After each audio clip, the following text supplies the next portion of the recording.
Conundrum Audio presents The Minoan Manifest by Nick Thacker, produced by Nick Thacker and Conundrum Publishing. Copyright 2023, all rights reserved. For more awesome thrillers and amazing audiobooks, visit www.conundrumpublishing.com. The Minoan Manifest. Nick Thacker. Prologue. 6,000 years ago, Weddell Sea.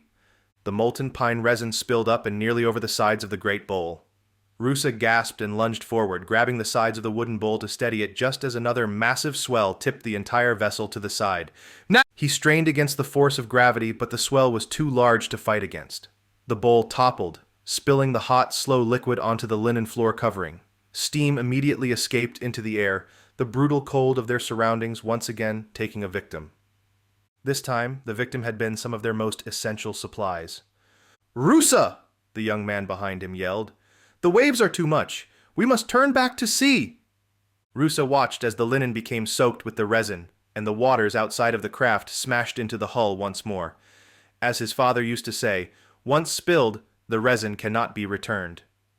Their last jar of pine resin had just been spilled onto the floor of their ship, and Rusa knew they would not be lucky enough to find any trees to replenish their supply once they reached their destination. If we reach our destination.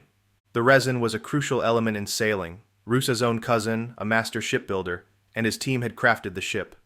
They used the age-old Minoan technique of joinery, connecting the many hardwood strips together at the sides, bending and shaping the hull and drying it, constantly tightening until a singular, solid shape was formed. A painting of heated pine resin was applied, then finally a layer of linen cloth, forming a smooth floor of hardened lacquer through which water could not enter. In this way, the Minoans, like Rusa, had accomplished the extraordinary task of world-spanning travel, learning to defy their sea god a step at a time until Rusa's ancestors had become the world's best seafaring nation. But there was a problem only those who ventured far from home discovered. The colder seas to the north, and their bitter counterparts to the south, where Rusa and his men were now, caused the ship's wood to contract. The water-soaked underside of the ship had not expanded enough to counteract the contraction because of the frigid waters they now found themselves in. The pine resin had been warmed atop the stone floor pit near the bow, and they had painted over the worn linen with new resin, hoping to stop the incessant leaks. And now, their last bit of resin was spilling around the foresection of the ship. Fine to reinforce the seaworthiness of the floor there, but Rusa knew there would not be enough of the glue remaining for future repairs. And, worst of all, they were only halfway through their journey. This was a round-trip affair, but they hadn't made it even to the end of the first leg yet. Their actual destination was near, surrounding them on three sides, but it seemed there was no safe shore for landing. Earlier that morning and for the rest of the day, until Rusa could barely see the hardened, cold outlines of the black rocks of the shoreline, he had examined this land. The jagged rocks cut up through the water, tempting his sailors with a reprieve from the endless sea while simultaneously threatening their lives. The mountains loomed above him, surrounding this narrow bay. To make matters worse, the sea had not calmed when they had entered this place. On the contrary, the sea god seemed more furious with them than ever. Had they gone too far? Perhaps there were still, somehow, places man was not destined to journey. No, he thought, shaking away the sinister thoughts of damnation and terror. We were told to come here. It was fate that allowed it to happen. He knew they must continue. They must push forward. Their journey had been long, longer than any journey any of his men had ever embarked upon. 6 new moons before they had found the tiny speck of ice bobbing on the horizon, another half-moon of traversing the coast. The icy speck had become a veritable mountain of frozen water, and it was not the only one they had come across. Rusa had been instructed to come here by the gods themselves. The elders in his village had chosen him for the role, knowing that he was a fine sailor and leader of men. And they will need to be led, they had told him. There will be mutinies to quell, hunger to stave. It will be the most arduous journey of your life, and there will be lives lost. "Nashuja is growing sick," the younger man said to Rusa. Rusa had let go of the bowl and returned to his post at the bow of the low ship, looking out over the frigid waters at this unknown land, Smaller pieces of ice dotted the bay in front of them, each swelling up and over his line as the waves fought with one another for dominance. "He will recover," Rusa said without taking his eyes from the coastline. "There is nothing else for him, no alternatives. And if not—" Rusa turned to face the younger man, the brother of a friend he had back home. He had done a favor for the friend in bringing along the young sailor. To return safely would earn the man a lifetime of payment and reward. "And if not," Rusa said, "we will press onward. His sacrifice will help spread the rest of our supplies." Their food had been caught from the sea, at first smoked over the fires that had burned through their supply of wood during the first 3 moons of their journey, and then taken raw. They were not malnourished, but some were close. Nashuja was a powerful man, but the sea god was ruthless. A sickness here would be death. Rusa narrowed his eyes, trying to make out the shape of the coastline in front of him. The waves danced up and over his vision, playing with him the same way a mirage played with a man's eyes in the desert. But when the sea fell again, he smiled. "There," he pointed, "enough beach to land." There was a sharp and steep crag between 2 towers of rock, spilling out onto an equally narrow beach. The beach was white, covered in snow, and Rusa only hoped there were no dangerously sharp rocks hidden beneath the calm and inviting covering of white. It didn't matter. They needed to land. They needed to rest and recoup and prepare for the next leg of their journey. Before they could turn back for the long, grueling journey over the sea and return to their homes, they had instructed Rusa to do one thing, and one thing alone: find the Ancient Ones. Prologue. 6,000 years ago, Weddell Sea, Rusa and Pamesijos, the scout, set off at daybreak. The night had been long and cold, and the 7 remaining men of the expedition had huddled together for warmth, covering themselves with a few of the massive hide blankets their women had sewn together. Rusa had left the crew with a single instruction: protect the boat and ensure she was seaworthy. He was to return in 3 days' time. The foodstuffs Rusa and Pamesijos brought was bare, but enough for that length of time. The last bits of smoked fish and octopus, some dried seaweed, and a few fresh specimens of a mussel-like shell they had found in the waters near the shore. The trip up and through the crag was treacherous, and both men nearly slipped on the ice and fell to their deaths, but after a half-day of climbing they reached the top. The wind at the higher altitude was strong enough to make both men wish they had stayed back at the boat, but Rusa tugged his hides tighter around his face. The elders had instructed them to bring more clothes than they thought they would ever need. Rusa had laughed at the order, but obliged anyway, assuming they might lose some overboard. He had not expected the cold to be what it was. In fact, he had never known cold such as this, nor had any of the elders explained it well. They had simply informed Rusa that the seas to the south were not of the same waters as their island home. The seas where he was going would be chilled. They had told him nothing of the frozen, uninhabitable rock on which they now clambered on. They had told him nothing of the deep, unending pain of the biting cold. And how could they? None of his people had ever, to his knowledge, experienced cold such as this. Sure, the winter months in his home brought chilled air from the north and east, but the waters, even then, were swimmable. Here, however, the land seemed to be stuck beneath a terrible blanket of wet and cold. It was unrelenting, and the first day of their expedition atop the mountain pass was nearly bad enough that Rusa thought of turning back. On the morning of their second day, Pamesijos, walking at the front of one of 2 lines, finally pointed down at something. "A ridge!" he said, exclaiming over the howls of the unrelenting wind. "We can climb into it. Perhaps it is warmer there." Rusa only nodded. It would be warmer, but only slightly. However, he saw toward their navigational star that the ridge opened later, bending back to the north. They climbed down slowly, hoping for some reprieve from the cold, but found none until they were almost at the bottom. Pamesijos hopped from the last rock to the floor of the valley they were now in, and waited for Rusa to finish his own descent. There, at the bottom of the cliff, Rusa looked around. The valley wall on the opposite side was oddly shaped, as if someone had cut pockets from the rock, tiny enclaves that stood in dark contrast against the surrounding white. They were spaced perfectly, and Rusa wondered what fantastic god had designed this place. They turned and walked up the valley toward the bend, neither man speaking. Rusa thought of his men, wondering if they could find anything to burn for warmth. He had not seen a tree or bush since they had landed. Perhaps here, In this valley, life had continued. Pamasijos walked faster, and Rusa stretched his legs to keep up. After a day of traversing knee-deep snow and slick ice, their progress along the valley floor seemed remarkably fast. They reached the bend and continued following it. The shapes on the cliff walls grew, and Rusa thought of the tiny birds of his home island that used to build their dwellings in the muddy hills along the coast. But there were no birds here. There was no life at all. We are at the end of the world, Rusa thought. He was an educated man, trained in the ancient ways of navigation and seafaring, and knew their world was spherical. Start in one spot and sail forever in a line, and you will return to the place you originated from. His elders and teachers had guided him in these ways, just as many thousands of generations of Minoans had. Yet he had not understood just how vastly large it was, standing here in a place so very unlike every place he had known. He could not remember even reading or hearing of a place like this.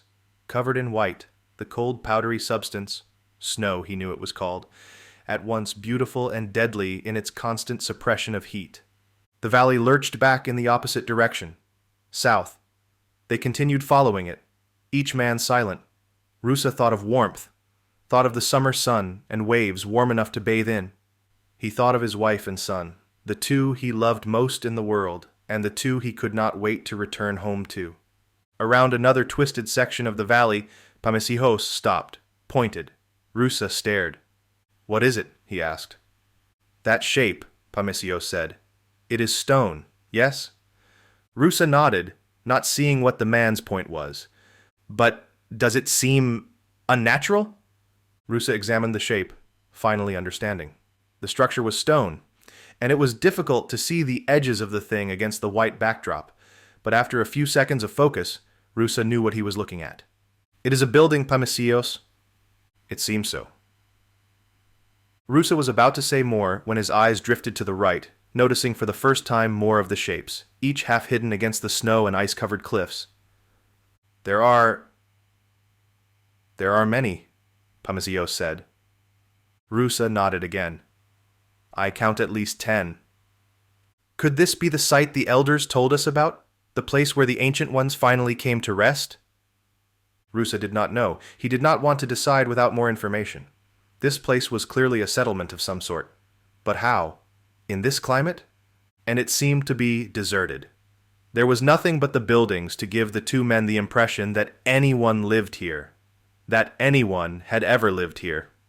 Pamasijos and Rusa marched forward, trudging through the snow as it grew deeper, approaching the first of the small buildings.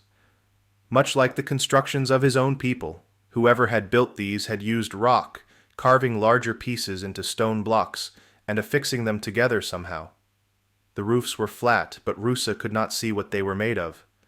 The first structure was now merely steps ahead, and Rusa noticed that a door had been left on one side, but a hanging sheet covered it, long since frozen solid. He reached out for it, hoping to nudge it gently from its moorings. Instead, it fell from the ceiling, sharply landing on the stone floor and cracking into 1,000 fragments. Pamasijos reeled, and Rusa stepped back. They waited. The sound of the cracking door echoed through the hard-walled valley, but then again, the air fell silent. Rusa took a breath, watching it coil and float up, then freeze and fall to the ground.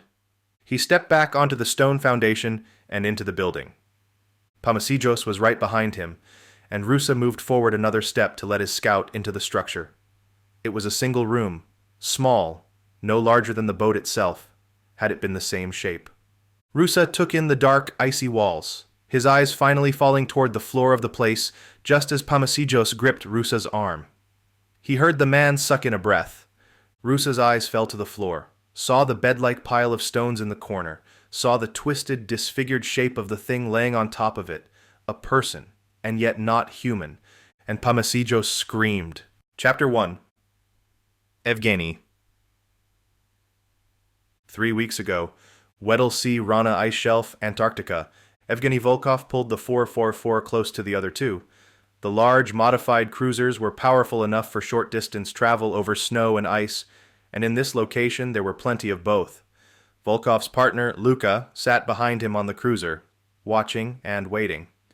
Evgeny pulled his gloves higher over his hands. It was a warm day today. around 0 degrees Celsius. But the sun was going to set in about an hour. He nodded at the 4 occupants of the 2 other cruisers as he stepped off the vehicle. "This is where you found it?" he asked. Tatiana, the team's physician and climatologist, nodded. Evgeny sucked in a breath as the beautiful woman spoke. He tried to hide his face so she wouldn't notice if he started blushing. "Yes, over there." She pointed toward a sharp crag, the tip of a mountain peak. "There is a cliff, but it is not steep. We came to the edge and examined the valley across from here. The object is jutting out of a glacier, about 15 meters above the valley floor." Evgeny nodded, stretching his shoulders out wide. He knew she was focused on her work, careful not to allow any unprofessional behavior, but back on the Rizak, he thought he'd seen her looking. Perhaps there could be something there, or perhaps he was just crazy for attention. He turned back to his own observations. Without better gear, they could not test the glacier and the actual age at the depth of the object until the Rizak, their team's research ship, returned from its own expedition across the bay.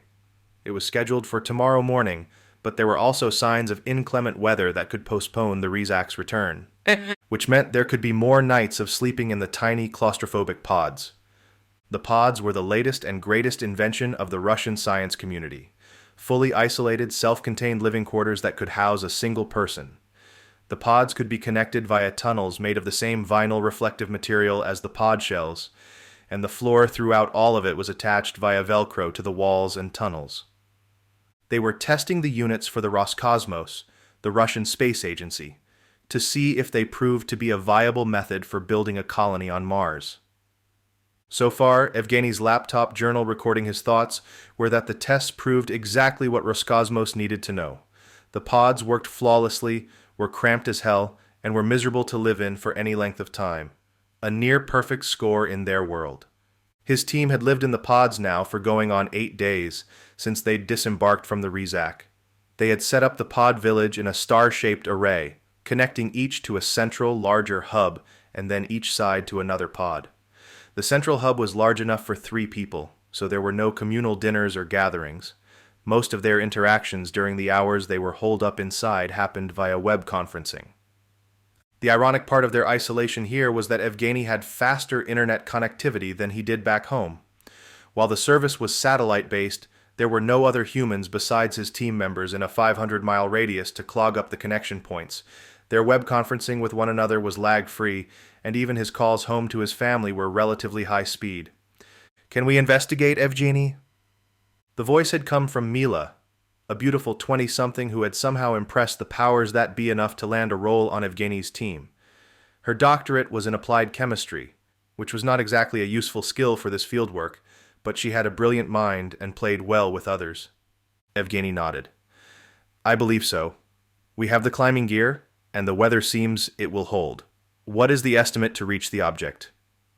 He turned to another man on the team, who spoke up as he strode toward Evgeny. "I think it will be only an hour. As Tatiana said, the cliff is not steep. In fact, I believe there is a perfect course already, cut into the side of the mountain." He followed the man's finger as he pointed downward. "I see," Evgeny said. The team worked together alongside the mountain, but as they had predicted, the route was not treacherous. Evgeny knew they would enjoy the distraction. It was this, or parsing data back in the pods, alone and bored. Even Luca, the resident glaciologist, in a world surrounded by the things he loved the most, had grown tired of the data-gathering experience. When they reached the bottom and crossed the narrow valley, Evgeny took in the details of the mountain pass, appreciating a new perspective. He was an expert in the geology of Antarctica, and though every area was different, providing vastly rich topographies and exciting revelations, the entire continent had suffered from the same devastating calamities. This valley seemed to add to the story. At some point in recent history, Evgeny believed it to be around 10,000 years ago, give or take 2,000 years in either direction, Antarctica had finished its journey south, ending up over top the South Pole and growing an enlarged coastline made of pure ice. The actual continental land was now hidden beneath that sheet of ice, and it likewise hid the history of the place just beyond obvious recognition. The continent was dotted with volcanoes. Nearly 100 scientists had recently discovered, most no longer active, Each had formed as the land masses had shifted over crustal hotspots along its route. This valley, at first glance, seemed to have been caused by the two neighboring mountain peaks shearing over some geological frustration, forming a deep, narrow crevasse. The ice and glaciers on both sides had continued to press onward and downward, the massive forces of universal law ongoing and never-ending. It was a beautiful sight to behold, and it was even more miraculous that Evgeny was standing in it now, in a spot likely no human had ever stood in. And yet, against all odds, the object they were now chasing seemed unnatural, as if humans had, in fact, reached this valley in the past. When his team had discovered it, he had written it off as a trick of the eye, an illusion, a joke of the fates, often played on the normally discerning eye that had been cooped up for too long inside a Russian science experiment. But now, standing on the valley floor and looking up at the thing, it seemed his team was correct. This object had been made by humans. It was impossible for sure, but Evgeny could not shake the truth away, even with reason and logic. He was staring at a thing jutting from the ice about 300 meters away, and that thing seemed, incredibly, to be man-made. "We need to get closer," he said, fiddling once again with his gloves. The temperature on the valley floor, even though protected from the high winds up on the plain, had dropped a few degrees. They marched toward the object, and Evgeny added the details of it to his mind's database as he drew nearer. Black or dark, pointed but rounded base, or rounded top, some sort of... "Volkov!" a man shouted. Evgeny's heart raced. The team used first names by default. Only in times of stress, excitement, seriousness, or another heightened state of emotion did they revert to their official names and titles. He hustled to the spot Tatiana and Mila were standing in, directly beneath the object. He could see now that it jutted out almost 3 meters, about halfway across this narrow valley. It was, in fact, pointed and rounded. The tip of the thing rose upward and then sloped back into the glacier's wall, and it widened as it fell into the ice as well. "Evgeny, it appears to be..." The scientist did not finish her statement. She didn't need to. Evgeny was staring straight up as well, seeing the same thing the others were seeing. It was hard to believe, and yet it was impossible to deny. Evgeny knew, even from 15 or 20 meters below, that he was looking at a boat jutting out of a block of glacial ice on the continent of Antarctica. "Could it have been lifted from the depths?" Luca asked. "Perhaps pulled along and formed into this ice when it came to rest on the shoreline?" An impossible thing, Evgeny knew. "No," he said. "No need to explain. This glacier, like all the glaciers they had come across during their trip, was as much a part of Antarctica as the earth deep beneath the ice. The glacier had moved, shifted over time, but there was no mistaking that the only way this object could have come to rest inside the glacier's hull was that it had been here when the glacier had formed. "I do not believe it," Mila said, breathless. "It seems impossible." "It is impossible," another scientist said. But Evgeny did not agree. While their knowledge of this place, of history itself, had so far proven something like this impossible, he knew that the impossibility of a claim relied on the absence of no new, contradictory information. "It seems to be old," Luca said, "not even of this century." "And this is certainly what I would call contradictory information," Evgeny thought. He tried to make sense of it, of the thing's presence here. He nodded. It was old. They would need to wait for the Rezak's return to test cores from the glacier itself, but if what they were looking at was authentic, and not somehow an elaborate and wasted trick, those cores would only affirm his suspicions. He turned and spoke to his crew. "I do not understand how it came to be here, or why, but I know exactly what this is. I have seen this type of ship before." "You do?" He nodded. "The boat is reminiscent of a civilization I have studied a bit, or it is at least closely related to it. A Mediterranean civilization that ceased to exist almost 2,500 years ago. What we are looking at, my friends, seems to be a ship built by the Minoans." Chapter 2. Ben. I can't believe you wouldn't even, call.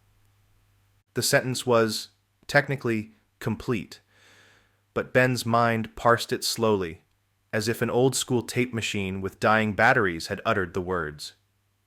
You hear me? Ben nodded and the world went sideways. He pulled his eyes forward, trying to get both to commit to looking the same direction, but he still saw 3 people in front of him. 3 Reggies. Of course, there was only one.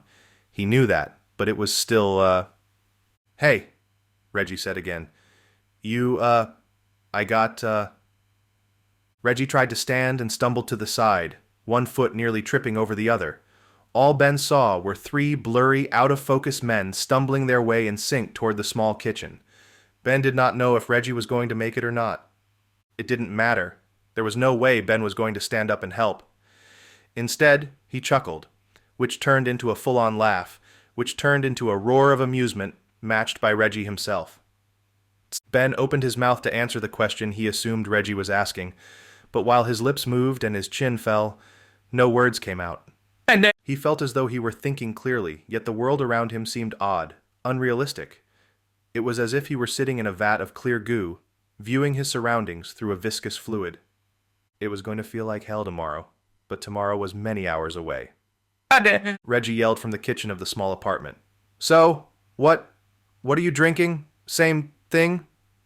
They had already been at it for 2 hours, wasting little time after Reggie had picked up Ben from the airport and driven him to his girlfriend's place in the city.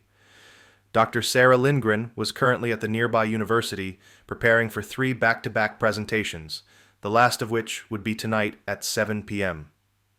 Reggie had already heard the presentation a few times, so she had informed him he was off the hook and could stay at her apartment with Ben while he was in town.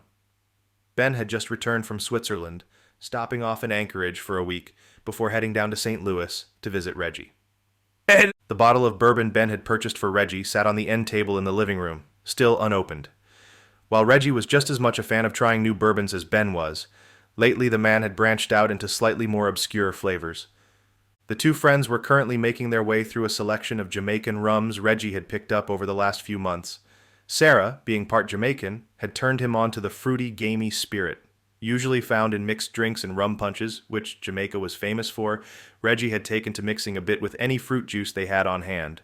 They had already downed the last of the orange juice and were working their way through the pineapple and a strawberry banana concoction he'd found at the back of the fridge.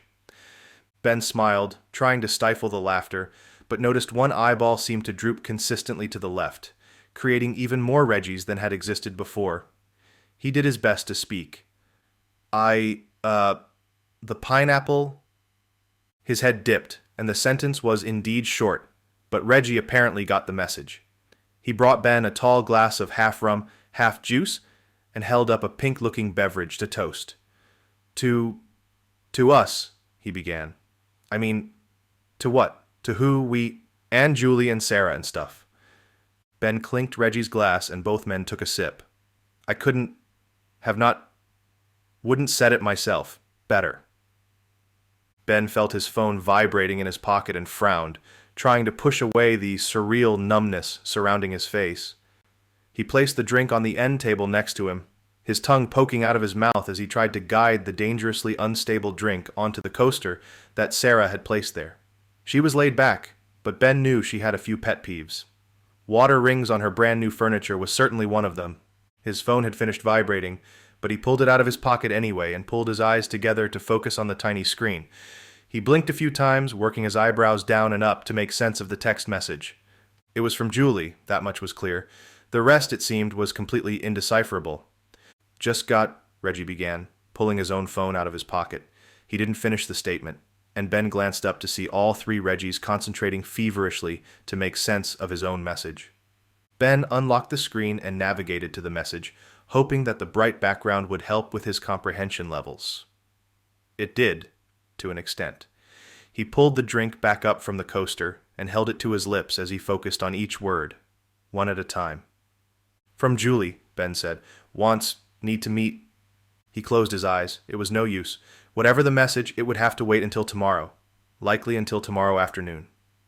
He told Julie he and Reggie were going to just spend the next couple of days hanging out and catching up, and she had agreed that he needed a few days off to relax and recoup from his adventure in Switzerland. She can't already be calling me back in, he thought. He knew she should have flown to St. Louis as well, to see Sarah and hang out with the rest of them. It was too easy for her to get into her own head about work. Reggie grunted something in response, and Ben looked up at him. Reggie's head, all three of them, was moving in slow circles. Or maybe it was his own head. Ben couldn't be sure. "Not Julie," Reggie said. He met Ben's eyes. In a moment of clarity, Reggie looked down at his phone, read the message once more, and looked back up at Ben. "JSOC." Ben frowned. But even as he did, he noticed Reggie was correct.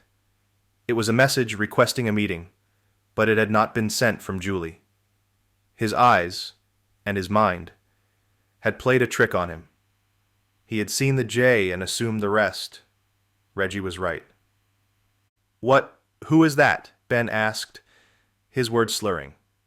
Reggie was already working his way to his feet. "JSOC, United States Joint Special Operations Command." Chapter 3. Sarah. Dr. Sarah Lindgren's heels clicked on the tiled floor as she hustled from the tiny office to the lecture hall. Her skirt was comfortable. The stockings she had donned underneath them for their conservative appearance were not. Her shoes, single-buckled monstrosities she'd purchased just for this lecture circuit, were even worse. She blew a puff of air from her bottom lip to move the stray bob of curls back to the top of her head, where she knew it would rest for precisely 7 seconds before falling once again in front of her eyes. She had a proper dataset to prove. It was a process she'd already repeated about 40 times that day. Her 3 lectures today were back-to-back. First, a talk she'd given only a few times before on the history of religion, mostly based on research she'd developed with her friend and peer, Victoria Reyes. Second, the talk she'd just delivered was on a subject she could yammer on about in her sleep: ancient philosophies of prehistoric civilizations. It was a fun speech, but it was also something no one in her field could actually call her on.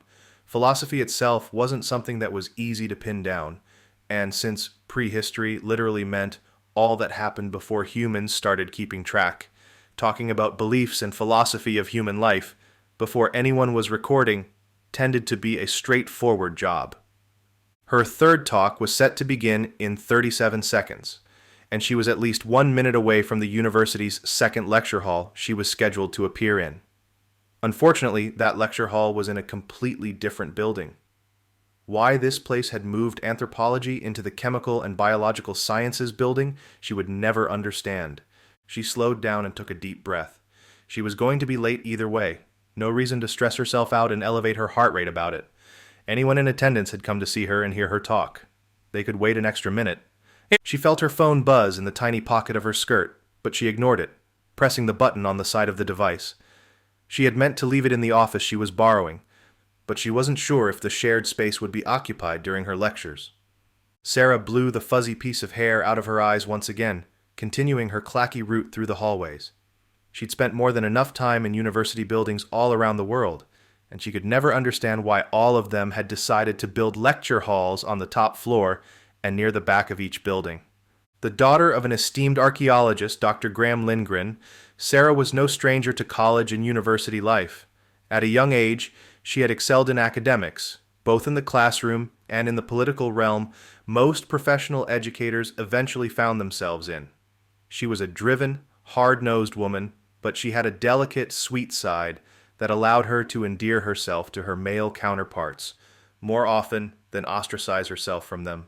The double doors to the lecture hall were standing open, and she could see a packed audience inside. A few of the students in the front row turned and saw her coming, whispering amongst themselves. She knew half of the people here would be here only to earn credit for attendance, but those in the front row were more likely here because they actually cared to hear her speak. Her phone buzzed again, and she tapped it quickly as she entered the lecture hall. Not a good time, she thought, immediately stepping up the 3 stairs and onto the stage once she had entered the room. The teacher's assistants who had prepared this lecture in this building had done well. A full bottle of water sat atop a table next to the podium, the cold contents creating condensation on the outside of the plastic container. The microphone had even been bent to her height, either a small touch that spoke volumes or just a serendipitous stroke of luck that she was the same height as the previous presenter had been. She stepped up to the podium and cleared her throat, quickly working through her main talking points once again. Since her experiences with the civilian special operations her boyfriend Reggie was involved with, she had become quite an in-demand speaker. 2 book publishing contracts and over 50 speaking engagements later, she was becoming quite the expert at public speaking and discourse. Her father's fame in archaeology circles certainly didn't hurt, but she was proud that most of the reason she was in demand was because of her own success. She had put in the work for years, earned her stripes, and now she had the experience to boot. She looked out over the crowd, the individual faces turning into shadows, and then blackness after the 4th row. If they didn't turn up the lights, Q&A would be difficult. She was about to launch into her opening statements when she felt her phone buzz once again. Seriously? Reggie knows exactly where I am. What the hell does he... She pulled the phone out of her pocket, intending to set it on the podium upside down, but when she looked for the name of the caller, her eyes widened. It wasn't a caller, but a text message. She couldn't help but scan the message, her eyes darting over the short text string. Urgent. Need your help with matter of extreme importance. Potential issue of national security. The phone number of the sender was one she didn't recognize. She frowned, her mouth moving, but no words came out. It had to be a joke. Some sort of text spam or junk message. Satisfied this was the answer, she placed the phone face up on the podium and began her discussion. Good evening, and welcome. My name is Dr. Sarah Lindgren, and I know why you are all here. It's an easy credit. She paused for the prepared 5 seconds of chuckles and laughter, mostly from the students in the front row, when her phone buzzed again. This time her phone vibrated loud enough on the podium that the microphone picked it up, and she heard the reverberation of the buzzing through the speakers in the room. Her eyes once again could not ignore the message flashing onto her screen, but she saw immediately that if it were a joke or some sort of spam message, the sender had taken it to another level. Gareth Red and CSO already en route to HQ. Please respond ASAP. Rather than continuing her introduction and making her way towards the meat of her presentation, she took a step back from the podium and grabbed her phone. I am sorry, Apparently I need to take this.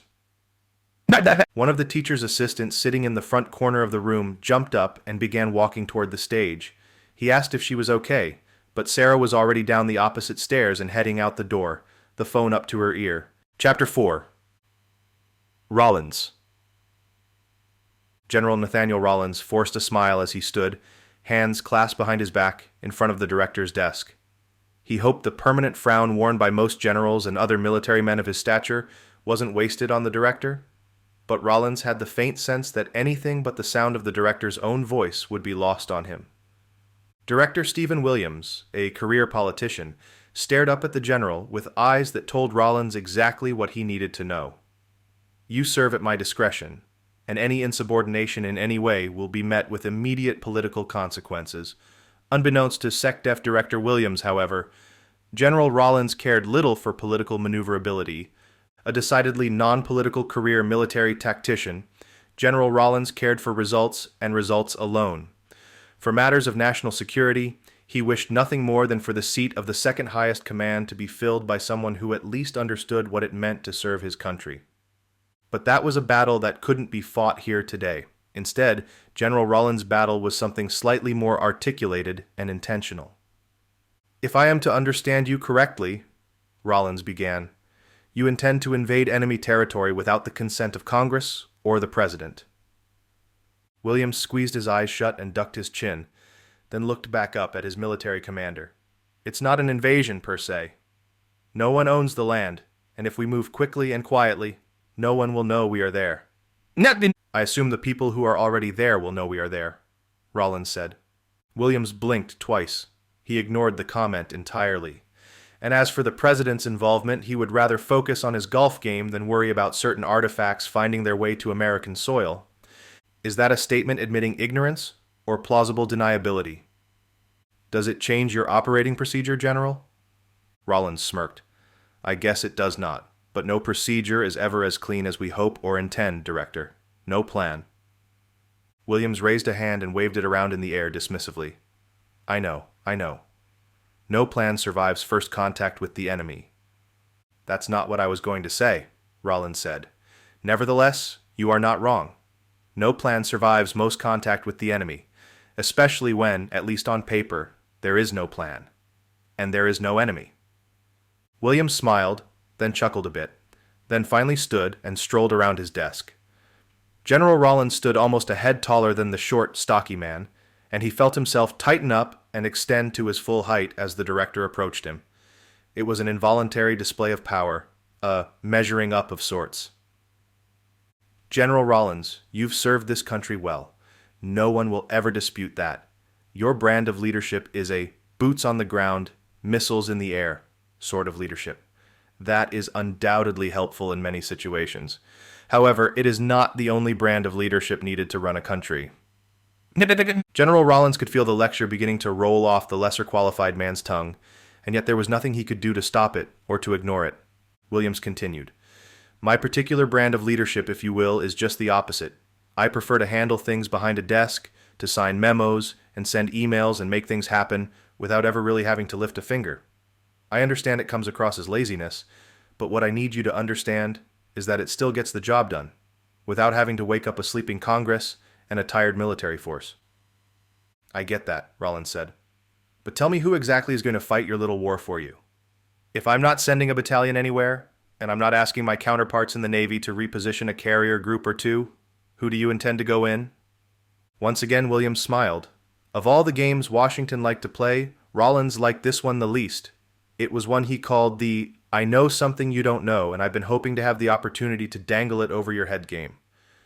There is a group based in Anchorage, Alaska, that I'm hoping will take the job. Rollins frowned. A private security firm? Mercenaries? You can't just... Once again, Williams' hand raised and faced Rollins, and once again, Rollins felt himself die a bit inside as he cut himself off and allowed himself to be interrupted by this plebeian. Whoa, slow down, General. No one said anything about private security or paid-for-hire killers. No, what I'm talking about is a different group entirely.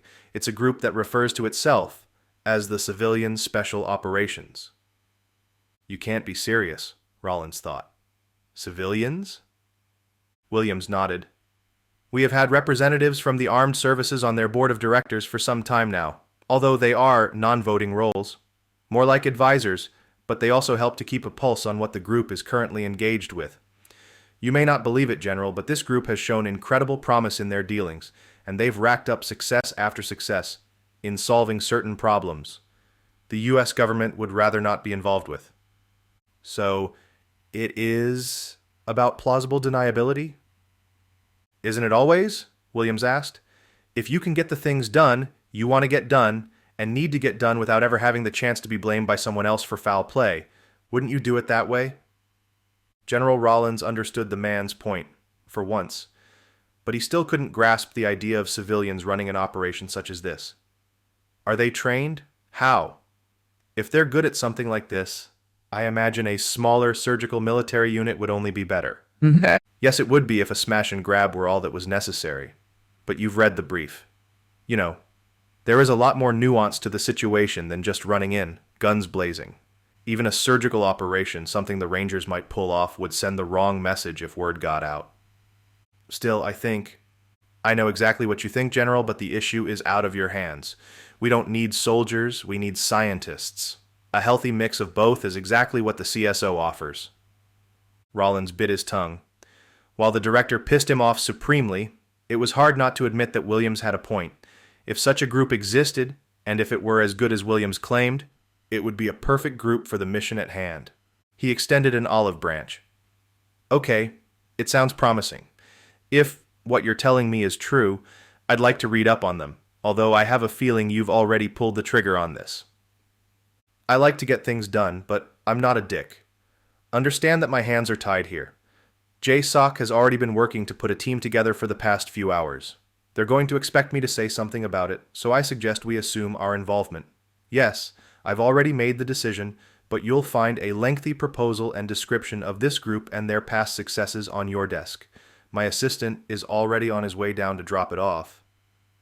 Rollins shrugged. Fair enough. What do you need from me then?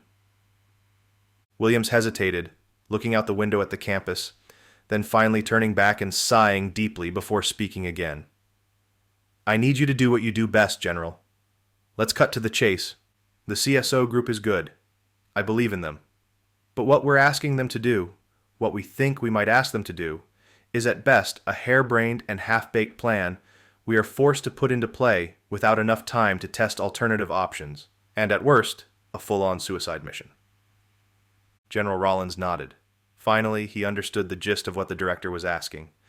I need you to prepare those alternatives. Test them if possible, and if time permits, but no matter what, be prepared with those boots on the ground and those missiles in the air. Rollins smiled again, only this time meaning it. The old, if America can't have it, no one can routine? Williams, however, was not smiling. You've read the brief, but there are more details you need to be filled in on. There is a lot more at stake here than what a cursory glance might suggest. I need you to be ready for all options, General. Chapter 5. Petrov.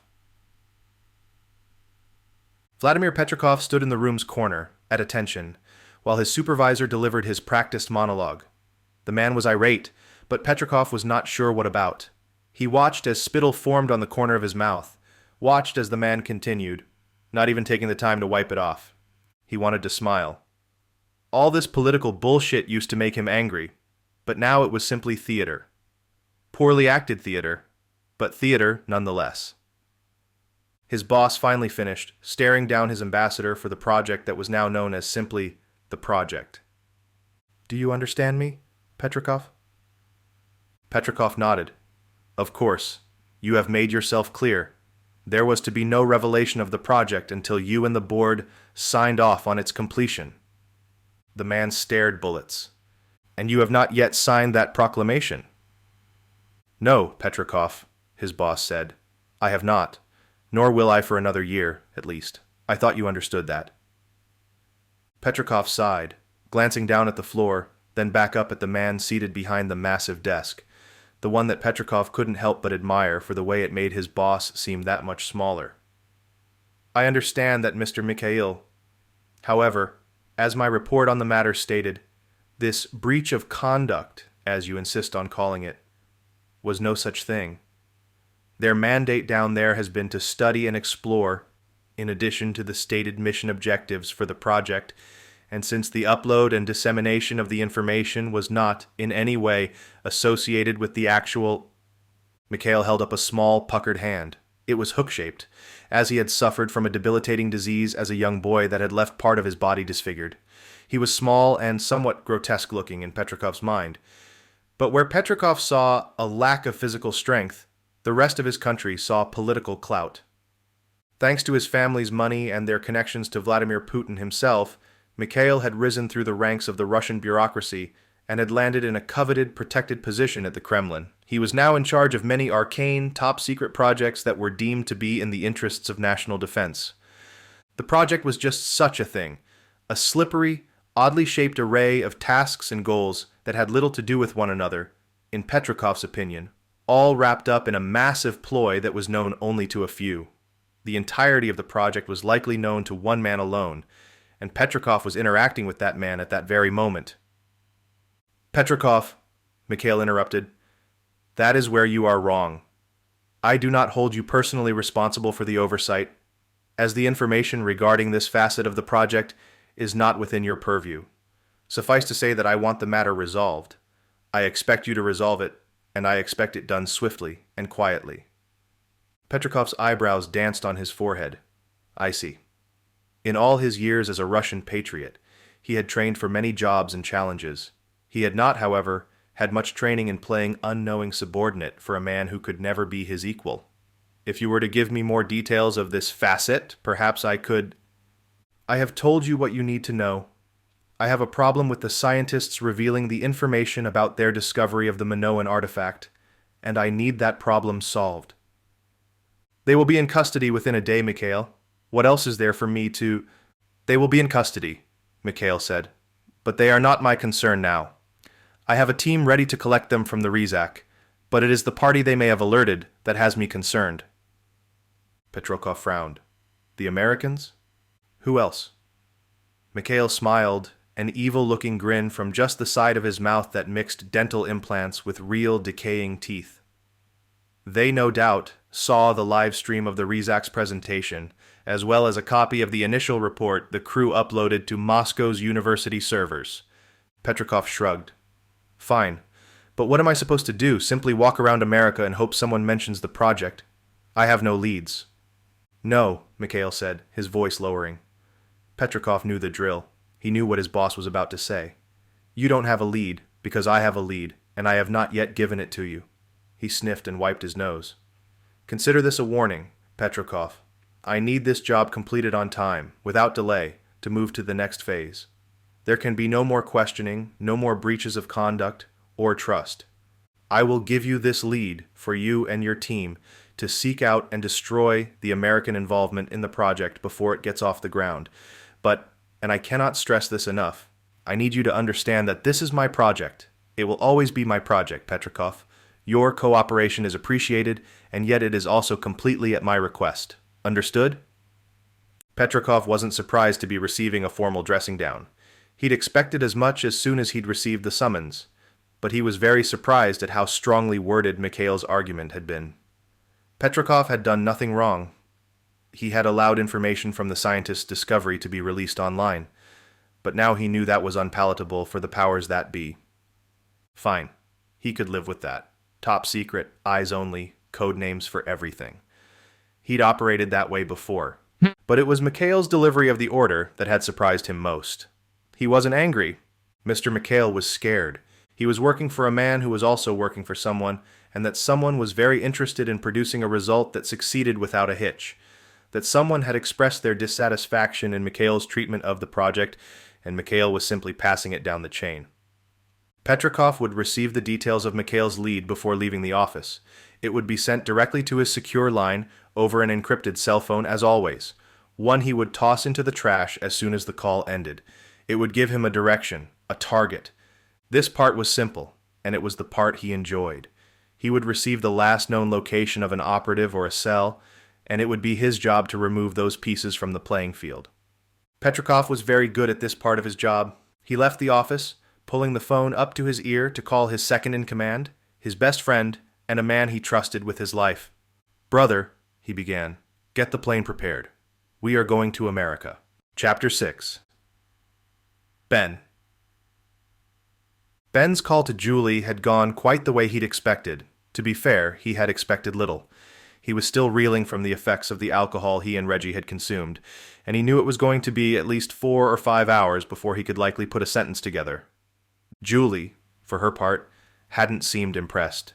She had also received the message from JSOC, which Ben had discovered had been verified and routed by Mr. E and his communications team run by his wife. Ben had discovered from Julie that the message was legit and that whatever the reason for it, it appeared urgent. Ben had done his best to explain his stupor during the call, but most of the words that had come out of his mouth had been singular, one-off, sporadic spurts of language.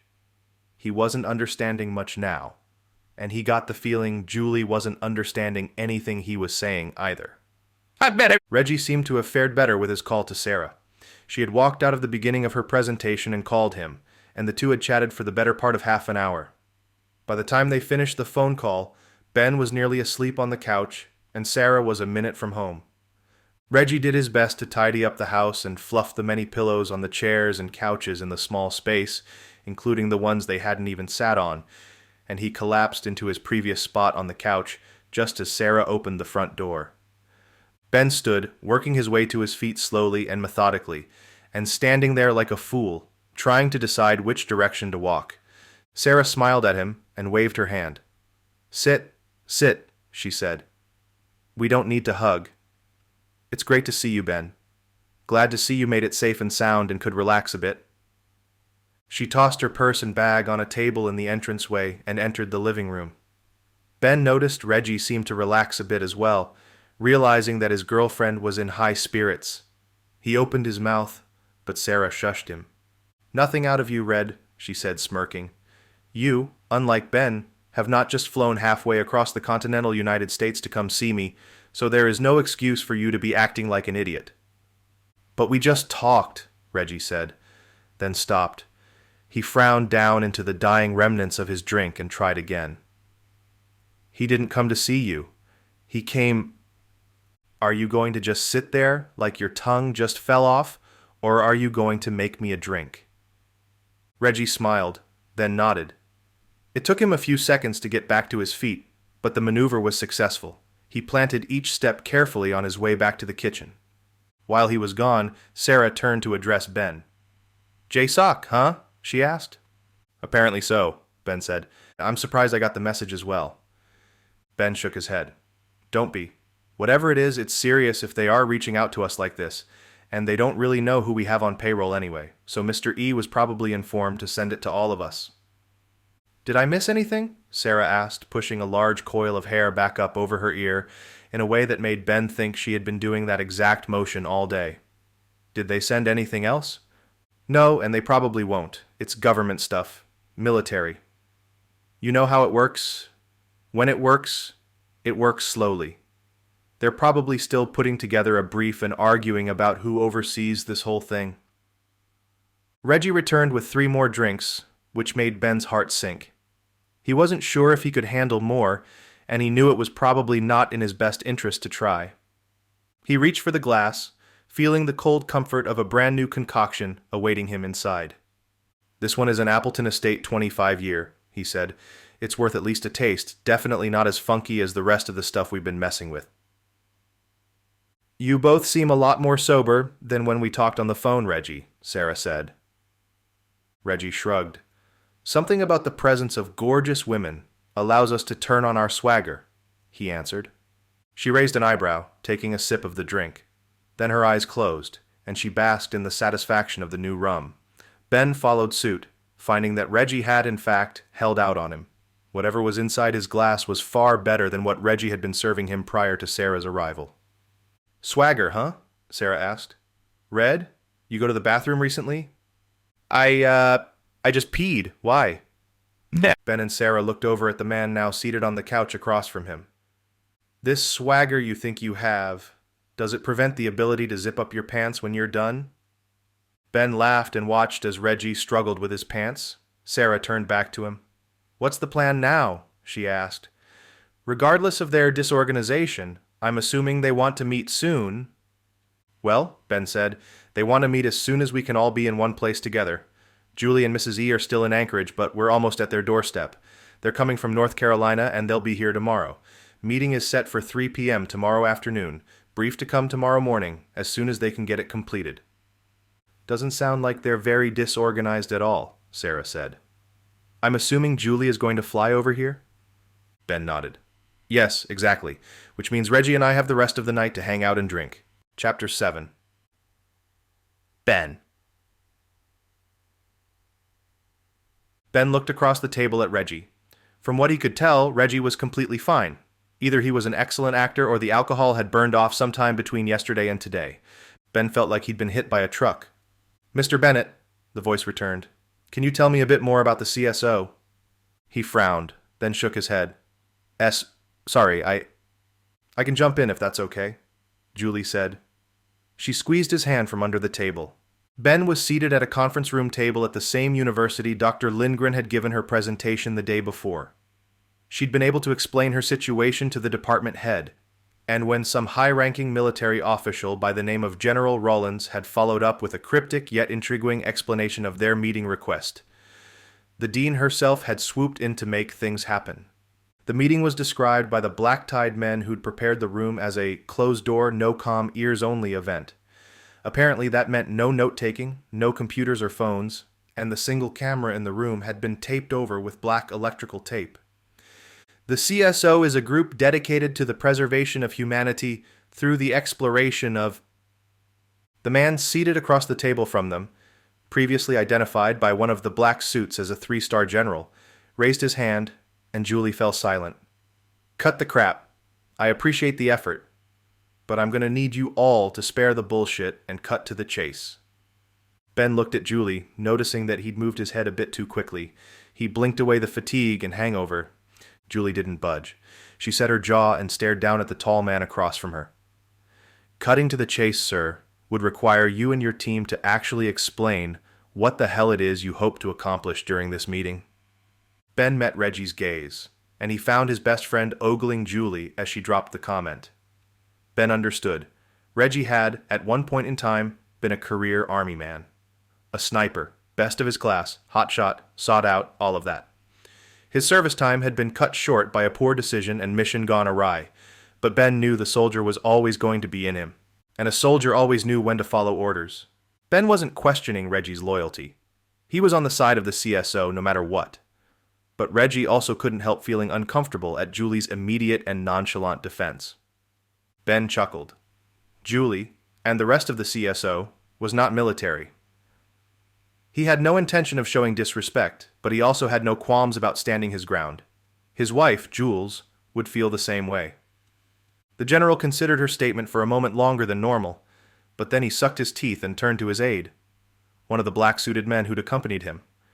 Right, the aide started, obviously feeling out of his element sitting simultaneously next to a man who controlled a generous portion of the United States Army and a group of what he had to think were nothing but common miscreants. He cleared his throat and started again. As you can imagine, this subject is one that may imply a certain matter of national security, Reggie said, interrupting. He giggled. Matter, the man said. Right, matter, whatever. Ben shot him a glance. So maybe it's not Reggie's ingrained military rhetoric that's keeping him on edge, he thought. The general swung his head around and glared at Reggie. Before the esteemed military commander could speak, Reggie opened his mouth again. I'm just saying that we haven't even gotten into the meat of it, of this shit, and you're already being vague and government speaky. Julie seemed shocked. Ben had to admit it was a bit off the cuff, even for Reggie, whom he knew had always been borderline abrasive. Sarah leaned over and grabbed Reggie's arm, but he shook it off. You come in here, he started, but then lost his train of thought. You come in here and start talking government talk to us without... Reggie, Ben said, coughing loudly to attract the attention away from his flailing friend. Reggie, I think we should just hear them out. Ben's head was swimming, but at least his words seemed to be strung along in the correct order. The suit cleared his throat once again, no doubt annoyed and flabbergasted at the behavior of these people. Thank you, Mr. Bennett, he began. Despite your, friend's awkward way of coming to a point, he is correct. The specific details of the reason for this meeting are sensitive because we aren't sure yet what exactly we're dealing with. Ben nodded. Across the table, Reggie did as well, albeit with a half smirk still smeared across his face. The suit continued, the general frowning along with every word. One of our constituents received word approximately 2 days ago that an anomalous occurrence at coordinates we will reveal at a later date. The general slammed a fist on the table. Enough, he barked. We got word that there was something real, and if you don't mind the pun, fishy out in the ocean, down south. The black-clad suit-wearer glanced around as if the mere mention of nondescript details on his watch would earn him time in the slammer. How far south? Sarah asked. As far as south gets, the general said. Reggie's eyes drifted toward the table. Ben wasn't sure what to think, so he looked over at Julie. Her gaze was still pointed directly at the general's forehead. She leaned in, her breasts pressing against the table. Like Antarctica south? There a problem with that? The aide asked. Ben looked around, blinked a few times. We've already been there. This isn't a vacation we're offering you, son? The general locked eyes with Ben. This is a U.S.-sanctioned militaristic exploratory and fact-finding mission. Ben swallowed. Right, it's just... Yeah, bad memories there. Doesn't matter. What's the job? The general paused a moment. He was a man of practiced nuance, and he waited for everyone in the room to lean in, involuntarily awaiting his next words. The job, admittedly, is a long shot, he began. We found something, and we're not quite sure what it is. But we can't justify sending a logo-clad squad or even covert forces there, for fear that it will cause unwanted scrutiny.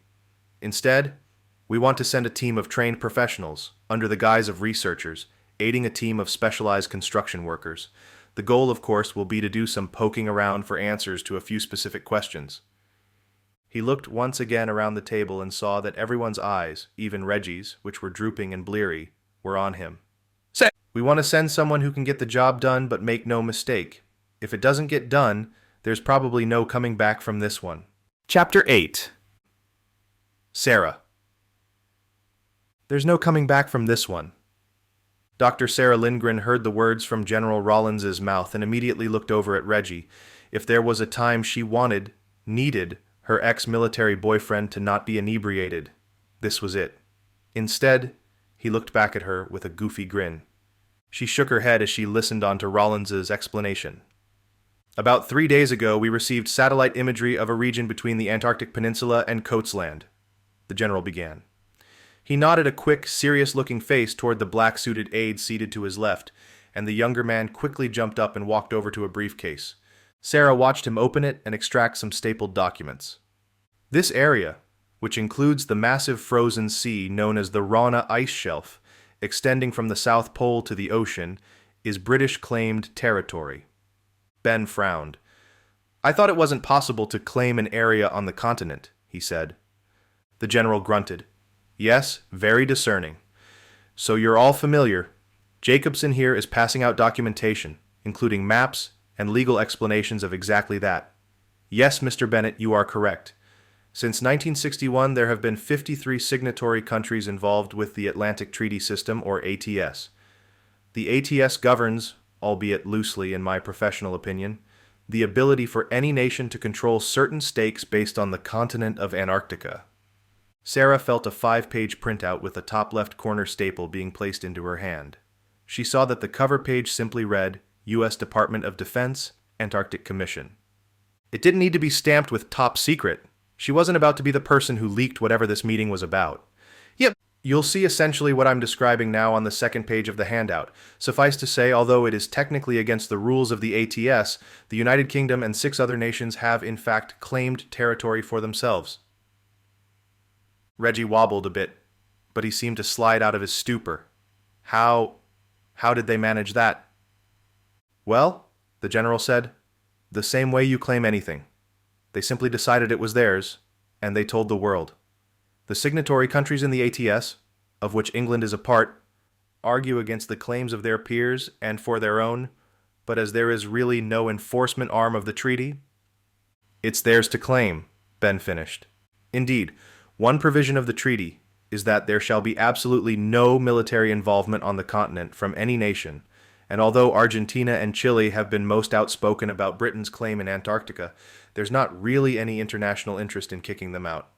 After all, Antarctica is inhabited only by temporary scientific communities and folks waving around research grants. It's not like the UK is oppressing anyone by having 2 research bases in the area. Sarah nodded along, and when there was a lull in the general's monologue, she spoke up. So, what exactly is the problem? The general looked her over and grunted again, this time half covering a slight chuckle. Page 3, he said, taking a long sigh. As usual these days, the problem is another nation entirely, Russia. She flipped to page 3 and saw a subtitle on the top of the page, Possible Russian Infiltration. She frowned. I thought the Russian Federation was a signatory as well? She asked. The aide, Jacobson, had returned to his seat and cleared his throat. Yes, they are. And since the British can't actually claim territory in Antarctica for themselves, Russia is technically free to explore and research in this area as well. In fact, the ATS itself states that all areas of Antarctica, including all stations, installations, and equipment within those areas, shall be open at all times to inspection. The problem, the general continued, is that it's Russia. They're notorious for political sleight of hand, and even more notorious for trying to sneak in military assets where they're not invited. A few days ago, we caught a research vessel called the Rezak, a Russian polar research ship off the Rani coast, heading toward the Peninsula and Rothera base. And you have a feeling these Russians aren't researchers? No, we know they are. But it appears Russia has a much larger interest in the area. When we pulled information on the Minoan Manifest, it turned out they weren't new to the area. What do you mean? She heard Ben ask. Russia's been poking around for some time in that region? For some time is an understatement, Julie said. Check page 4. Satellite imagery appears to show multiple Russian Federation ships and assets near the Ron Shelf. I see, Ben said. So, you want us to go see what they're looking for? The general cocked his head and grinned. Not really. The British themselves sent a team of researchers that way. about 150 miles from Rothera over the pass to the opposite coast. And? And we haven't heard from them since... Sarah's eyes flicked up. That sounds like a big deal, she said.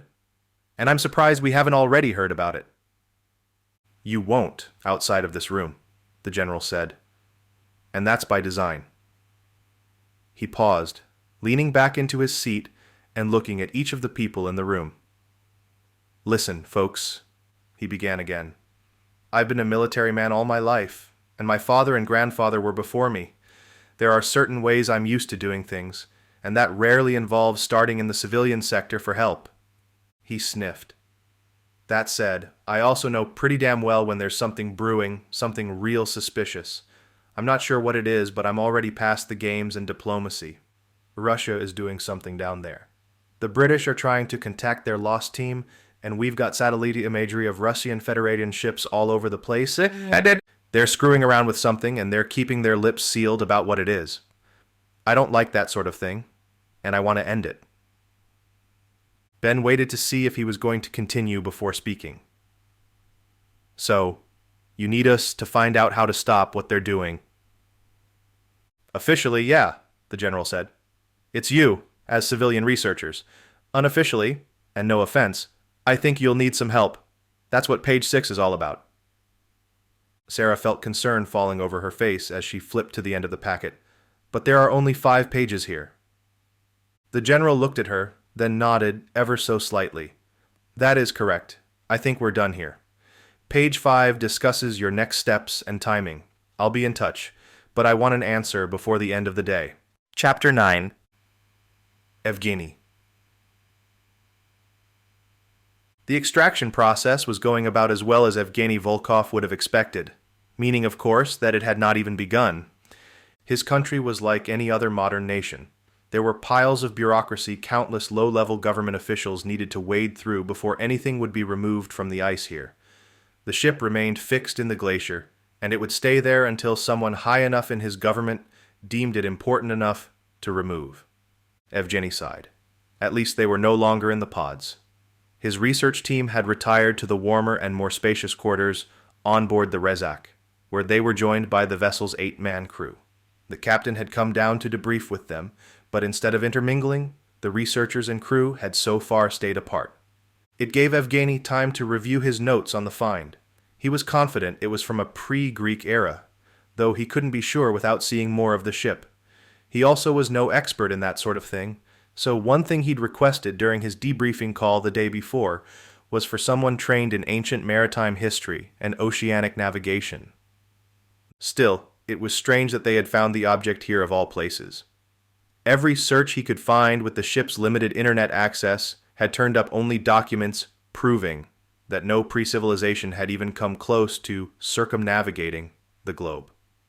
While the peoples of the Mediterranean had traded amongst themselves across their relatively large sea, most experts believed that prehistoric seafaring civilizations had been limited to float-like boats, useful for moving short distances. And that didn't explain Evgeny's bigger question. How had the ship come to rest where it now lay? His team had taken a few cores from the ice near the ship, and every sample had come back with an age approximating 6,000 to 7,000 years ago, with a tiny margin of error for each result. It was uncanny. Somehow a seafaring people had come to this continent millennia before it had been discovered in the modern age and had then gotten stuck halfway in a frozen wall of ice. That could only be possible if, at the time of the boat's arrival, there wasn't a wall of ice there. The mystery was curious, but Evgeny was excited to study it. His life's passion was learning. Study, exploration, science, history. These were the reason he had become an Antarctic scientist. He was about to move to his computer and once again continue searching for whatever he could find about this boat when a knock at his cabin door startled him. He answered it, finding the captain standing outside. "Someone is here for you, Volkov," the gruff, sea-hardened man stated. Evgeny frowned. "Who is it?" "Someone from the Federation Exploratory Commission, I believe. I told him you would meet him in the forward mess in 5 minutes." "Right, sure," Evgeny said. Did he say what he needed? And where did he come from?" The captain narrowed his eyes. "All questions you can ask him yourself.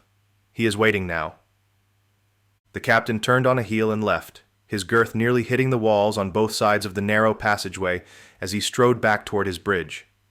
Evgeny slipped on a thick sweater, but didn't bother with a coat or jacket. He wouldn't have to go outside to reach the mess, and the temperature inside the vessel was at a reasonable level. He walked in silence, wondering who the person was and what they wanted, and why they hadn't emailed him beforehand.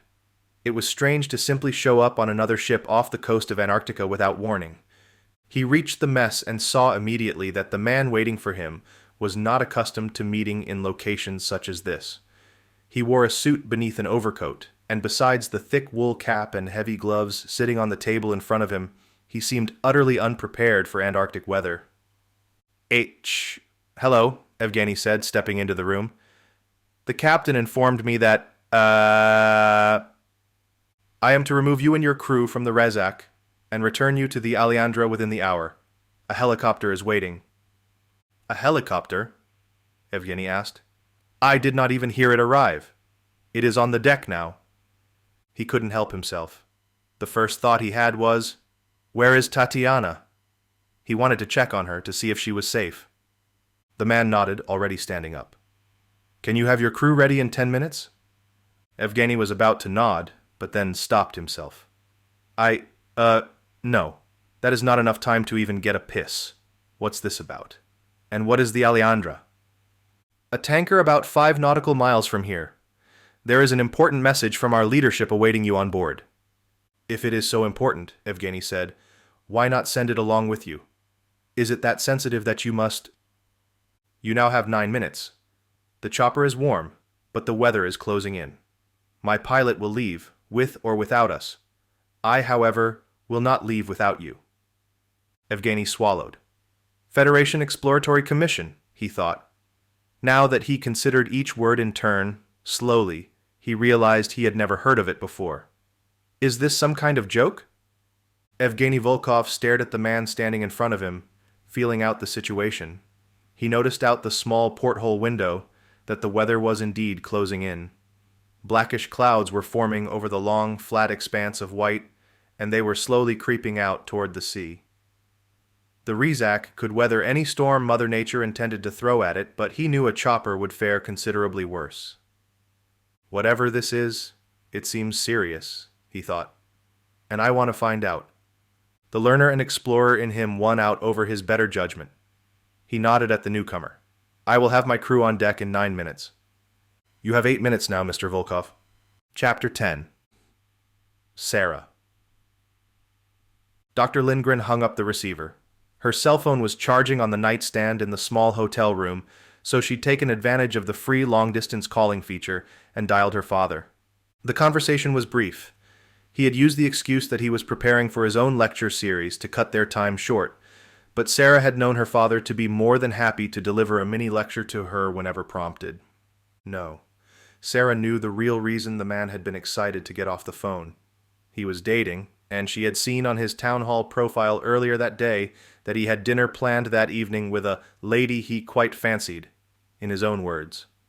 He had always been an exceptional wordsmith, favoring puns and word games to puzzles and jokes, and ever since she was a child, he had taken time to write handwritten letters to her, opening each with an incantation or invocation from some historic quote or another, and signing them with a long, verbose postscript. She smiled as she thought of her father, an incredibly gifted educator and orator, world-renowned for his discoveries and theories, and generally considered the world's best living archaeologist. And according to Sarah, the world's worst dater. He wore his hair in a disheveled, careless way, his shirt was often half untucked, and his socks rarely matched. He was charming yet clumsy, the epitome of an accomplished professor who didn't spend enough time with the fairer sex. After her mother had passed away, Sarah didn't think the man could even date. They had been a model of love and adoration, and it had nearly killed him when her mother had succumbed to the illness. But she, and him no doubt, had been pleasantly surprised when he had mentioned to her a few years ago that he may once again consider exploring the possibilities of interaction with the female kind. As she rolled off the hotel bed and to her feet, the door opened. It was Reggie, sharing the room with her while they were in St. Louis. Even though she lived in the city, The CSO had decided it wise to collect its members under one roof until they had planned and embarked on their Antarctic journey. She still wasn't sure if there would be one, but Reggie seemed confident Ben would help the general. There wasn't really another option, he'd explained. The U.S. government itself rarely got involved with the CSO's affairs, but when they did, Reggie had said, it was usually best to listen. Ben himself had just returned from Switzerland, but Reggie and Julie were raring for some more action. Sarah had to admit that getting a quick break from the lecture circuit did sound nice, even if her idea of a quick vacation wasn't to some place like Antarctica. She was a trained anthropologist, and Antarctica typically lacked for subjects to study in that field. "Hey," Reggie said, stumbling into the room. "Are you still drunk?" His eyes widened. "I was never drunk, my dear, just happy to see you. And no, I tripped over the rug. Why do these places think putting a 3-inch tall rug right in front of the door is good design?" She rolled her eyes. "Any word from Ben?" He grinned. "I tried to knock, but the room was quiet. I'm assuming he and Julie are busy discussing it." He raised an eyebrow to underline the innuendo, as if he thought it necessary to explain. Again, she rolled her eyes. "Well, I'm hungry. Want to grab a bite downstairs?" Reggie shrugged. "I could eat. Restaurant here is right off the lobby, so if Ben and Julie decide to join us, they'll see us in there." She nodded. "Sure, but I sort of thought it would be nice to enjoy a meal with just you." She batted her eyes at her boyfriend. He stiffened, straightening his back, and blinked a few times. "Oh," he said. "Right, I think that would be nice. And then we can come back up here and, discuss things?" She clicked her mouth and looked up at the ceiling, then tossed the stray strand of hair that had been giving her grief over her ear. "You always know how to ruin a good time, Red," she said. He laughed as he followed her out of the room. "Baby, I am the good time." He was still laughing at his joke when they reached the restaurant. It was a quaint, small place, but the hotel had done well to appoint it to appear luxurious. A maitre d' greeted them with a gigantic smile and asked for their party size. And just when Sarah was about to follow Reggie into the restaurant, she heard a voice calling his name. "Red?" a man asked. "Gareth Red?" She spun around and was immediately forced to suck in a breath. Standing directly in front of her was the largest man she had ever seen. Rock solid from head to toe, his face and neck chiseled out of granite. His eyes were a piercing blue, and his hair was close cropped and combed over toward his left ear, a long, hard part down the right side from front to back. She said. She had to remind herself to close her mouth. "I'm Red," Reggie said, stepping up next to her. She felt him lean into her slightly, as if protecting her, or as if proving his relationship to me. The man pushed out a hand. He was wearing jeans and a plaid long-sleeved shirt, both correctly fitted, yet still pushing tightly against his bulging muscles, and she saw he was wearing Army-issue boots. "Name's Freddy," he said to her. Then he looked at Reggie and added, "Corporal Frederick Grant, Marine Corps. Head of the assault weapons team General Rollins ordered. He said I might find you all here." Sarah frowned as they shook hands. "General Rollins sent you?" she asked. He tipped his forehand. "Yes, ma'am," he said. "Told me you should expect me." Reggie smirked. "Did he now? I'm assuming you and your men are staying in this hotel as well, at least until we give Rollins our confirmation." Freddie nodded, a whole head bobbing that seemed to move his chin more forward than down. "That's right." "Interesting," Reggie said. "I didn't think we would have much help on this little mission of ours." Freddie smiled. "Oh," he said. "Yeah, don't worry about it. It was all on page 6, chapter 11. Ben. Ben jumped the last 2 stairs and hurried across the lobby toward the restaurant. "Ben," Julie said, "wait up. They're not going anywhere." Ben heard her, but he ignored the comment. He wasn't moving too fast, and he wanted to make sure he didn't get stuck waiting for the gaggle of tourists that had turned up in the lobby. He reached the restaurant, and a smiling young man asked him a question. "I've got an appointment," he said. "Inside." The kid was about to argue, but Ben was already past him and into the main atrium of the restaurant. He saw Reggie and Sarah sitting across the table from what had to be the world's largest, strongest man. The guy had a plaid shirt on, the sleeves rolled up as high as they would likely go, barely past his wrists. Still, Ben could see the bulging beneath the shirt as he rested his elbows on the table. Ben finally slowed and allowed Julie to catch up, and she grabbed his hand as they neared the table. Ben thought of the message he'd gotten from Reggie. Breaking news. Giant Marine here to steal our women. It was funny, but Ben was more concerned that General Rollins had forced their hand. He had told the man that he would decide if the CSO would help the government with their Antarctic problem. The general had agreed, informing Ben that they had until the end of the day to decide. So? What was this? Ben had thought. He's sending in backup to persuade us? Ben came up to the table, expecting the monster of a man to eye him down, size him up, and play the testosterone game. Ben wasn't a small man, and he could hold his own in a fight. And sometimes guys like this seemed to be almost looking for a reason to take a swing. What had Rollins told him? That I was stubborn? That we'd be holdouts, and he needed to play hardball by sending in a sinewy, ripped-up Marine? Instead, Ben was greeted with one of the warmest smiles he'd ever seen on a human male. The kid, and he was certainly a kid, no older than 30, rose and stuck out his hand. "You must be Mr. Bennett," the guy said. "How's it going? I'm Freddie." Ben frowned, but he pulled a chair out for himself and Julie, and they sat. "Thanks," he said. "Ben's fine." Ben. "Great. Well, General Rollins wanted me to meet you tonight. I'm sorry for barging in, but I'm excited to get going." Reggie leaned in. "Yeah, it seems weird that a general is giving you direct orders, huh?" The kid shrugged. "Sure. Yeah, maybe. I'm just a corporal, but I got sent to a detachment that ended up here, under his direct authority." He shrugged. "I mean, it's the Army. I'm a Marine, but it's not really any different. Anything can happen when you rank high enough." Reggie seemed enthused by this answer. "I know a little about that," he said. "So why you then? I mean, you seem like a capable guy, but you're young?" "Yeah. Right," Freddie said. "Well, 2 theories on that." Ben looked at Julie, who had a silent grin on her face. Ben wondered if she knew it or not. The kid was charming, he had to admit. "First, this whole thing, a restricted operation we call it, it's pretty off the books, at least my involvement. Yet it's more precautionary, or so I've been told. Can't go sending in spec ops all the time, especially when there's a strict no military posting for the entire continent. Wouldn't take much to notice a bunch of SEALs or CCTs amidst a bunch of nerd researchers." He chuckled, and his entire frame shifted 6 inches upward and back down. "Even though CCTs are sort of, by definition, supposed to be undetected," he trailed off. "Yeah," Reggie said. "We can pick them out of a crowd." "Right, exactly. But I think we can pick you out of a crowd just as easily, son. You're what, 6'7"? "And a half, yeah," Freddie said. "Mama said it was this or basketball." "She told you to join the Marines?" "Well, kinda. I was a freshman when 9/11 happened, and she said, well, damn, someone ought to do something about it. So here I am."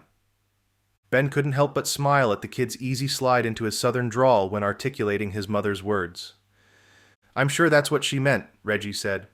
"Anyway, the point is, I'm not sure anyone your size has ever been to Antarctica. Aren't you a little worried people will ask the same questions as if we just sent a bunch of Green Berets in?" He shrugged. "Maybe. But I'm pretty good with computers, too. I can probably pretend I'm just a programmer or something. I suppose they always need computer help down there." Julie coughed, and the waiter brought over a round of waters. Ben was tempted to ask for a glass of bourbon, but he wasn't sure how well his system was prepared for another bout of drinking, and he wasn't sure what protocol was right now, whether they were on the clock. "Anyway," Freddie said, "I think they wanted a team that wasn't high profile. Easier plausible deniability, that sort of thing. People won't be missing a corporal as much as a colonel, you know?" It was sadistic, but Ben had to admit it was true. Leave it to the U.S. government to send in the best qualified yet most disposable units. It was a mild surprise Freddie was a Marine, and not just some run-of-the-mill soldier. "What's the second reason?" Julie asked. "You said you thought you were tapped for one of 2 reasons?" "Oh, right," Freddie answered. He leaned in a bit, as if not wanting to share this delicate morsel of information, yet the smile returned to his face. "It's probably this one, but I don't know. Anyway, General Rollins has always kind of had a thing for propping me up. He'd never admit to preferential treatment, But he is my uncle, after all. Reggie almost spat out water. He's your uncle? Freddie laughed. Yeah, well, step-uncle or whatever, if that's a thing, but he's family. I guess that might have something to do with it. Ben shook his head slightly. He wasn't sure now whether Rollins had sent this kid here to babysit them, or if they were now supposed to babysit him. Chapter 12. Ben. Ben rose from the table, handing the check to the restaurant's manager, who had come by to ensure their meal was satisfying. They had only shared drinks and a few light appetizers, and Ben paid the tab with the company credit card. Reggie and Sarah pulled back from the table and stood, as did Julie and Freddie. Ben noticed how Freddie stood about 2 heads taller than his wife, and how rigid and well-formed his arms and upper body were. He couldn't help but think that he wouldn't stand a chance against this monstrosity of a human, whether on the battlefield or in a game of picking up women. Ben shook the feeling off. There was no reason to suspect Julie was interested in anyone but him, and he had to admit that Freddie seemed rather young to be meddling with the affairs of older women. Still, there was a part of Ben that wanted to sit the kid down and explain how it was going to be, that he was in charge, and no matter what. A cracking sound caused everyone around the table to look up and toward the front door of the restaurant. Ben reacted to the sound of gunfire before his mind truly registered it. To his left and right, tables shook with the impact of sizzling rounds hitting their tops. Patrons screamed and jumped up, only to duck and fall to the floor in fear. Julie screamed, and Reggie grabbed her wrist and pulled her aside. Ben and Sarah fell to the ground as well, and he caught sight of Freddie out of the corner of his eye. The big man was crawling underneath tables toward the welcome station near the entrance.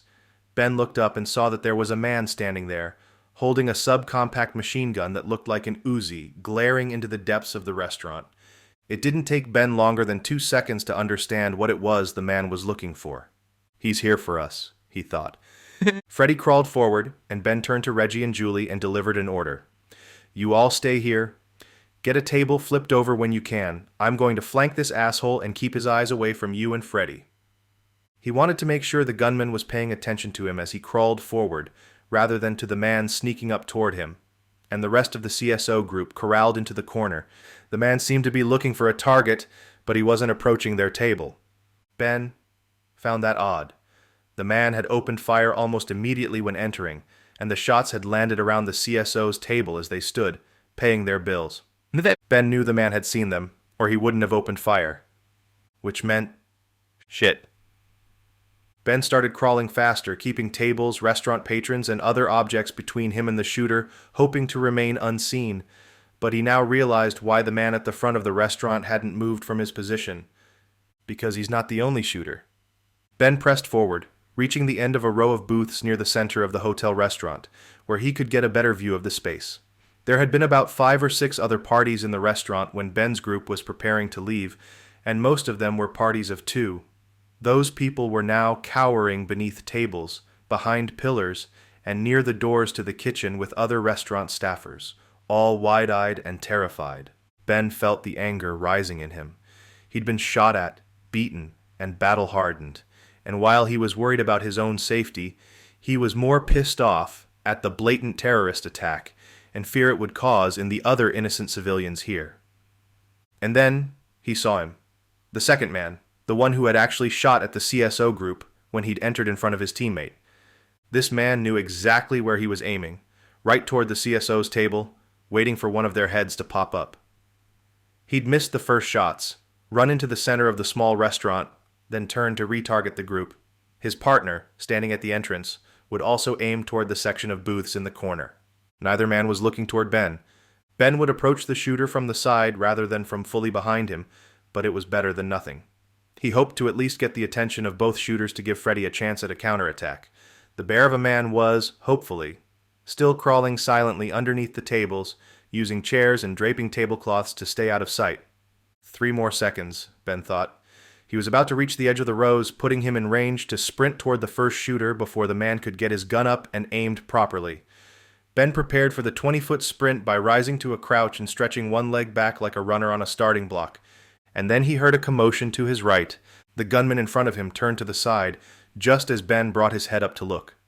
Freddie had closed the distance between the tables and his target. the second gunman, and was completely consuming the smaller man's position. Freddy collided, knocking the man back and out the doorway to the restaurant. The first shooter started running. Ben followed, cutting him off at the intersection of two rows of tables. He tackled the shooter, and both men fell to the floor. Ben crawled up and on top of the man just as he was reaching for his weapon, which had landed a few inches away from his outstretched arm. Ben maneuvered over him, pressing his hand down on the back of the man's head and onto the hard tile floor. The shooter grunted in pain, and Ben repeated the move, pulling on the man's hair to give him some distance before smashing it down once again. This time the man sighed and his eyes went dark. Ben rolled off of him, just as Reggie and the others arrived. Julie began glancing around at the other patrons, asking if everyone was okay, and Sarah joined in. So far, no one had been shot. Ben looked down at the unconscious shooter, wondering what this was all about. He was used to parties working against his own interests, but those attacks usually began well after the CSO team embarked on their mission. This time it seemed the mission had come to them. Chapter 13. Ben. Ben dragged the unconscious shooter toward the front of the restaurant. Reggie had offered to help, but Ben preferred the dragging. It would only end with the man getting more injured, so Ben was happy to oblige his anger and yank on the man's arm, careful to hit every upended chair and table leg with the man's head on his way. Reggie chuckled, walking behind the man and enjoying his friend's handiwork. When they reached the front doors of the restaurant and entered the hotel lobby, they were greeted by 4 other men. The first 2 Ben saw were hotel security guards, holding the batons affixed to their waists and frowning at Ben. The other 2 were Freddy and his new captive, the second shooter who had entered the restaurant. The man's eyes were bulging out of his head, and he stood, arms twisted behind his back, directly in front of Freddy. Freddy's mouth was neutral, an even line across his face, but Ben saw the tightness in his biceps and knew he was applying plenty of painful pressure to the shooter. The man's gun lay off to the side, a few feet away. Neither security guard seemed to care much. The security guard on the right addressed Ben. "Sir, we're going to need to ask you to step over here while we—" "Restaurant's clear," Ben said, interrupting. "There are people inside who will need help. Reassurance. That's your job." "But, sir, we need to—" "These guys aren't working alone. But they're also not here for anyone else. They wanted us. And considering that us is still all accounted for, I believe our best move is to leave and find another place to sleep tonight." "You know who they are?" the guard on the left asked. "No idea," Reggie said, picking up the conversation from Ben. "Started shooting and then waited for us to pop up and look around. They won't be any more trouble, and I doubt they'll start talking, but if you can call in the big boys to haul them off, we might get something." Before Reggie could finish, more gunfire erupted from behind Freddy and his captive shooter. Ben felt himself dropping to the ground, launched toward the dropped Uzi before he knew he was reacting. He pulled closer to it and reached for it with a hand, just as Freddy and his man fell to the floor as well. More screams from the restaurant as the patrons, thinking themselves safe, reacted to the new shots. Ben saw Freddy pull his hand around toward his lower back, wincing in pain. 3 more shots sounded and Ben saw the first shooter's torso light up with red mist. His eyes widened in surprise, but he fell forward and onto the floor. The unconscious shooter, whose arm Ben had dropped when he'd left the restaurant, was laying on the floor 3 feet to his right. Ben grabbed the gun and pulled it up, but he was too late. Another burst of gunfire ripped through the lobby, echoing off the hard walls and floor, and sailed into the shooter. His body lurched with each impact, and immediately a spot of blood underneath him began pooling outward toward Ben. Ben pulled the gun toward his chest and pushed back with his legs into a seated position against the glass wall near the restaurant's entrance, trying to see the new shooter. All he could make out was the silhouette of a man holding a similar-looking weapon, outlined by the bright exterior of the hotel from the rays of sunlight falling in. Nothing but a shadow. Ben aimed. Before he could fire, the new gunman turned on a heel and ran out the open doors of the hotel lobby. Within 5 seconds, he heard screeching tires and saw the shape of a van disappearing around the hotel's curved drop-off in the front parking lot. Whoever it was, they were about to be long gone. "Get someone out there," he yelled. "They're getting away. Now. The police should have been alerted, right? They're going to be—" "It's okay, brother," Reggie's voice said. "They're gone. We need to regroup, figure out what just happened." Ben was seething. Julie and Sarah had still been inside the restaurant during the second attack, but they were standing, wide-eyed, near the entrance now. The two security guards looked completely out of their element, likely having never been trained for such a situation. The one on the left, looking no older than 20, had a slack-jawed expression on his face.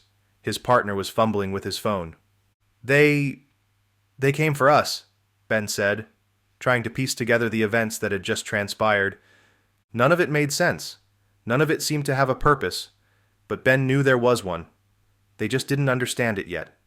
Why they had been targeted. Why now? And then Ben saw him. Freddy.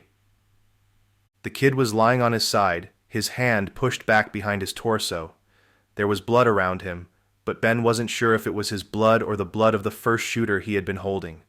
His eyes were closed. Reggie rushed over, and Ben followed, dodging the two security guards in the center of the lobby. Reggie tapped on Freddy's arm, just as the giant opened his eyes. He blinked a few times, then looked up at Ben and Reggie. "Hey there," Reggie said. "Sup?" "Nice moves, but it seems you forgot to dodge the bullets. Isn't that Battleship 101? Freddy's mouth broke into a huge smile, one rivaling the size of Reggie's, and he rolled over. Before he spoke, he gagged. Ben and Reggie jumped back. "I think it just grazed me, honestly," Freddy said. You're okay?" Ben asked. "Oh, I'm fine. Turns out I'm actually terrified of blood." Freddy shrugged, still lying on the floor, and he brought his hand up to cover his mouth. "It's a weird thing, really. I'm not scared of it necessarily. It just really makes me want to retch." Ben snorted, and Reggie shook his head. "I guess we do know who's here to babysit whom," he thought. Chapter 14. Sarah.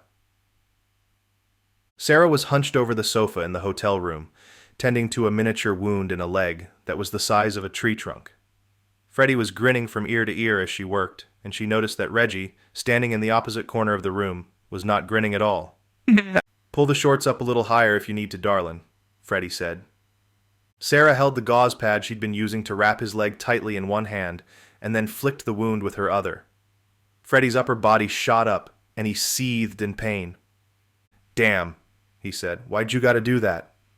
"First of all," Sarah answered, "you might be 12 feet tall and built like Angus beef, but my boyfriend back there's handled a few studs like you before."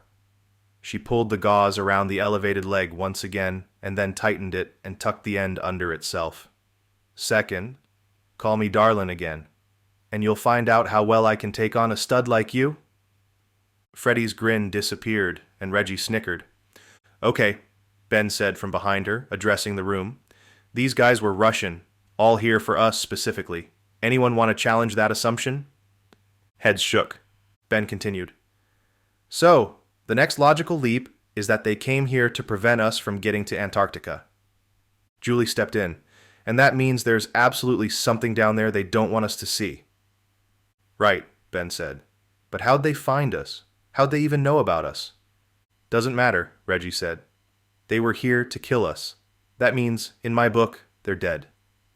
"Sure, but it would help to understand everything behind the motivation to take us out." "It would," Ben answered.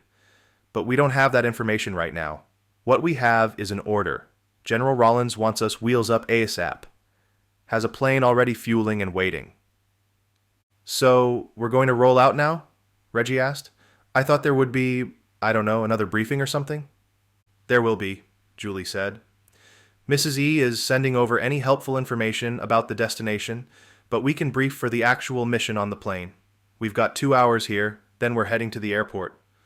Hopefully our boo-boos will be all healed up by then." She swung her head over toward Freddy. Sarah hadn't wanted them to be harsh to the newcomer, but he could handle it. Plus, it felt nice to have another woman have her back. Freddy swung his massive leg off the sofa and stood up. He gave a feigned wince as he put weight on the foot, then smiled. "Good as new," he said. "Truly appreciate it, ma'am."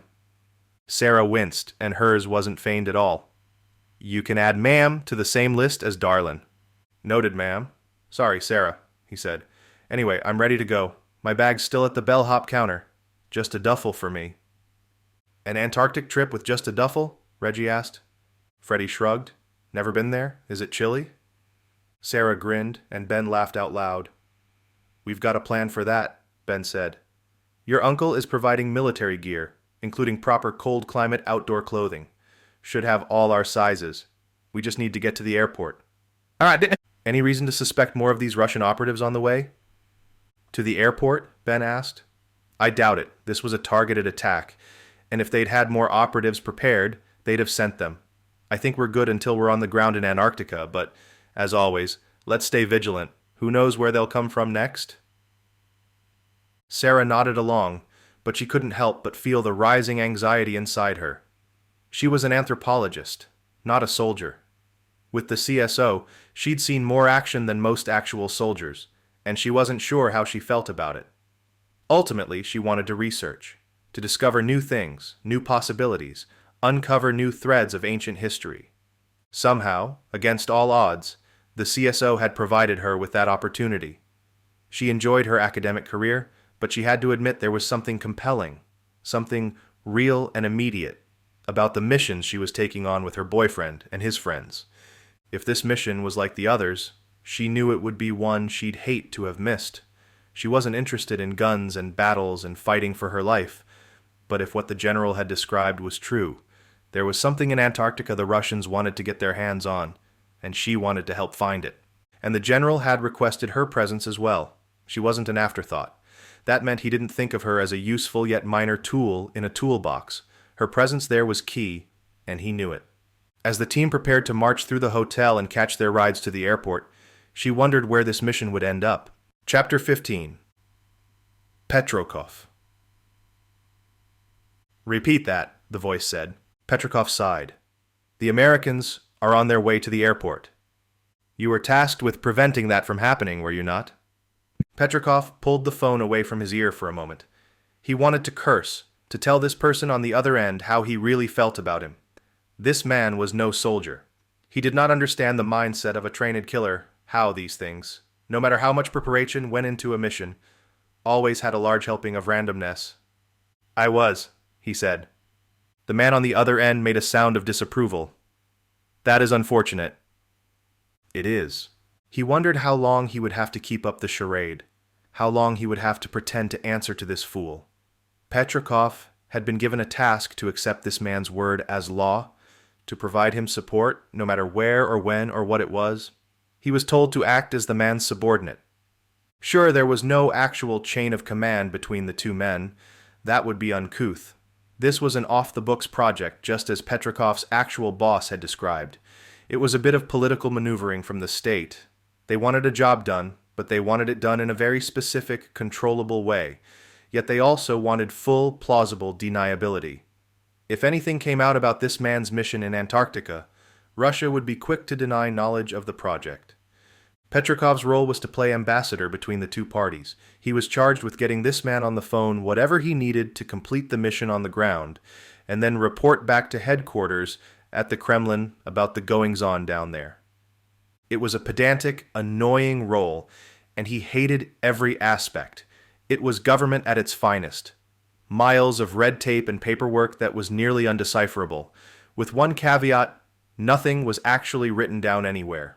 The entire project was kept so dark that not even an email between agents was allowed. It all needed to happen via encrypted burner phones, replaced daily. The last call of that day, this one, served as the update, during which the new numbers would be exchanged. This call was also the last scheduled call for some time. Service where this man would be in Antarctica was going to be impossible. The military had refused to allow the use of satellite communications for fear that any relay from the continent would fall into enemy hands. The United Nations was already suspicious of Russia, and they had their ear to the ground. If they heard any Russian chatter from the southernmost landmass, they would be up in arms. And it did not help that Petrov's brother had failed his mission. Now there were Americans heading to Antarctica, scheduled to arrive in 2 or 3 days. I have the flight information. I will get it to you soon. It is too late, the voice said. We cannot email the data, and I must begin the next phase of the project here. Our ability to call one another will end. I know this, Petrov said, but it is good information. Information you can use to... We do not need it, Petrov. There are no planes that fly here. We will notice any that do. Petrikov waited, hoping he could get a logical jump on the man to prove his worth once again. He hated this, having to prove himself to a lesser man, in order to get into the man's good graces once again. All politics, he thought. He needed this person to be on his side, if only to convince their superiors that Petrikov was worth a promotion. One promotion, he thought, and then this ends. Then I can have actual power. Fine, Petrikov said. I am here for whatever you may need, as always. Our relationship ends here, Petrikov, at least for the next few days. The mission is nearing completion, and the machine cannot be stopped once it is engaged. But I may be able to offer... Your support ended with a spectacular shootout and the deaths of Russian agents, Petrikov. And one of those deaths was of my own brother. I am sorry for your loss. It was poor planning to include family in a mission such as this. Petrikov placed his hand over the flip phone microphone and swore. This rat bastard, he thought. He wanted to scream to tell this civilian how useless he truly was to the motherland. Russia didn't need him or his stupid project. Whatever it was, whatever the true goal of it was, Petrikov was sure it was but a pittance compared to the long-term plans of the state. This was a simple science experiment meant to obtain some natural resource that would be valuable for trade. But that was it. Petrikov could not imagine what else could be so important there, so worth the secrecy and subterfuge. The risk with the United Nations was great, which meant the reward had to be that much greater. But Petrikov did not know why they had begun this project this particular way. Why they had chosen a civilian scientist to lead the project instead of a military man like himself. My brother was a great man, Petrikov said. He died for his country. And he will not be forgotten, Petrikov, came the reply. It does not change the mission parameters, however, nor does it change the schedule, although it creates some problems. You have a plan to take care of the Americans? He asked. Why wasn't I made aware of this? We do. All will be well, Petrikov. Please send my update at your earliest convenience. Without another word, the line was disconnected. Petrikov had not even told the man the number for his new phone. It was an abrasive, callous display of arrogance, one that his superiors at the Kremlin would not appreciate. He pulled the phone in half, breaking the hinge connecting the two pieces, then tossed them into the trash can in the hotel room. He was hungry, and he needed to think things over. He could use this. He could use this man's arrogance against him. He just needed to think about it, to figure out exactly how. Chapter 16. Ben. 2 days later. Ben hated planes. He didn't like the idea of defying the laws of physics, hurtling through the air tens of thousands of feet above the hard earth in a metal tube propelled by super flammable liquid. It just seemed wrong. He had never been in a situation that would have taught him this fear. It was simply because of his understanding enough about how the world worked, and yet not quite enough about science. It was an intuitive fear, something he couldn't control. And it didn't matter now, as he was currently hurtling through the air inside of one. He was terrified whenever any plane he was on took off. But landings were the worst, aiming for a tiny strip of concrete, barely wider than the plane itself, and resting the entire massive behemoth on tiny little air-filled tires, all while slamming on the brakes and hoping the whole mess didn't just careen off the other side of the runway and into traffic. Or, as would be the case today, careen off the ice pack they would try to land onto concrete and into a mountainous crag of rock. Or worse yet, off the edge of an ice cliff and into a frozen sea. The CSO team had been joined by Freddy and two of his buddies, both well-trained and experienced soldiers who had served with Freddy before. The three soldiers, joined by Reggie, Sarah, Julie, and Ben, were all nearing their destination after 3 days of travel. They were about to touch down at Palmer Research Station off the coast of Argentina. From there, they would depart for their actual destination, Antarctica. They had been there before 2 years ago, when trying to track down a communications signal picked up from an area near the South Pole. They had almost lost their lives while there, and they had lost excellent soldiers during the nightmarish mission, and what they had found there had been nothing short of terrifying. It reminded Ben that left unchecked, evil would somehow always find a way to prevail. He hoped what they were dealing with this time was something far simpler, something that could be handled with words and diplomacy rather than guns and soldiers. And yet he had enough experience in his life to know that there was usually a reason these entities opted to set up shop at the far corners of the globe. There was usually a reason people wanted to hide. There was usually a reason groups like the CSO would be called to find those people. He glanced back at Freddy and his friends. All good men, capable, all smaller and shorter than Freddy, but far larger than the average human male. Each had sinewy muscles poking out beneath tight t-shirts, and each had the jawline of a G.I. Joe. They were laughing and joking amongst themselves a few rows back. Ben couldn't hear the conversation, but he remembered being their age and what topics might come up. They were most likely talking about girls and guns and video games. He smiled and shook his head. Damn, how old have I gotten? He glanced over at Julie, seated directly next to him in his row. She smiled back and gave a minuscule nod. Whenever they boarded a plane, Julie turned into a sort of caring mother, making sure Ben felt safe and secure. Nothing she could do would really help, but it was cute, and Ben enjoyed the attention. Doing okay? She asked. He nodded. About as well as I could expect. I think my anxiety's coming back because it knows we are about to land. Yeah, I feel some butterflies as well. A little of that turbulence over the ocean didn't help either. Ben swallowed, then looked out the window. The vast expanse of blue had turned into a vast expanse of white. Their travel had been clear of poor weather, so he could see all the way to the mountain range jutting up in the distance. For a continent as large as Antarctica, there was no place on Earth as desolate and depressing. He looked down, trying to discern one bright white feature on the ground from another. It was impossible to survive here, and the scientists and researchers that called this place home still only served 6 to 12-month terms, cycling out with other co-workers so as not to be claimed by the depressing and pounding desolation. When we're wheels down, we'll have to disembark quickly, Julie said.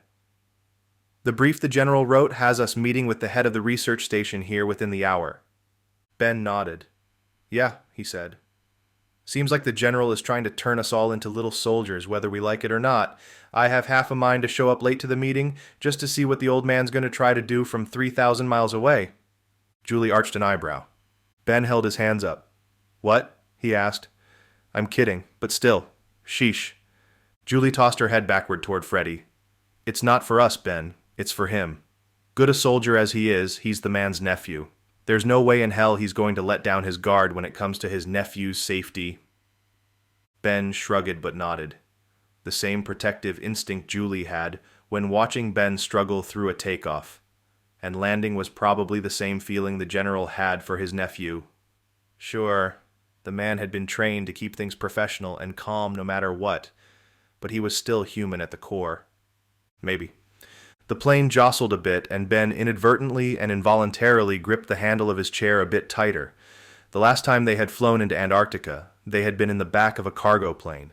While this cargo plane looked the same on the exterior, its interior had been retrofitted with seats, the material matching the colors of the commercial jetliner they had been purchased from. They didn't quite fit the space either. There were nets and webbing all around them, holding gear and equipment for the scientists and researchers, as well as crates full of weapons and ammunition for the soldiers. But at least the seats were more comfortable than sitting on the hard metal floor or in a jump seat along the curved walls of the aircraft. It was far from luxurious, but it was a step up from their experience last time, and Ben hoped for many such step-ups this go-around. Ben heard a whistling sound, something far off and seemingly from outside of the plane. He felt the interior of the cabin go silent, even the roar of the engines seeming to lower their volume a bit. It was as if everyone on board had heard it at the same time, recognizing that it was not a normal sound, and were now all holding their collective breath. Suddenly, the whistling stopped. Ben perked his ears up, and exactly 1 second later, a section of the fuselage exploded inward, and an entire 10-foot chunk of plane simply vanished. Chapter 17. Ben. Ben didn't react. He tried, but couldn't. He tried working his jaw. His eyes twitched, but no words would fall out and he couldn't blink. As soon as the hole had been ripped open, things moved outward. From inside the plane to the space beyond. Crates of gear, netting, a broken row of seats. The whistling sound returned, but this time it was more intense, more like the sound of a screaming banshee. The roar of the engines whined as they increased in pitch. There was cold all around. A sucking, life-ending cold. Julie gripped Ben's hand in a vice, and Ben squeezed back, still unable to keep his eyes off of the gaping maw on the opposite side of the plane. The howling wind continued in a fury he had never experienced, and he felt the plane's starboard side dip. His stomach lurched, and Julie screamed, "No, no, no." This was it, his absolute worst nightmare. The plane's bow then dipped, turning their flight into a steep descent immediately. When he thought his stomach had jumped as far as it would go, he now found that it could ascend the entirety of his esophagus and end up in his throat. Ben felt himself choking, trying to swallow his insides back down to where they belonged. Julie screamed louder, and he heard men's voices joining in the cacophony. One was shouting what seemed like orders. The others were simply screaming. None of the notes were in harmony. A chorus of tritones added to the mix of blistering wind and roaring engines. Ben heard a crackle come through the aircraft's onboard speaker system. It was distant, faint. The pilot's voice cracked through tidy, poor speakers that were not in any way prepared for combating noise such as this. If the pilot had just explained to all of them how they might hope to stay alive in a plane crash, Ben hadn't heard a word of it. It didn't matter. Ben knew the statistics. His nightmares had reminded him, day in and day out, of the chances of survival of a plane crash. The plane dipped again, now almost vertical, and he noticed one row of seats across the aisle and behind him lift forward, then come completely unbuckled from the floor. The bolts must have worn, and the motion and impact of the explosion were too much. It was a row with one of Freddy's soldiers, and it. The kid was wide-eyed, terrified, as he tried to click apart his seatbelt restraint. Ben couldn't focus on him. He was riveted, facing forward, but out of the corner of his eye, he saw the kid nearly break free, finally deciding to extricate himself from the seat without unbuckling his belt. He was standing now, halfway out of the row, when the seat tumbled again, end over end in a roll, heading toward the open gash in the aircraft. Small items, paper and debris and duffel bags, were still being sucked outward from the interior of the plane, and it was toward this gapping outward blast that the kid and his row of 2 seats tumbled. Ben couldn't hear him, amid all the egregious noise. It was as if everything else in the world was completely silent, replaced by this monstrous turbine-like sound. Ben watched as the kid in the tight t-shirt ripped and pulled at the tumbling row of seats. His face bloodied and smashed from an impact with the floor as it rolled once again end over end. And then they were gone. The kid, the seats, all of it. The soldier, Freddy's friend, had simply disappeared into the white fog outside the plane. Ben choked again, this time his own scream reaching his ears. Julie was gripping his right hand with her left, but her right hand was frantically working on something next to her. Ben wasn't sure what it was, but he knew it was hopeless. There was nothing within reach, nothing on the plane at all, that would have any hope of saving their lives. Ben squeezed his eyes shut as he felt the roar and whine of the engines pummeling upward and forward, screaming against the never-ending onslaught of gravity. The tip of the plane pulled up, and Ben felt his stomach pushing back down into his chest, landing closer to where it actually belonged. The chaos and nightmare were everywhere, unrelenting, and the cold had finally worked its way into Ben's core. He wasn't sure if it was because they were flying thousands of feet in the air or because they were in Antarctica. Perhaps it was both. In the split second before everything went black, Ben had the fleeting realization that if they somehow did survive this incident, the cold would surely kill them shortly thereafter. He finally could move his head, slowly ratcheting it over to the right to look at Julie. She was staring back at him, her eyes wide, her right hand having given up whatever task it had been trying to perform. For a moment their eyes locked, their gaze steady amidst the tossing and tumbling world around them. Chapter 18. Ben. The black nothingness was overwhelmed only by the severe cold that had now penetrated deep into and through Ben's body.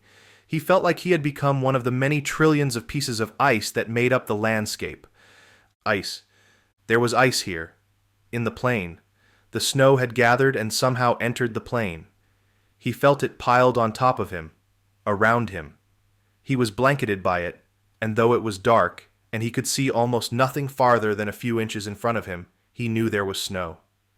That means I'm alive. He wasn't dead.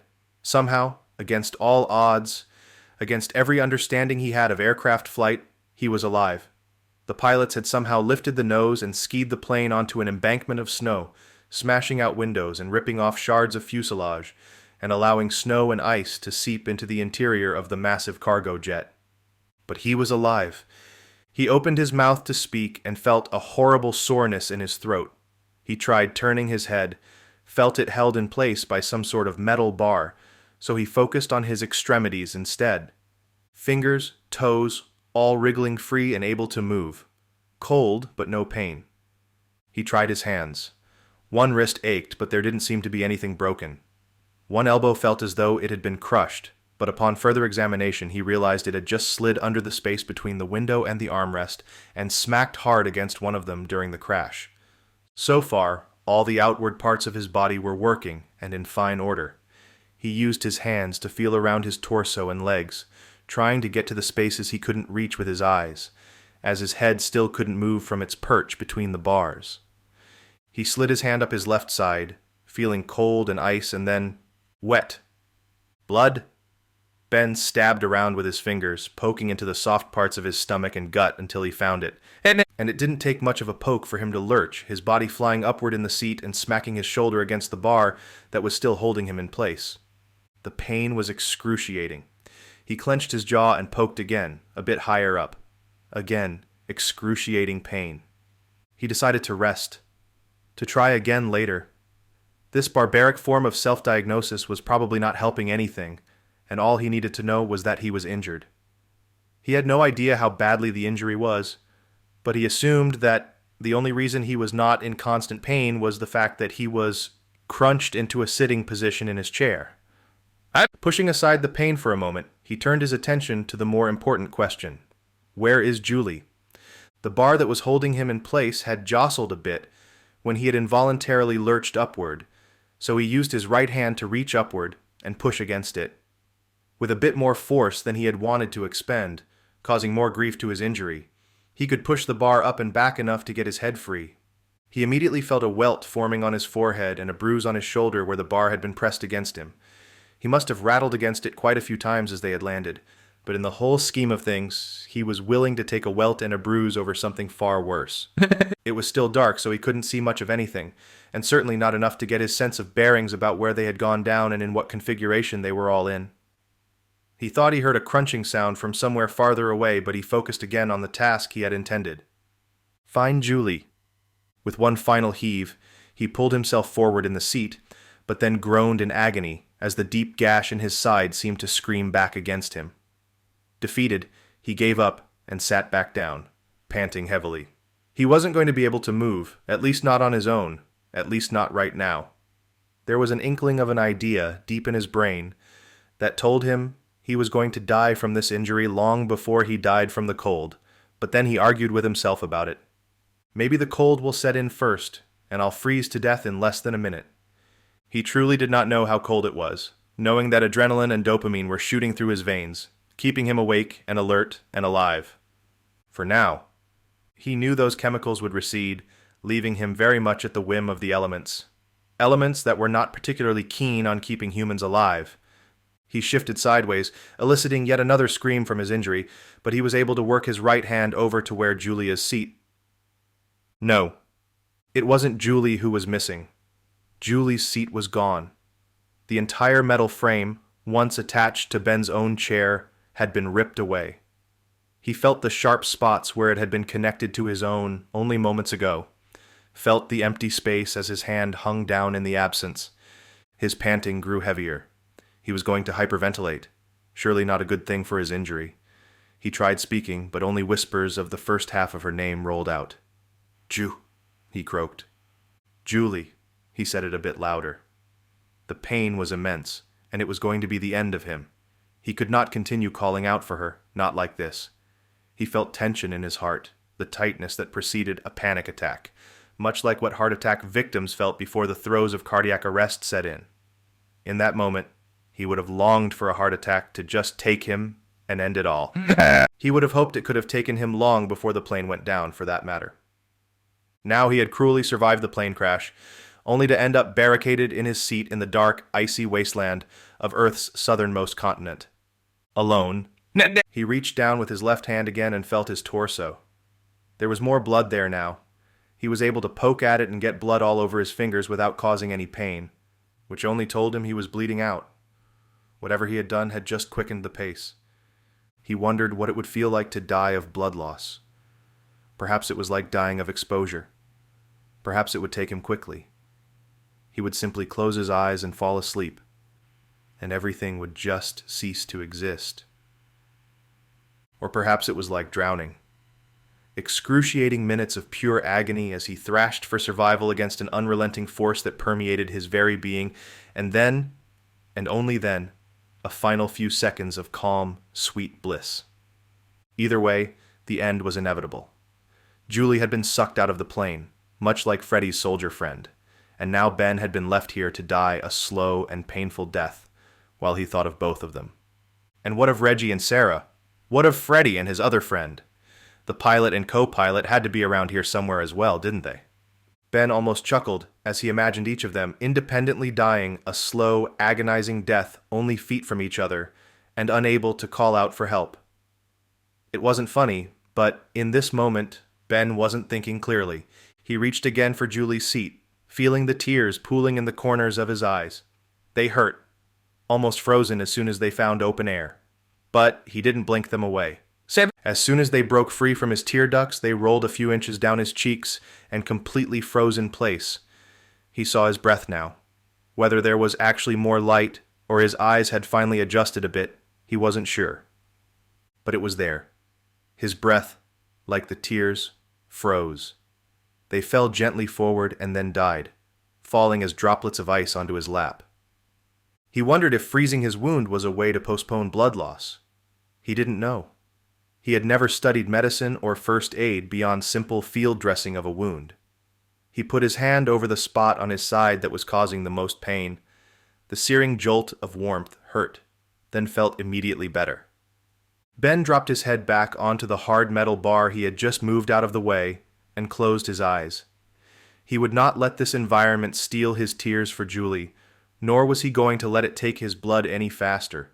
There was little control he had of the situation, but he did the only two things he could think of. It was futile, he knew, but it was something, and he had always known he'd go down fighting. He closed his eyes and imagined a better place, a warmer place, one with Julie alive and next to him, resting her head on his shoulder. They were at a beach, on a honeymoon they never got to take, an imaginary vacation that had to be cut short by yet another mission. They had argued about it, but they had both known they would take the mission. They would do the job, forgoing their own comfort and pleasure for the greater good. It was his, and now Julie's, way of operating. It was a shame he couldn't tell her that. As he drifted off into the eternal sleep, a small smile grew on his face, and the tears froze his eyes shut. Chapter 19. Julie. Julie's eye was plastered shut, the blood and swelling keeping it from providing any visibility. The eyeball itself wasn't injured, and it would heal in time, so she wasn't concerned about it. She still had one good eye, and it fed more than enough information to her brain to tell her that what she was seeing was an absolute shit show. Strewn out on the ice and snow as far to the left and right of her vision as she could see was a yard sail from hell. The plane's fuselage had cracked and ripped down the middle, sending shards and chunks of metal and seat cushions in every direction, a few of the larger sections of seating directly in front of her now. The gash in the plane had widened as the aircraft had slid over the sharp ice, the insides of it now mostly on the outside. There were bags and busted crates half buried in the snow, along with streaks of dark-colored liquid that had frozen into place, forever marking this location. Likely oil, though she couldn't tell. The pilots, both now dead, had brought the injured aircraft down on a relatively flat section of ice in a long, narrow valley. Because the runways in Antarctica were simply flattened and smoothed down strips of ice anyway, essentially long, skinny hockey rinks, the landing hadn't been terrible. The aircraft had perished along with its pilots, but they had managed to get 2 of the 3 sets of landing gear down to at least provide a relatively safe landing.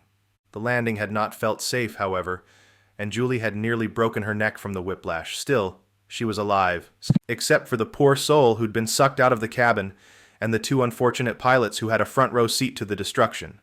So were the rest of her team. Freddy had pulled Reggie out of the aircraft, and Sarah had been able to retrieve Freddie's other soldier friend they'd met at the airport. Julie had seen the shocked, devastated looks on their faces when the two soldiers had disembarked from the crumbled mess, but in a small show of mercy, the body of their friend had landed somewhere far away. Julie and Ben, sitting farther up in the craft, had been nearly crushed as the fuselage collapsed under its own weight, and it had taken Reggie and Freddie a lot of work to get her out. They'd ended up having to search the boxes for a tool, and finally found a pair of bolt cutters they used to tear the seat free from its mount. Ben had proven more difficult. He was unconscious, bleeding from multiple wounds, and Julie had at first nearly gone crazy trying to pull him out. Reggie and Sarah pulled her back, calming her, while Freddie was working the large man out of the seat. She was watching now as Freddie carried Ben's limp form out of the aircraft. Reggie ran to help, and together the two men brought Ben toward Julie, where she was waiting with a massive parka. They had each found a parka and extra clothing, and Sarah and the other soldier, a kid named Samson, were working on starting a fire on one of the streaks of oil. It wasn't snowing, and Julie was offered a clear view of Sarah and Samson as they worked. Samson spread some pieces of a seat cushion they'd ripped apart, no doubt something that would give off plenty of poisonous fumes once lit, over the frozen oil slick, while Sarah held out a match and tried to light it. They quickly found out that the seats were fireproof, so they scrounged around and found a broken piece of a crate and some articles of clothing. That lit, and they soon had a small but raging fire brewing. Julie glanced up at Freddie and Reggie as they carried Ben over to her. She felt her heart rising in her throat. She hadn't yet asked the question that had been nagging at her. Ben had been alive when they'd taken her and her seat out of the aircraft, but he'd quickly thereafter fallen asleep and ended up unconscious. She wasn't sure what his injuries were, only that it looked like something had struck his head and that he was bleeding from his side. Neither man met Julie's eyes. They set Ben down on top of a parka. Julie had spread on the snow, slowly and carefully.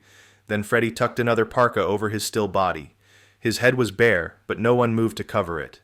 They needed to examine him. Julie sniffed, feeling her breath catch in her throat. It wasn't from the cold. She extracted herself from the snow and stood, then crouched next to Ben's body. Still, no one spoke. Sarah and Samson were preoccupied with the fire, neither daring to look up. Julie wanted to scream, but the cold suddenly found its way into her through every pore of bare skin. She shuddered, then reached a hand out. Suddenly Ben coughed, a choking, pained sound. Julie gasped, pulling her hand over her mouth. Ben coughed again, and Reggie fell to his knees, placing his hands on Ben's chest, preparing to do chest compressions. "Wait," Julie said. I think he's cleared it. He's breathing normally now." She too placed a hand on her husband's chest and felt the gentle, rhythmic breaths. He inhaled a choppy, forced breath, but then as he released and inhaled again, the breaths became more normalized. Finally, he blinked. His eyes were mere slits, but she could see the pupils sliding around beneath the eyelids. He swallowed, breathed for a few more seconds, then finally spoke. His face was still staring straight up at the hazy white of the sky. "So, this place is incredible. Which one of you is going to tell me I've died and gone to heaven?" Chapter 20. Ben. Ben's head was killing him. He wanted to shove his entire face and forehead into the snow to bury himself up to his neck. He couldn't imagine how it would feel if it wasn't below freezing out here. He groaned in pain as Reggie and Sarah finished packing the makeshift wrap around his wound. The cut he'd suffered from the plane crash was deep, but the bleeding had slowed, and he was sure he'd be able to walk well enough in a day or so. The problem was that they might not have a day or so. From what they could all tell, they were stranded in the middle of a massive plain of ice and snow, mountains in all directions but for one, and in that one direction was ocean. There were no buildings anywhere in sight, no humans besides the ones directly around him. The pilots had perished in the accident, as had the young soldier who'd been sucked out of the plane after the side of the plane had been ripped apart. Ben tried not to envision his face when he closed his eyes, but keeping them open against the wind seemed to hurt more. "You okay?" Julie asked. "Your wound seems to be healing already." "It's just because it's frozen solid," Ben said. "I bet if this were the desert, I'd have melted all the blood out by now." "That's disgusting," Reggie said. "That's scientifically impossible too," Sarah said. She offered Ben a smile. "Glad you made it." Ben nodded, his eyes inadvertently bouncing over to Freddy. The huge bear-shaped soldier was sitting next to his soldier friend. Neither man was talking much. "How's he doing?" Ben asked. Reggie shrugged. "Lost a good man today. Probably happened before, too. But never like this." "Yeah," Ben said. "No shit." "So what's next?" Julie asked. "We're probably going to want to plan." Ben's eyebrows rose. "You're not waiting for me to decide, are you? I mean, you could have been hauling my fat ass back to the nearest Applebee's all this time, and instead, you waited for me to—" "Applebee's sucks, man," Reggie said, cutting him off. "Chili's, maybe. But if Applebee's is it, I'd probably rather stay out here and—" "Don't finish that sentence, please," Sarah said. She turned back to Ben. "Well, now that you're awake, I guess it's time to fill you in on what's been happening here." What's been happening?" Ben asked. He looked around at their makeshift campsite. "I thought it was pretty simple. Plane died, we almost did, now we're stuck." "Well," Julie looked away. "What?" he asked again. "All right, look, this ain't the time to be cryptic."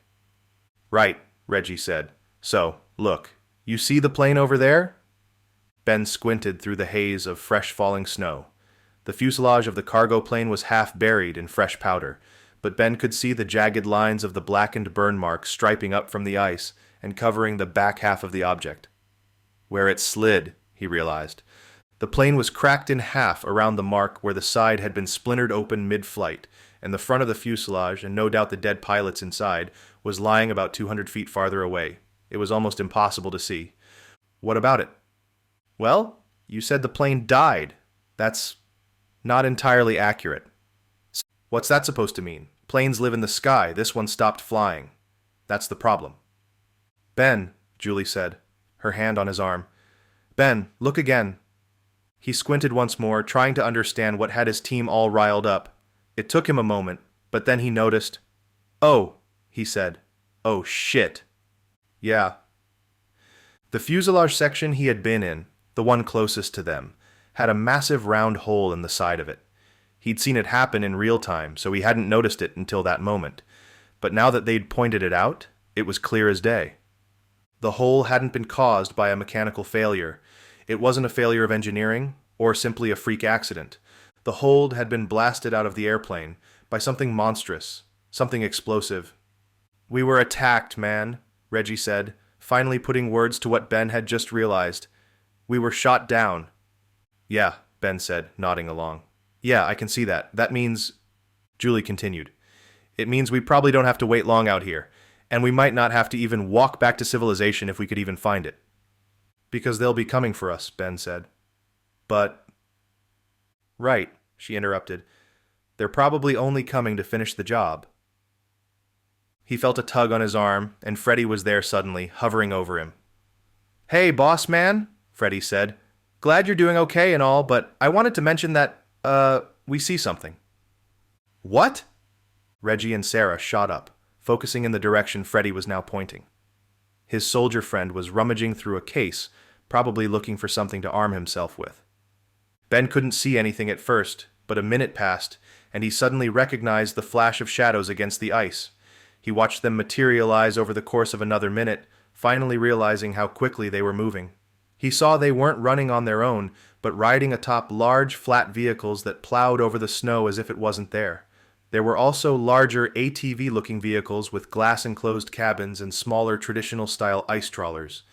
He watched them advance onto their position, seeing now the details. The uniforms were all matching, perhaps 6 people in total, all of them bearing down on Ben's group, all of them carrying guns.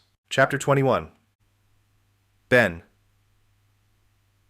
The first thing Ben noticed was the heat.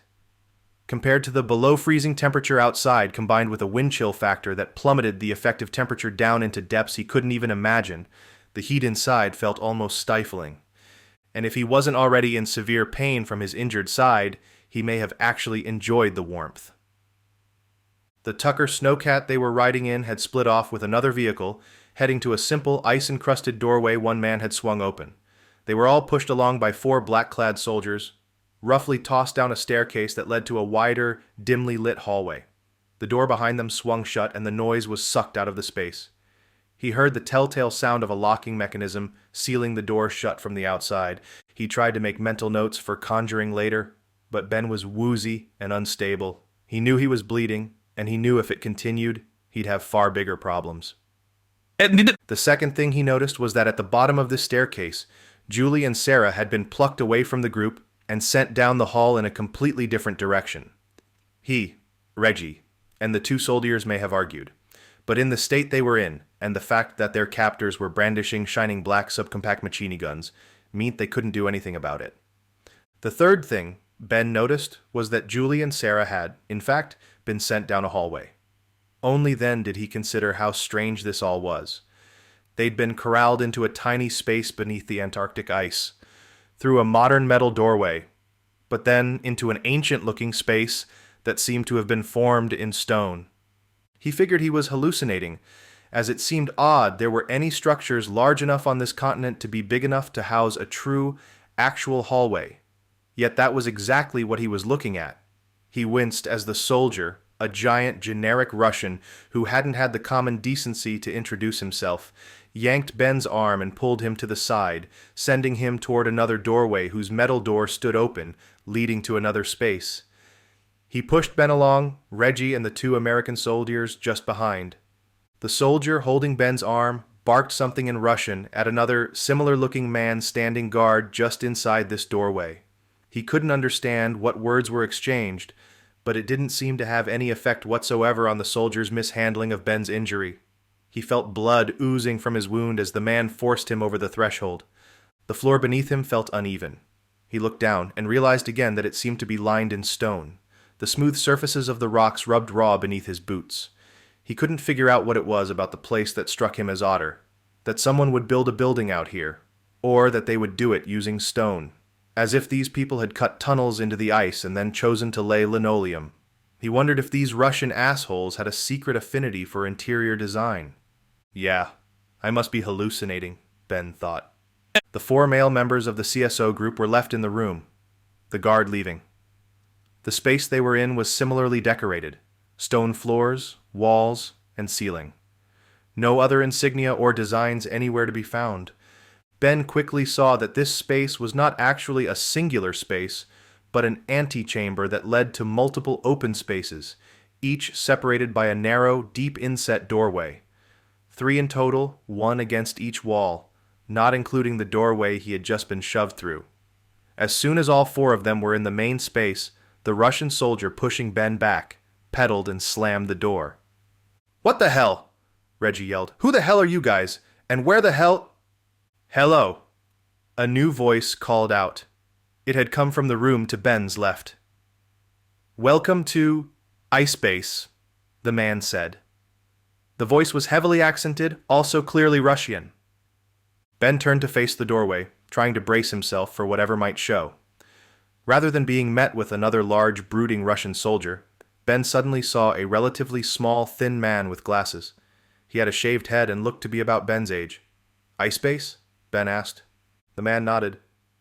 "Well, that's what we are calling it anyway, since none of us knows its true name or purpose. Where did you come from?" Ben wasn't entirely sure what he meant, so he stuck to the basics. "We are Americans. Plane crash. They came and grabbed us. About 20 in all, though we were split off from most of them." The man frowned but didn't offer any feedback. "And where the hell did you come from?" Reggie asked. Ben noticed that Freddie and his soldier friend were huddled close together against the wall nearest the doorway they had entered from. Neither of the younger men had spoken. "We are scientists," the man answered. "Well, me and 2 of the others here, as well as 2 women who are in the women's chambers." "Yeah, what's up with that?" Reggie asked. "We had 2 ladies with us as well who were unceremoniously removed from my group. I'd love to have a word with whatever assholes thought that was a smart move." "They need to make sure you are not American soldiers," the man said, as if that explained everything. Freddie raised an eyebrow but said nothing. "So, what if we are?" Ben asked. "Seems a little sexist to assume that only men can be soldiers, right?" The man shrugged and motioned with his palms up. "I'm just a scientist, but they want to make sure we are who we say we are." "We have told no one who we are yet," Reggie snapped. "I'd love to, but no one out there seems to speak English. They will come, and they will want to know everything. Best you tell them the truth. Ben wanted to laugh. And why is that? Let me guess. They're angry Russian soldiers thinking Americans are here to spy on their little operation and report back home to Uncle Sam? Ben could immediately see from the look in the man's eyes that he had gotten rather close to the truth. Let me assure you, he said, none of us are soldiers. None of us are here to hurt anyone. He didn't glance at Reggie, Freddie, or the other man standing next to him. He tried to remember the kid's name, but could only recall the name of the other young soldier, the one whom he'd watched get sucked out the side of the plane. Scotty, something like that. He made a mental note to do better with names. As if on cue, the Russian man in front of him reached forward and shook Ben's hand. Name's Evgeny Volkov, the smaller man said. We've been here for about 3 days. They feed us well, and we are mostly free to move around. I think they're trying to keep us safe as much as find out what we are doing here. Ben had too many questions. He wasn't sure where to start, so he was glad Reggie stepped in to begin. Speaking of a place to keep us safe, it is nice and warm in here. What the hell is this place? Chapter 22. Ben. Ben looked around again. There was some ice on the walls, but only in cracks that were farther down to the ground, on or near the floor. Anything above that glistened and dripped from contact with the heat. Did that mean they really were underground? And how was this place heated? We are not sure, the man said, answering his earlier question. It seems to be some sort of Russian base, but not one I have heard of. Trust me, it's not one anyone in the world has heard of either. The U.S. was absolutely not informed there was any sort of Russian operations down here in this area. The man nodded. Yes, we know. My team was sent down here on a research mission. We were picked up, not gently I might add, by these Russian soldiers, my own countrymen. It seems their mission differs vastly from ours. And what was your mission exactly? Ben asked. Research. That is it. We were taking ice core samples there when we found something interesting and sent the results back home. Within a day of returning to our ship off the coast, we were picked up by these guys and brought here. Back to the first question, Reggie said. Where is here? We do not know, Evgeny said, shrugging. Best we can gather, it is somewhere on the peninsula where our ship was docked. None of us have been upstairs to see if there are any recognizable landmarks nearby. So that means we are underground? Evgeny nodded. Yes, it seems to be so. And none of us have seen that door up there open for any reason until you showed up. We believe it is a failsafe, an exit, for emergency only. You'll notice the door was twice as thick and insulated. That's probably how they are keeping this place warm. Deep geothermal vents, perhaps? We are not sure. Who's we? Freddie asked, stepping forward. He reached a hand out, and it completely enveloped Evgeny's. Name's Freddie, and I'm with these 3. This is Scott Sampson, but we call him Gator. That's it, Ben thought. Gator. He had been told the man's name and nickname, but couldn't for the life of him remember either. Freddie continued. I'm not sure what the hell's going on here, but I don't like for a single second the fact that my buddies and I were plucked off the surface of the earth after someone shot our plane down, then forced to come here against our will. I do like the warm air, so I guess that's a good start, though. It appeared Evgeny wasn't sure how to take the great bear of a man and his deep southern drawl. He shifted a bit on his feet, glancing at each of the 4 men. Gator was wearing a half grin, leaning against the wall and chewing the inside of his lip. Well, Evgeny said. Nice to meet you, Freddie and Mr. Gator. I feel the same way you do about being brought here against your will. You keep saying we, Freddie said. Are there more of you? Evgeny nodded. My team of 4 is all here in these rooms somewhere. Luca is in the mess hall getting food just down the hall. The 2 women in my group, Tatiana and Mia, are somewhere on the other side of the base. My best guess is that your 2 women have joined them in their quarters and are getting acquainted. Can we see them? Reggie asked. Let me rephrase that for my friend here, Ben said. We are going to see them, and we are going to see them now. Where are they? Evgeny looked shaken. I'm not sure that's a good idea. The Russian soldiers here need to debrief everyone and make sure... I didn't sign up to be interrogated by no Russian soldier, Freddy said, his chest expanding. And by my count, I see one scrawny little Russian nerd and a couple of other Russian goons that probably won't take much work, if you know what I mean. Ben placed a hand on Freddy's chest. No reason to get worked up, bud, Ben said. Let's play this by ear, see how things work out. If anyone here thinks we need to talk to one of these Russian knobs first, we will.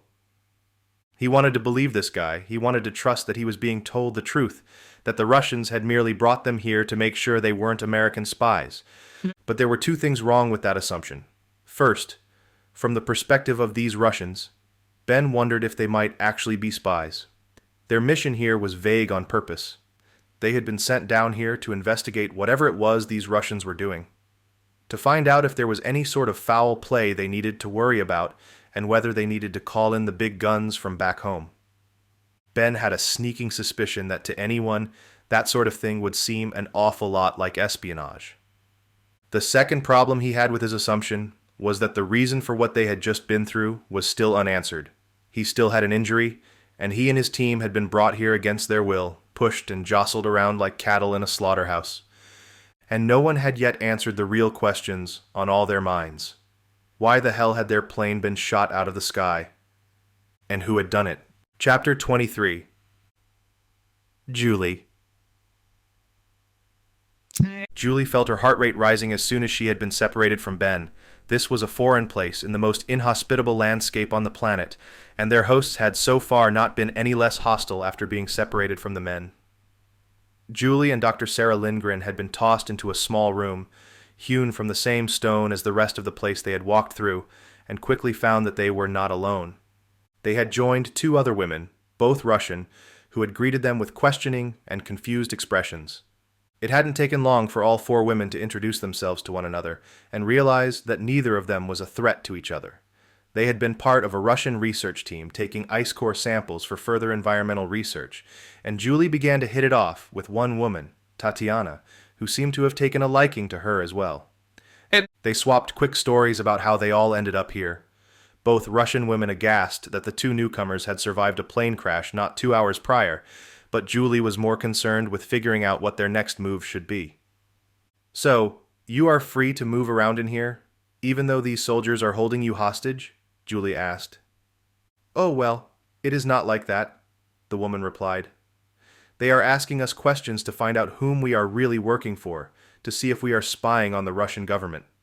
Yeah, you mentioned that, Sarah said, but doesn't this seem like an awful place to be spying on the Russian government?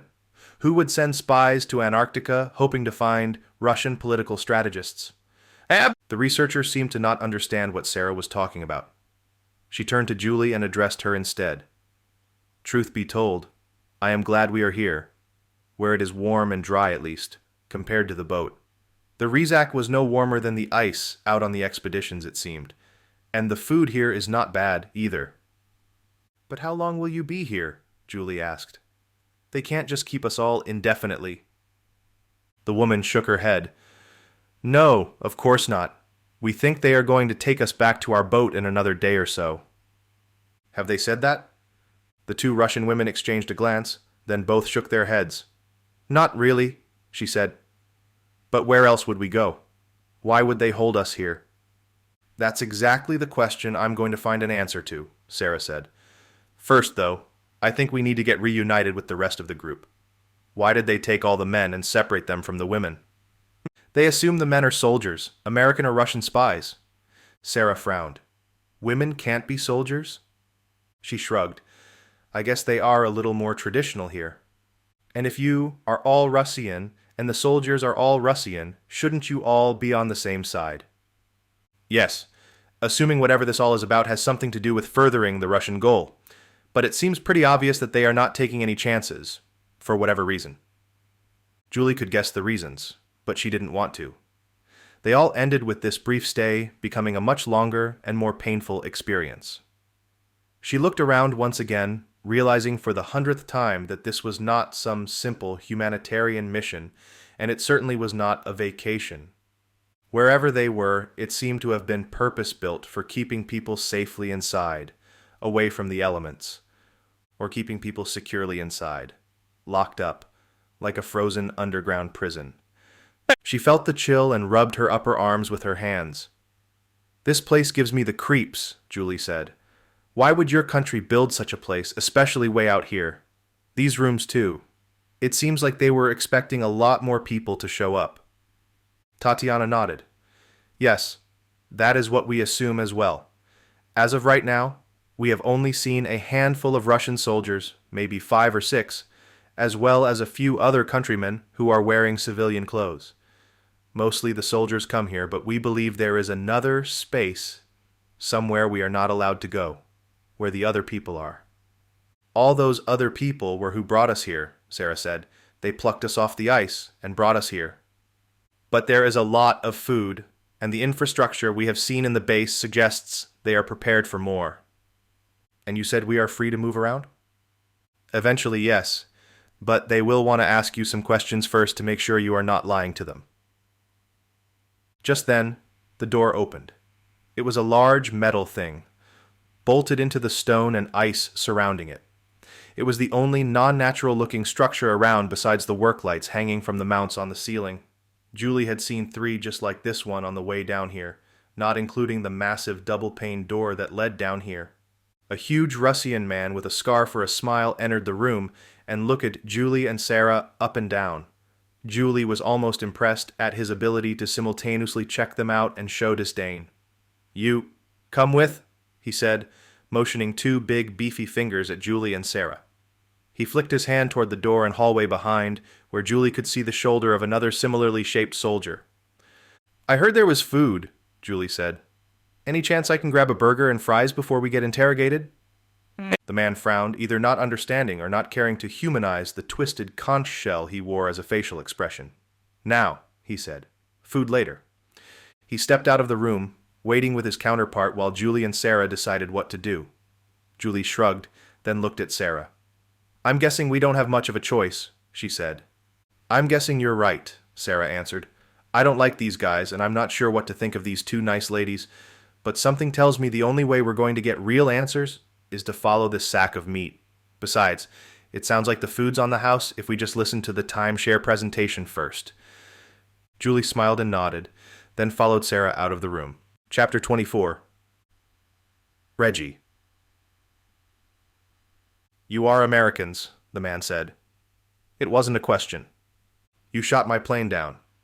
"You are Americans," he repeated. "You shot my—" Reggie laughed. "You know what, asshole? I'm tired of this. It's a game. It always is. Who put you up to this? You got anything else? Maybe Scrabble? Monopoly? Both are great American classics. Oh wait, did I just out myself? Shit, I think the jig is up." He raised his palms outward in mock surrender. "Now you know the truth, that I am an American." "You are American spy." See, now that's where I feel like you're not really listening. "You are American."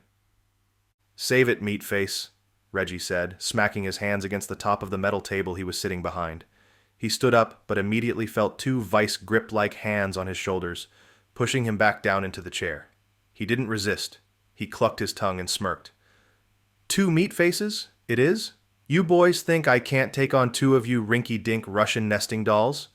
You are American." "Are you really going to ask the same question over and over? Is that your interrogation tactic? You hope that you'll, annoy the hell out of me, and I'll suddenly crack and reveal all my deep, dark secrets?" Reggie sighed. "Okay, I'll make this interesting for both of us, in that case. You ask the same stupid question, and I will give you a different answer each time. Each of them will be truthful answers, but none of them will be the answer you're looking for." "You are American." "Apple pie. Favorite dessert, hands down." "Wait, cheesecake is probably up there, but I can never really... You know what? Let's call it apple pie. That's the most American answer." "You..." 19. Been dating her for a few months, but it was high school, you know? Even took her out to a nice spot outside of town, like my granddad would have done. You know, that's also somewhat of an American tradition. You guys have anything like that back in the motherland? "You are..." "Ex-Army. Sniper. Ranger, actually. Never great at the following orders part, but pretty damn good at the shooting people in the head from really far away part." Reggie leaned forward and smashed his elbows on the table. The metal top and legs shook and rattled, sending a shockwave into the stony, icy floor. For a moment, both men stared at each other. Both of them had been trained for just this sort of occasion. Both men likely wanting nothing more than to dispense with the pleasantries and start going to blows. One could dream, Reggie thought. He wondered what Ben was doing in the next room over, or Freddie and Gator back in the space they had just left. He and Ben had been plucked from their new quarters and told to wait in these makeshift interrogation chambers, while the other two men stayed behind. It didn't give Reggie a lot of answers, but it gave him enough. Whatever this place was, it was understaffed. They only had enough crew to interrogate 2 men at a time.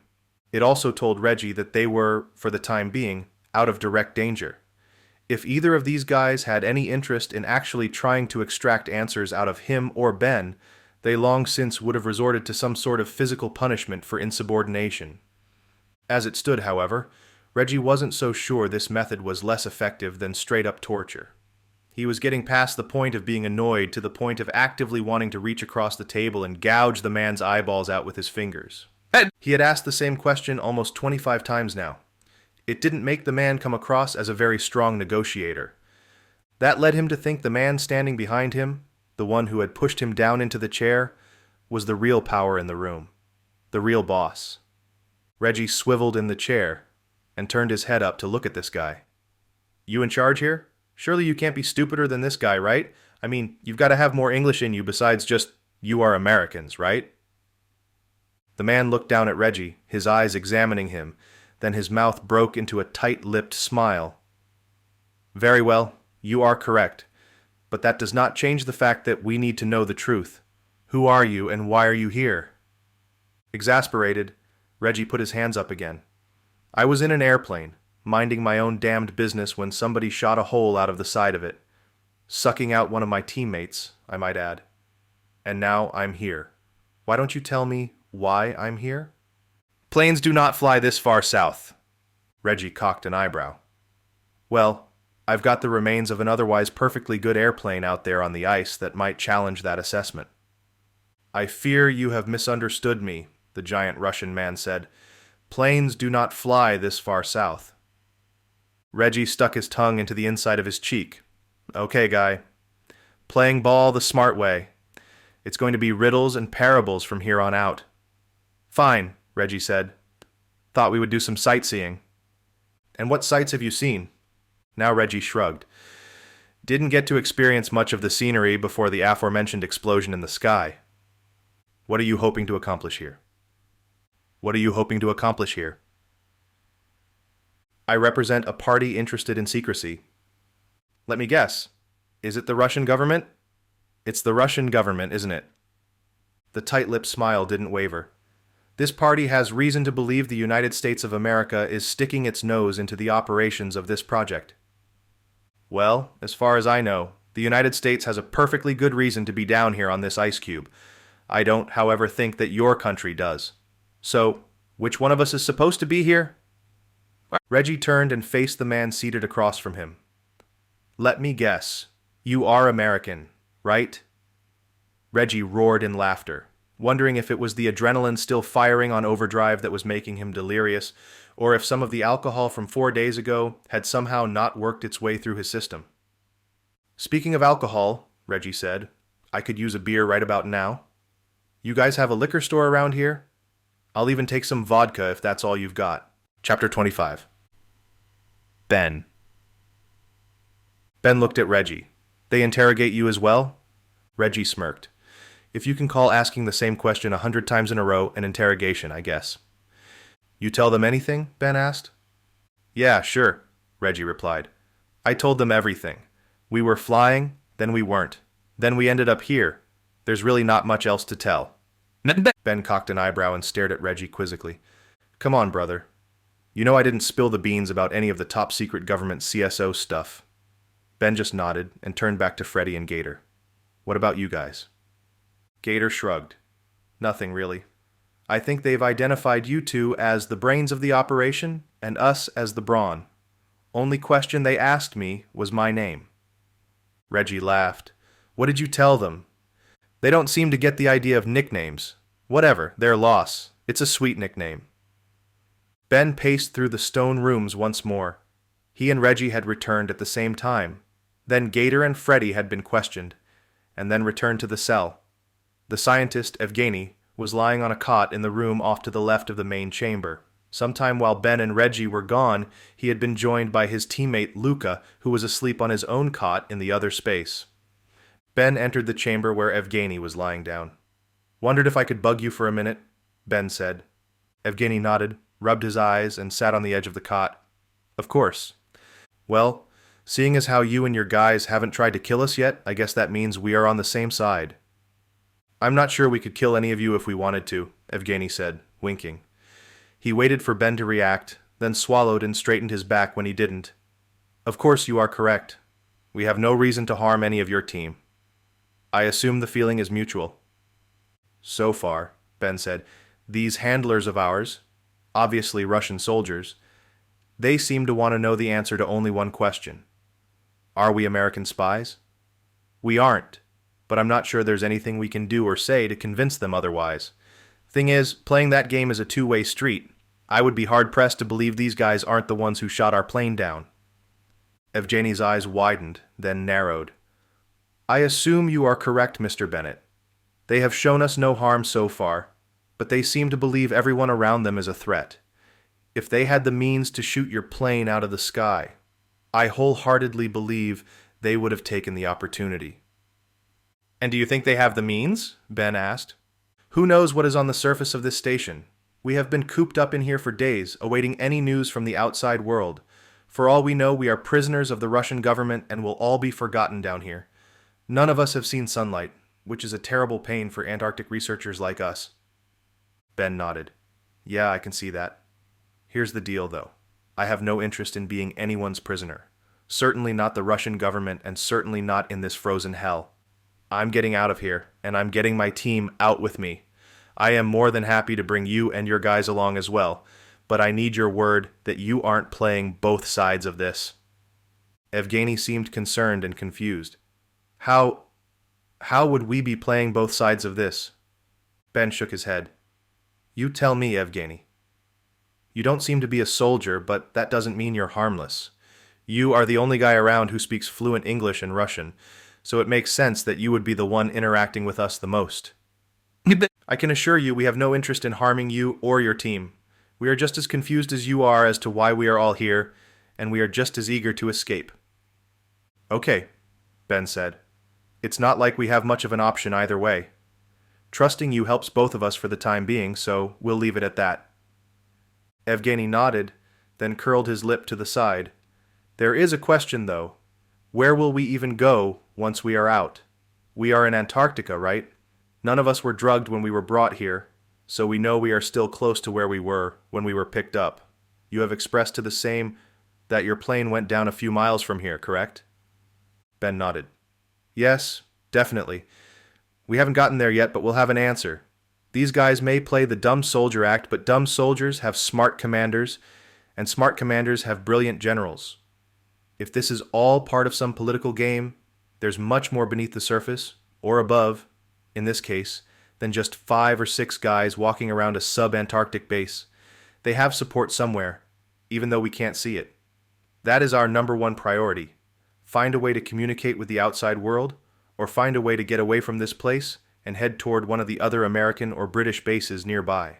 Chapter 26. Ben. Evgeny nodded. Yes, that is a good plan. My team will aid you in any way possible." "And that leads me to one more question as well," Ben said, hoping to keep the small man talking. He knew that any information was good information. If they couldn't use it immediately, they might be able to use it later. "Is there anything you can provide us with now? Any information you think is necessary? About the guards, or who they're ultimately working for? You have been here longer than us, and you say it is a relatively free space to move about in. Some sort of mess hall? What about offices? Is there somewhere that seems to be a bridge or control tower?" Evgeny shook his head. "Sadly, not much. The guards all stay in one of the rooms down the hall. My teammate Luca scoped it out earlier. It is like this one. There is another steel door bolted to the frame, just like every other space. We have been in all of these rooms except the guard's room, but they are seen entering and leaving multiple times a day, so that is our best guess as to what is beyond that door. They do not talk to us much, mostly to deliver orders or tell us to get back to our rooms. I overheard two of them whispering to each other about something called Gorod, but it sounded like they were simply discussing off-topic trivialities.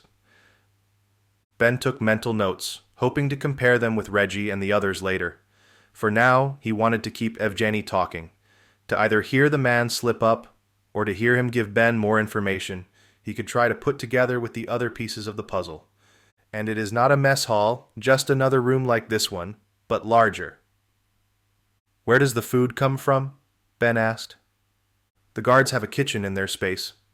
We see two of them carrying it out multiple times a day. Ben frowned. That doesn't seem likely, Evgeny. They are sleeping and cooking in the room that is supposed to be no larger than these? And where are they storing all that food? For that matter, where is it all coming from in the first place? Are we talking non-perishable goods like canned food and chips? No, not at all. The food is decent, obviously frozen and thawed before cooking. They have offered drinking water, also cola, and I've even seen one of the Russian soldiers with a can of beer. I see. And you have only seen 5 or 6 guards? And again, he nodded. Yes, there are 2 or 3 on duty, while 2 or 3 more are in the guards' chambers. They have a rotation, but we have not paid close enough attention to understand the rhythm and timing of it all. That's okay. Our guys can figure that out pretty quickly. Most likely, just a standard security guard operation. We have overheard 2 names of the guards, but they rarely converse with one another when they are on duty, nor with us. We assume it is to keep up the ruse and prevent us from feeling comfortable here. Well, they are feeding you and staying out of your way for the most part, right? Yes, they are. But that is like saying we are free to move around a small condominium or apartment, but we can never step foot outside. Yeah, I understand that completely. So, what do we do now? Evgeny asked. I can introduce you to the female counterparts of our crew, and I would like to meet yours as well. We know the room they are in, and I am sure they are all getting along together just fine. After that, should we get something to eat and discuss your plans on getting out of here? Ben looked around one more time. The stone wall looked like a cobblestone path, the smooth rocks frozen in place because of the temperature of the ice behind them. It was a remarkably odd choice for building material, especially here. Ben knew Antarctica was an actual continent, with real earth and dirt beneath its masses of ice. Had they been taken that far down into the Earth's crust? Were they underneath the entire ice shelf, and this facility had been erected from stones normally hidden beneath it? If that were true, it would have been an absolutely massive undertaking. He could think of a dozen better ways to get a job like this done, and he wasn't even an architect. No, what he was looking at was something more. It didn't fit. None of it fit. Why their plane had been blasted out of the sky, why they had all been taken and questioned immediately, and why this team of Russian researchers was also seemingly at odds with the Russians themselves. Food is always welcome, Ben said, finally addressing Evgeny's question. And we can talk plans later. After I figure one out, he thought. First, however, I think our team should get together and start chatting about the real question that's been nagging at me. And what question is that, Mr. Bennett? Please, call me Ben. And the question is simple. What type of research were you all doing down here?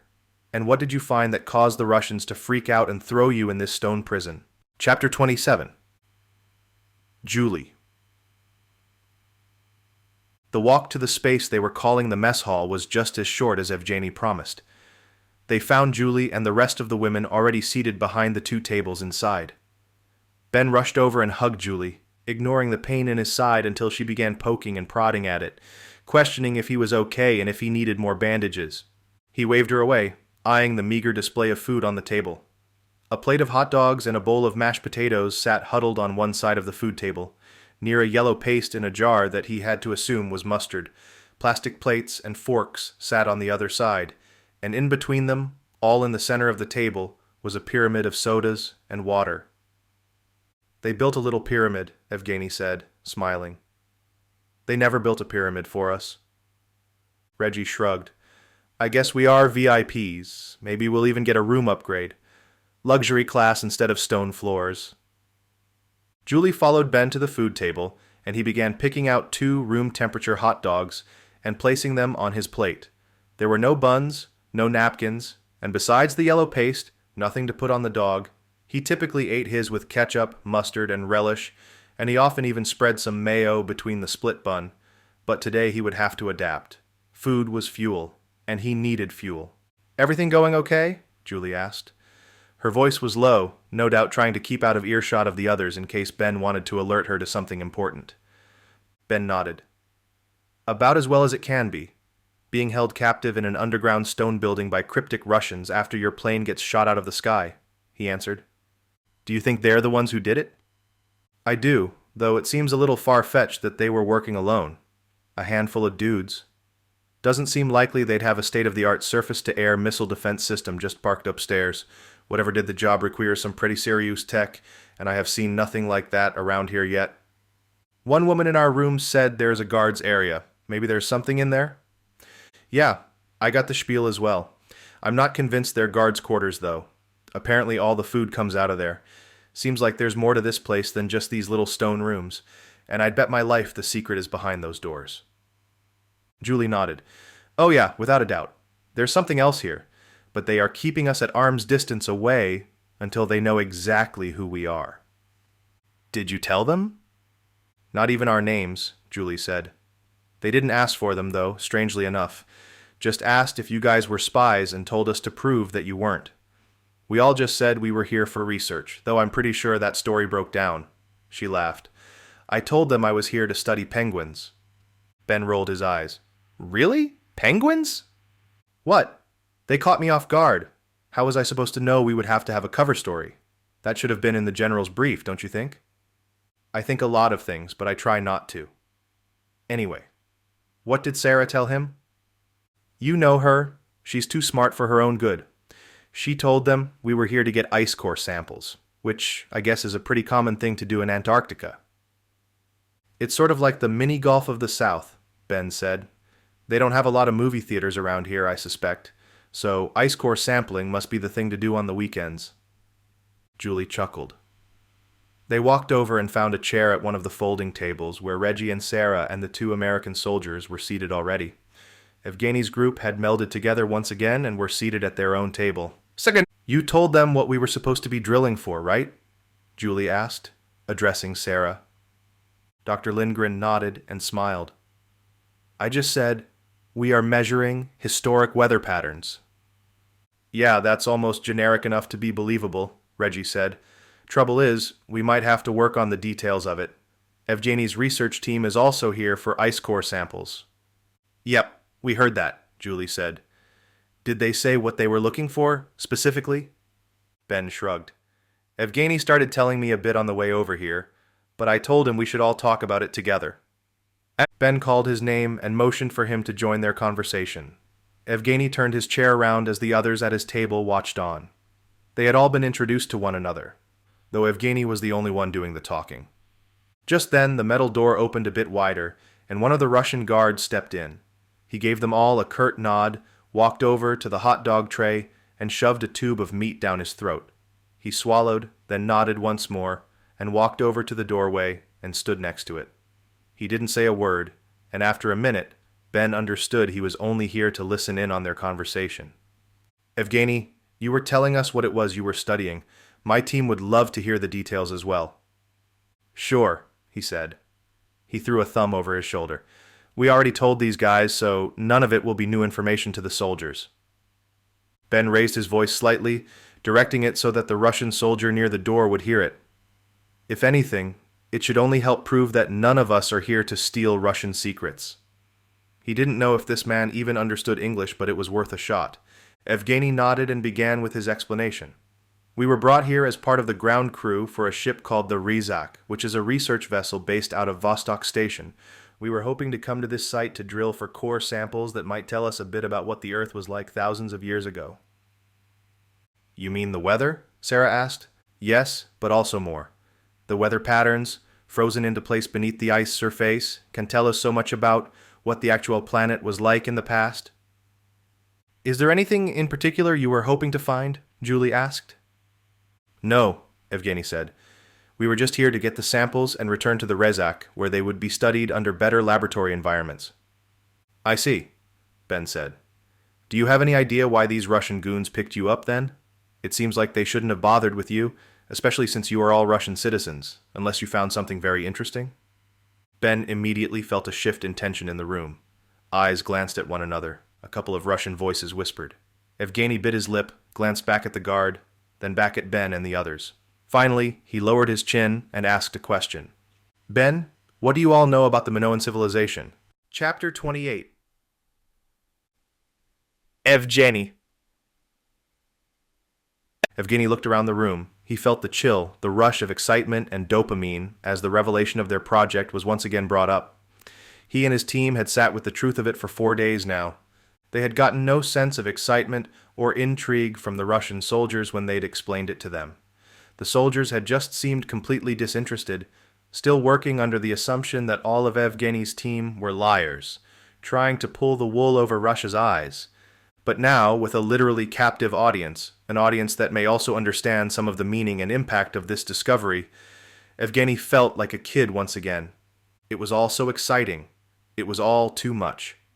He had wanted to tell them immediately, the moment they had been brought into the base. But he didn't know who they were, and he didn't know why they were here. As much as they wanted to feel him out and make sure they weren't liars, his team wanted to do the same with them. As Ben had said, trust was a two-way street. This conversation would be a test of that trust. If this American group reacted negatively or positively to this revelation, it would mean they are most likely who they say they were. Yet, if they balked or didn't seem interested at all, it only meant one thing. They already knew about it, and they were here under some sort of guise. The Minoans were one of the early Greek peoples, right? Julie asked. Not Greek, but certainly one of their predecessors, Sarah said. She reached out a hand and shook Evgeny's hand. I know we met earlier, but I wasn't able to give you the full introduction. Dr. Sarah Lindgren, anthropologist. Evgeny's eyes widened. Anthropologist? That is remarkable. How does an anthropologist find her way to a place like Antarctica? There is definitely a bit of irony there, she said, flicking her eyes toward the guard at the door. Evgeny watched his face but didn't see any sign of recognition or acknowledgement. I'm with these guys, she said, finishing her thought in the most abrupt and nondescript way. Well, perhaps you will be able to help us in that case. We are research scientists brought out here to collect weather data, so having someone like you will only make things go faster. I'll do whatever I can, Sarah said, smiling. But yes, I'm familiar with the Minoans. They were a Cretan civilization, one of the earliest in that area. Remarkably advanced too, especially for their time. Reggie jumped in. In fact, we realized a while back that the people in that area were probably far more advanced than we ever thought, especially with the technologies they used. Evgeny noticed Ben shooting Reggie a glance. The others did not seem to pick up on it, but Reggie did not continue along this train of thought. Well, Evgeny said, we have been trying to do more research into the Minoan people, but there is really no way to do that here. We know they certainly were remarkable, and they certainly were ahead of their time. For one, we now think their language was not an exclusivity, one created solely by them, but one that was adopted from an even earlier language system. Sarah frowned. That's interesting. I thought that the Minoan writing system we know of today is exclusive to them. There are some languages based upon it, but for all we know, the original language was essentially created in a vacuum. Of course, Evgeny said. And we only know that because of the few remaining artifacts of that time we have found. We think, at least it is our working hypothesis, that stone and bronze were later developments, that the Minoans reached a height and pinnacle that far overshadowed their later achievements, and most of that work was done with organic materials, wood, stone, etc. That is an interesting theory, Sarah said. Evgeny could hear the disbelief in her voice. I am certainly no expert in the Minoan civilization specifically, she continued, but for a claim like that to be made, it must be backed by some sort of discovery that at least upholds the underlying premise. Evgeny could hear the question behind her words, and he nodded before she finished the sentence. Of course, of course. He turned to the woman named Tatiana, who cleared her throat and then spoke up. When we were trekking into a valley off the coast, she said, we saw something quite remarkable. A massive section of ice that had sheared off and left a scar, revealing the original valley's contours. In addition, it revealed some of the actual stone beneath the ice. Wow, Julie said. That is absolutely astonishing. I don't think we've ever seen that, have we? The woman shook her head. Not that I am aware of, no. Not at that low of an elevation. This could be related to changing climates around the globe, but nevertheless, it happened. We could see the original valley, at least the general shape of it, hidden beneath what was only a shallow layer of ice. Evgeny watched Ben's face as the man's eyebrow rose. He was intelligent, a common-sense sort of man. Evgeny liked him already. He may not have been a scientist, but he was not an idiot either. You found something else as well, didn't you? Ben asked. Beneath all that ice, something was hidden that you guys found? And it would have to have been hidden for a very long time, Sarah said. What is that much ice? It had to be, what, 1,000, 2,000 years old? Evgeny's smile grew. No, you are mistaken. The ice in this region, at least at the depth that was sheared away from the stone, was well over 4,000 years old. Dr. Lindgren and the others shifted in their seats and looked at one another. Tatiana continued. We know this not only because of the samples we could obtain from a nearby undisturbed section of ice, but from exactly what you said, Mr. Bennett. We did find something in the ice. Evgeny felt the intensity of the room ratchet up a notch once again. Everyone leaned forward a bit, Evgeny in his chair facing the other table and the others on his team, and Ben's team leaning over their own tables. Everyone hanging on her next words. We asked you what you knew about the Minoans because we found an artifact from the same civilization. That's impossible, Sarah said. It has to be. To find a Minoan artifact, even if it were made of stone and could withstand all that time and pressure, it would have to have been brought here from their island. I don't even know how far, but that's too great a distance. Their boats would never have made a journey that far. We can assure you their boats could make it here just fine. We are not sure how they could do it, but it is possible because that is exactly what we found. A boat. Ben let out a puff of air from his cheeks. Really? You're serious? A boat? Like a whole boat? Indeed, yes, Evgeny said. A boat that looked to be quite seaworthy, even after having been stored beneath the ice for thousands of years. We were able to get a sample from the wood that had been exposed, and we can confirm its age. This is what we took back to the Rizak for further investigation before we were brought here. We are no experts, however. It doesn't seem likely that anyone would have been able to sail this far, that long ago, but based on the style of the ship and the age, we are left with no other better alternative than that. We believe this is a Minoan vessel. Chapter 29. Ben. Ben looked at the other members of the CSO team. There were signs of confusion, intrigue, and disbelief, but he thought he sensed something else. Hope. If these Russian scientists were telling the truth, that there truly was an ancient artifact buried beneath the ice somewhere nearby, it could mean all of this was nothing but a misunderstanding. Perhaps the Russian soldiers were here to simply guard the treasure, to keep it safe while their country sent a specific research team to study it. But as Ben locked eyes with the Russian soldier who'd entered the room and was standing sentinel at the doorway, he sensed that he already knew the truth. These guys were here to keep the CSO team and the Russian scientists away from something else. Perhaps it was the Minoan boat the Russians had claimed to find, but there was no mistaking that they were intent on keeping them locked away in this sub-Antarctic station. They were serious about security, for whatever reason. Ben had a feeling they would not be able to waltz around the space unchecked, that the Russian soldiers would keep track of their every move. Ben looked away and saw Evgeny staring at him. It's true? Ben asked. A Minoan ship?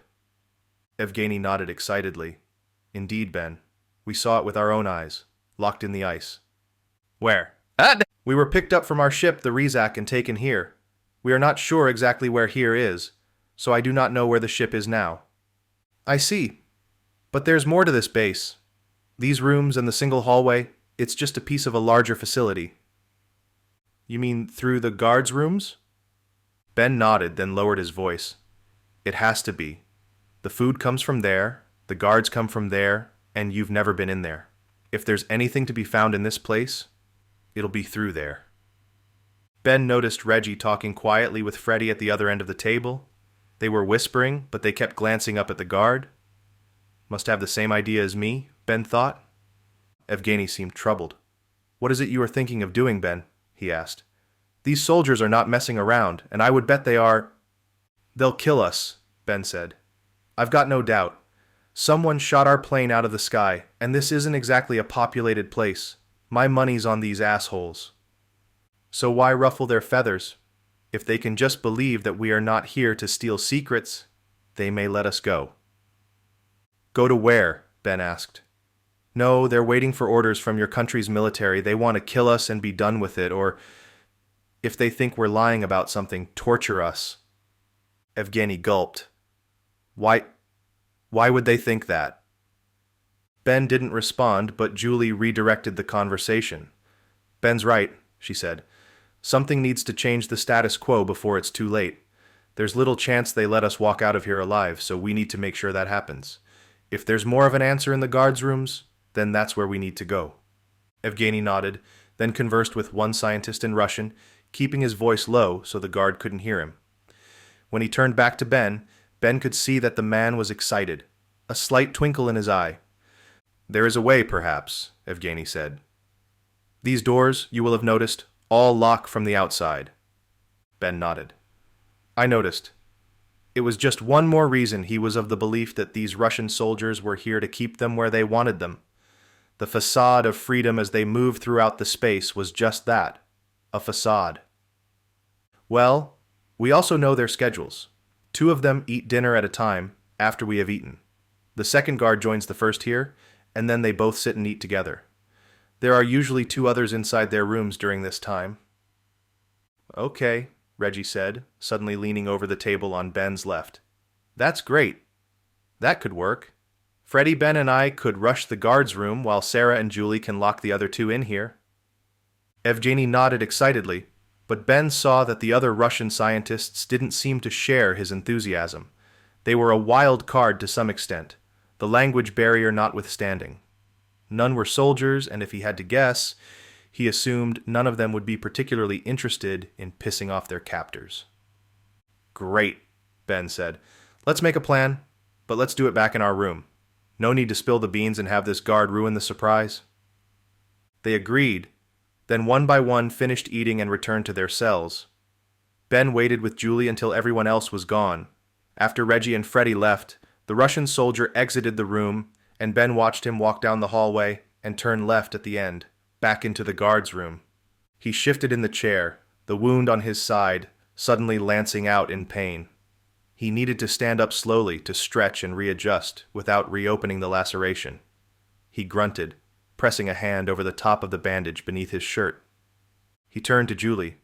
Something about this is weird. Julie smiled and raised an eyebrow. You mean like how we were shot out of the sky by a missile on a continent that is legally bound by treaty to not have a military presence? Yeah, Ben said, and how we're now being interrogated and surveilled 24/7 by Russian soldiers. It doesn't add up. He shrugged. Not if the part after the equal sign is innocent research. But if the equation results in top secret Russian project worth killing over, then I think it adds up just fine. She nodded. You think it's smart to rush their room tonight? To get the jump on them? They have to know we'll try something and they're armed, Ben. He looked over at her. A United States Army general asked us to come here, sent his special forces trained nephew along for the ride. He had to know this wasn't just a sightseeing journey, and that means we had to know that too. But 4 armed soldiers, all equally well trained. What, you don't like the odds? You do? Ben chuckled. No, certainly don't think they're in our favor. And that's part of the reason I know it's the right thing to do. Seems like the CSO has a way of getting itself into jams that are nearly impossible odds. Chapter 30. Ben. Showtime. Ben rolled off the cot in the corner of his stone-walled room and looked for Reggie. They had eaten dinner an hour before, and Ben had decided to get some rest before their upcoming exhibition against the Russian guards. He saw that Reggie and Freddie were already standing near the door, watching the hallway and chatting with Evgeny. When Reggie noticed Ben, he walked over. "Morning, sleepyhead. Thought you were going to be catching Z's through our little excursion." "Wouldn't miss it for the world," Ben said. He pulled himself up, but it was too quick. He groaned in agony, his side splitting with a shot of electricity. "Easy there, big guy. No need to crack open the wound any more than it already is. Maybe you should just—" "Don't even finish that sentence," Ben said. "I just need to stand up and loosen it up a bit. I'll be fine." "Good, 'cause I'm tired of carrying your ass over the finish line," Reggie said with a smirk. "Plan is to move out in 5. We'll wait for the ladies to get the mess hall door closed, then we'll rush the guards' room, hopefully 2 by 2, so we can spread out in the hallway as much as possible and take them 2 to 1. Ben nodded along. It was a decent plan, but he had to wonder how it would go wrong. No plan survives first contact with the enemy. He hoped Julie and Sarah were ready, but he knew they had the easy role. Closing and locking a door should be no trouble. As if on cue, he saw the 2 women appear at the other end of the hallway, heading toward the open mess room door. He nodded once as they looked down at him, and he saw 2 other Russian women peeking out from around the corner. Hopefully they'll be smart about this, he thought. He didn't want the Russian scientists to interfere or get in the way, and he certainly didn't want them inadvertently messing up the mission by distracting anyone. He watched as Julie stood to the side as Sarah walked through the door. He couldn't see inside, couldn't tell if there were, as Evgeny had promised, 2 guards eating their grub. But the instructions had been clear. If there were, in fact, 2 Russians inside, the mission was a go. Otherwise, Sarah would grab a piece of toast or something and then head back to the room. His question was answered a second later. Sarah backpedaled quickly and slammed the door closed. Ben heard a shout from inside the mess room, but Julie was already at the door, rolling the deadbolt closed and locking the men inside. Easy, Ben thought. Nothing to it. Perhaps too easy. "Go!" Reggie said. He and Freddie took off down the hallway toward the guards' room. Ben followed along with Gator at his side. He had barely spoken a word to the man, but there was a calm, defiant confidence about the man that Ben enjoyed. On top of that, the guy was nearly as tall as Freddie and had the biceps of a grizzly. He'd pair the kid up with any of the Russian soldiers he'd seen so far. Reggie and Freddie reached the doorway just as one of the Russians spilled out. Freddie reacted swiftly, catching the guard under the chin with a meaty fist. He fell to the side, and Reggie caught him and pulled him down to the hallway floor.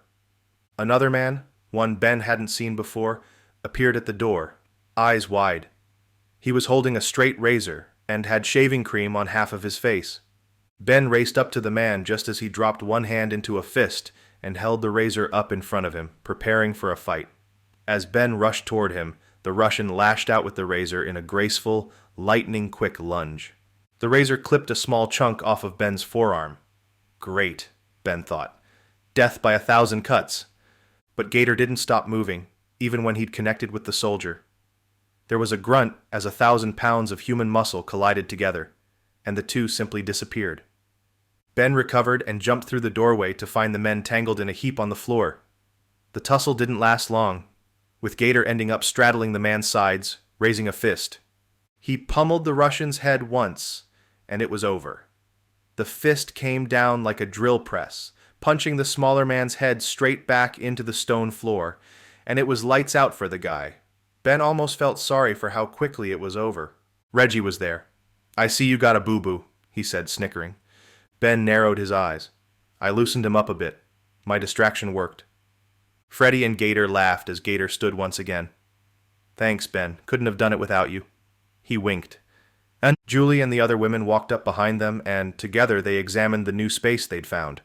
The 2 teams were combined, the CSO group and the Russian scientists intermingling as if everyone sensed their fates were now inextricably linked. As they all milled about, Ben took in the details of the newly discovered addition to their prison. It was the standard set of 3 rooms, just like the 2 spaces they had been corralled into, and it did seem to be nothing but quarters for the Russian guards. Cots on the floors, duffel bags by their feet, and a folding table with a pair of laptops opened and plugged into a massive battery bank. The battery bank was a large cube, with individual charging devices plugged into it, the type of power blocks Ben had used for traveling. There were also 2 long extension cords that traveled up onto the ceiling, then around the corner of the room and out into the hallway. The power for the lights Ben had seen strung up throughout the facility. "Seems like just another room," Reggie said. "Damn, I was hoping for—" "Another door?" Julie asked. They turned and followed her pointing finger. In the third space, farthest from the hallway door, Ben saw it. Tucked away in the corner, next to another folding table, stood a thick stone doorframe. This doorway had no actual door in it. Reggie slid over and shut the door they'd entered from, locking the mechanism. Ben noticed it was the only door that had a lock on the inside, and it meant that this space had, in fact, been designed and purpose-built to be a prison. The security was nothing impressive, but considering where they were, it still seemed like overkill. Were we the targets all along? Ben thought. Did they build this for us, knowing that we'd be coming? Or had the Russians erected this subterranean jail for the scientists they were holding inside? There were too many questions, but before they could start answering them, they needed more information. "What should we do?" Sarah asked. The Russian scientists were gathered near the laptops, Evgeny examining the devices and the Cyrillic that filled the screens. Ben hoped they'd be able to extract some useful data from them, but it was just as likely he was looking at the Russian version of Facebook, and that these low-level guards they'd overtaken had no sensitive data on their computers. Ben looked around. "I don't know about you, but I've had enough of this place. I'd like to see what's behind that door. If the food's coming from back there, I'd love to see if they have a burger place." He walked toward the opening in the wall, just as a noise emanated from that direction, around a corner. Then a light flickered on, and Ben stepped over the stone threshold. He turned to the right, toward where the light had come from, and stopped. His mouth fell open. My God. He waited until the others were there, standing behind him, but couldn't think of the right words. Instead, Julie's hand found his and gripped it tightly. What the hell have we gotten ourselves into now? Chapter 31. Ben. Ben gripped Julie's hand tighter and pulled her close, a natural instinct, even though there was no threat of immediate danger in front of him. Truth be told, he wasn't sure what exactly was in front of him. "Dear God," Reggie said, "what the hell is this place?" The Russian scientists all piled into the new space, the door closing behind them. Ben wasn't sure if it would automatically lock, but it didn't matter. He had no interest in heading back that way. The space in front of them was similarly subterranean, stone-lined walls, floors, and ceilings as far as he could see. A short hallway, directly in front of them, but widening about 20 feet away and morphing into an open atrium. It was this atrium that had him transfixed. The space was massive. Another, 3 or 4 levels at least, of descending stone staircases fell into the abyss, the depth of it impossible to comprehend. Around this circular arena were cells much like the ones they'd just left, all single-room spaces cut into the ice and earth behind it, and it was colder here. He hadn't seen a generator in the soldiers' room, but he knew there had to be one somewhere. However, this space was at least 20 or 30 degrees chillier, and he was already feeling the effects of the cold on his ears and fingers. Julie pulled in closer, and he involuntarily put his arm up and over her shoulder. Reggie and Sarah repeated the same motions, and together all 6 of the remaining CSO team, as well as all 4 of the Russian scientists, stepped forward and toward the atrium. There was light from somewhere up above the atrium, but Ben wasn't close enough to see the ceiling to examine its source. "This is incredible," Julie whispered. "This is impossible," Dr. Lindgren added. Ben nodded but didn't speak. He couldn't. He knew what Sarah was talking about, but he didn't want to believe it. Not yet. He wanted more proof. He reached out and touched the walls, feeling the stones, noticing their smoothness, their perfectly spaced mortaring, the well-planned sizing of each stone, and he noticed for the first time their age. The stones were rubbed smooth, some of them even shining in the dim light. He hadn't allowed himself to notice it before when the Russians had brought them here. He had believed his conscious mind, told himself it was an elaborate, well-constructed prison. That for whatever reason the Russians had dug this space out of the ice, moving thousands of tons of frozen seawater to erect an underground Antarctic base with thick metal doors. He had known it made little sense, but the truth of it seemed even more impossible to believe. "We're standing in it," Reggie said, "so it's not impossible." "But it just doesn't make sense." Evgeny spoke from behind Ben and Julie. "I cannot believe my eyes," he said. "This place, it is not Russian." "It's not?" Gator asked. "Well, it's Russian now," Ben said. "I'd bet there are more guards here, so keep your eyes and ears peeled, but it definitely didn't start Russian." "No?" Gator asked again. "Then, who built it? And why? All this ice, in a place where no one else lives, no animals, nothing. It's a hell of an undertaking for something that would never be useful to anyone." Ben came to the edge of the precipice, leaning over the steep opening of the atrium. He peered below, seeing the ground about 5 stories deeper. The lights on the ceiling had been added later, the same shop lights that were hanging around the earlier space, but this time collected into bundles of 3 lights each that together were powerful enough to cast illumination throughout the whole space. He waited for the others to arrive and spill out on the ledge pathway that encircled the open area. Steps led down on his left side, then circled around a quarter turn, then more steps descended before another quarter turn. The entire complex was built in a corkscrew-type shape, each progressive circle slightly smaller and 1 level beneath the last. The circle at the bottom of the pit was about a quarter of the size of the stone ceiling above their heads. "It was certainly used," Ben said, "and it was used for a long time by many people." "Or it was built for many people," Reggie added. "Hard to say if anyone ever lived here." "That's a fair assessment," Sarah said, "but I'd bet we can find a definitive answer. Want to look around? The stairs go up on our right side and head down on our left. Either way will probably reveal some new hallways like this one, leading to even more spaces that we can explore." "We'll definitely explore," Ben said, turning to address everyone on the pathway. "But let's not forget that we're in a hostile space. Those lights up there, the metal doors that have been installed. It all tells me that none of this is new to them. None of this is a surprise anymore. And since the food we've all been eating had to come from somewhere, my guess is that there are plenty more Russians around here somewhere. And they will not be too happy about us knocking out their friends," Reggie said. "Right. So we need to move together, move slowly. Let's head up first, since if we have to get caught with our backs against the wall, I'd rather it not be in that tiny pit down there." Reggie and Gator nodded, but Ben noticed a confused expression on the young man's face. "Even so," he said, "I don't understand. If the Russians didn't build this place, then who did?" Ben smiled and shared a glance with Julie as Sarah answered the question. "I think the Russian soldiers were intrigued by what Evgeny and his team discovered. But then they started digging around some more and realized the artifact, the ancient ship, wasn't the only neat discovery to be had here." "The Minoan boat?" Gator asked. "Gorod," Evgeny whispered. Ben frowned. "Is that Russian for ship or something?" He shook his head profusely, his eyes lighting up in the way he'd seen from the man a few times already. No, it is not boat. It's city. They were talking about this place. The city." "Yes," Sarah said. "I think it wasn't just a boat hidden under the ice. I think we're looking at the last remains of a Minoan city." Ben was about to ask more questions when somewhere far away, a massive metal door opened, the echo sailing outward and pinging into each of the stone chambers. "Hear that?" Reggie asked. The sound was underscored by shouting, all in Russian. "Sounds like someone knows we're here," Ben whispered. "What do we do?" Evgeny asked.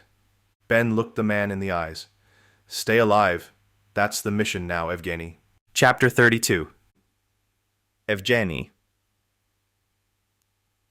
Evgeny had never been under attack, not like this. He had never had his physical livelihood challenged more than a schoolyard brawl or a coordinated friendly exhibition during his brief stint with athletics in high school. He had been a terrible soccer player, but it was something he'd enjoyed. Still, all the games he'd played as a kid were friendly. Any of the minor spats between players quickly fended off and diffused by the parents and coaches. So he was surprised to feel a rush of adrenaline and excitement as he heard Ben's words.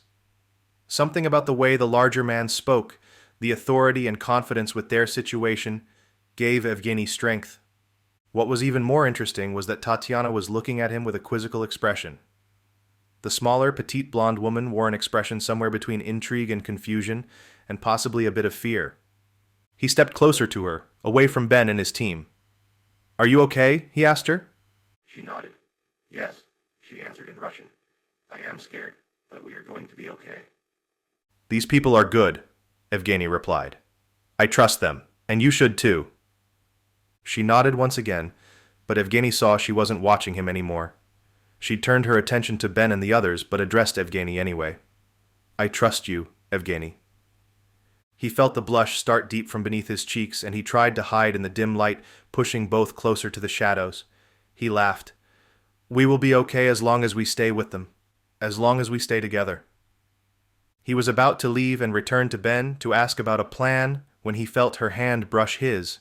His heart immediately raced, the blood heating within him.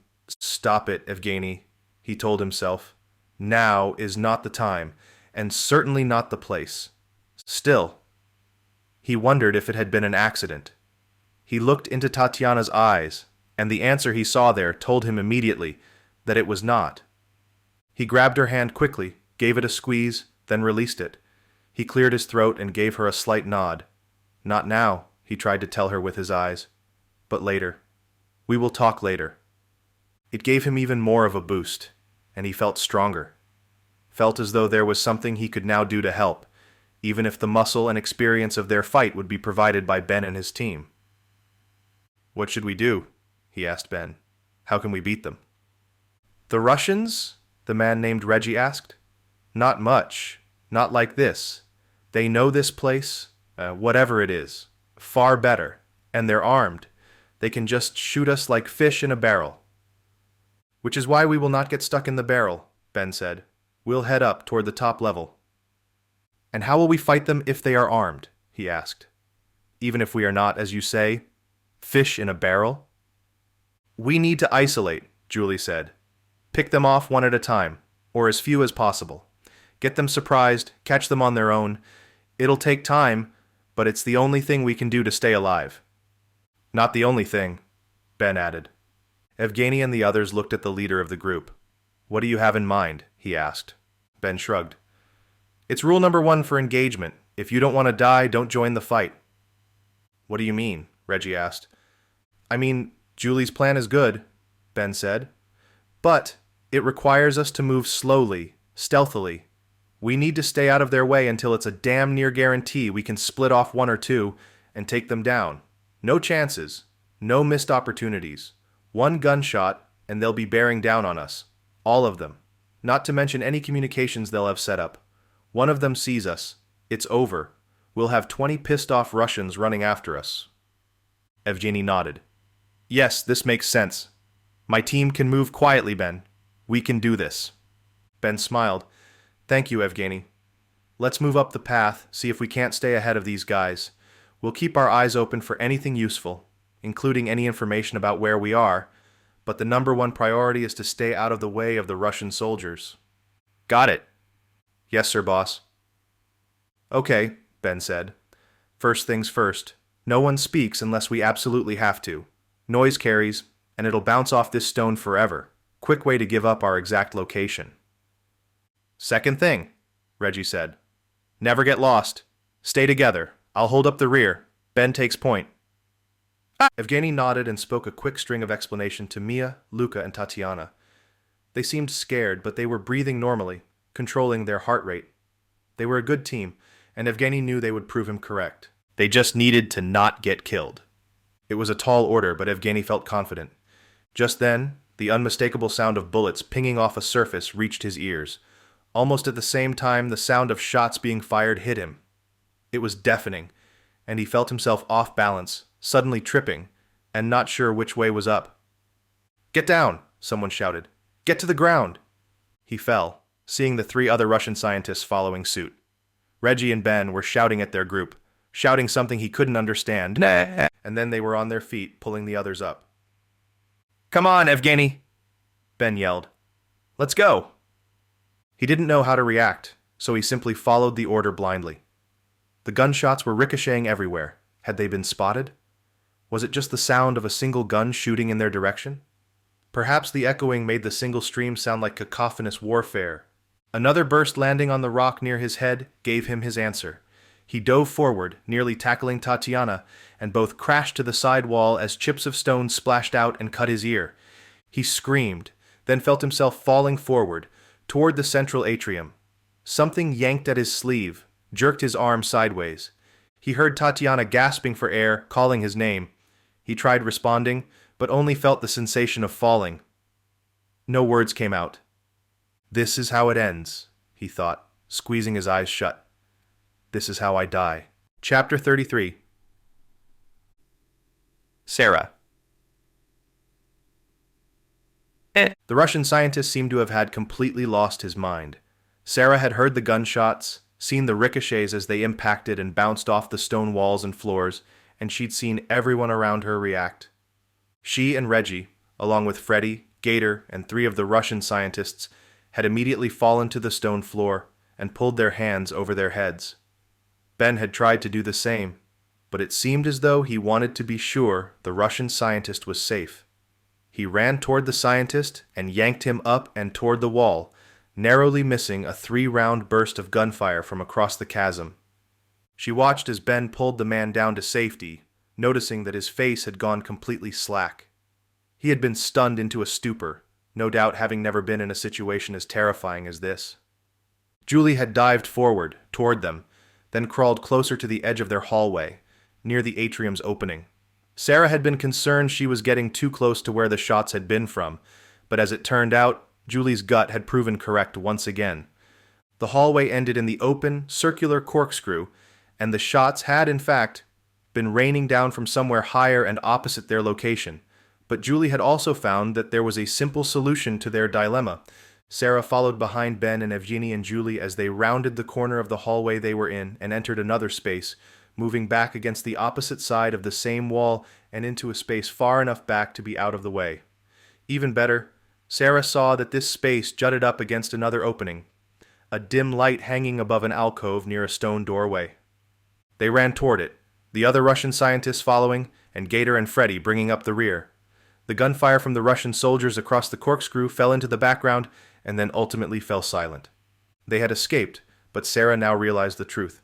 They were trapped inside an ancient Minoan city, beneath the ice of Antarctica, being chased by Russian gunmen.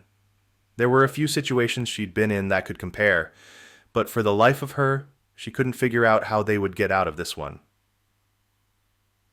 "Rock in a hard place," she heard Ben telling Julie. Both were sitting against the back wall, near the doorway.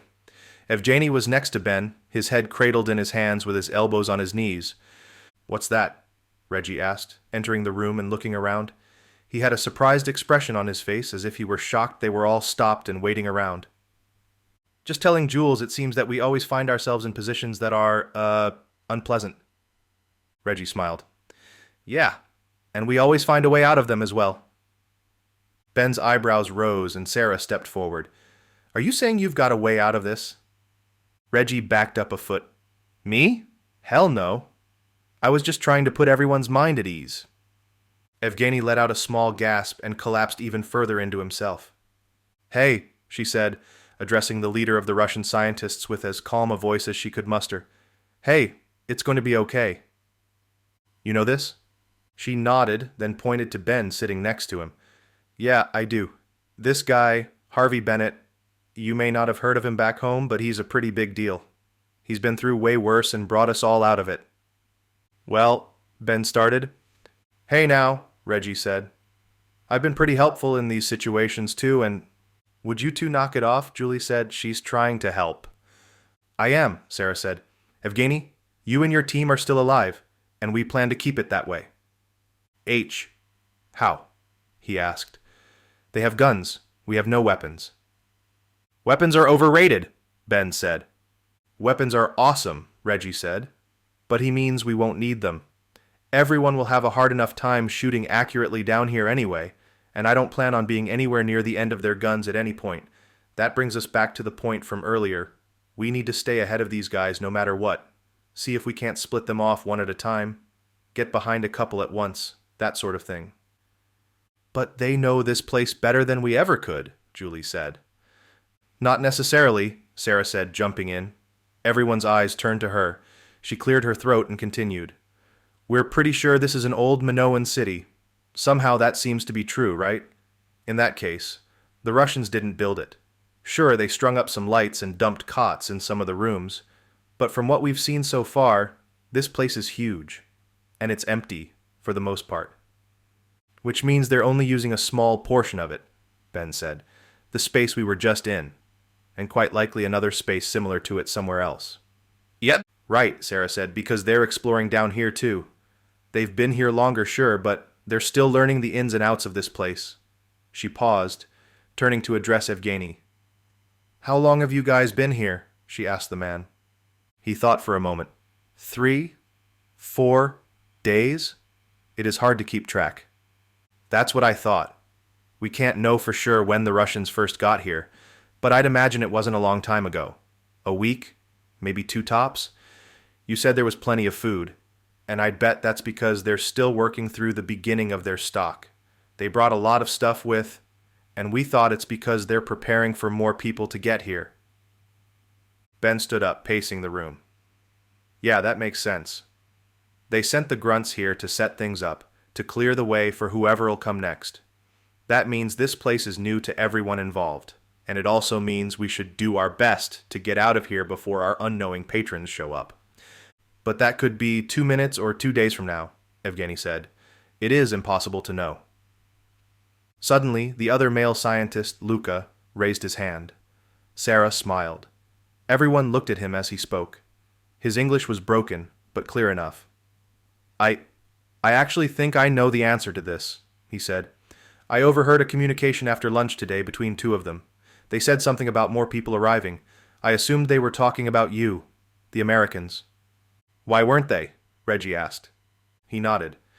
Yes, well, because I heard one of them say, about 10 hours.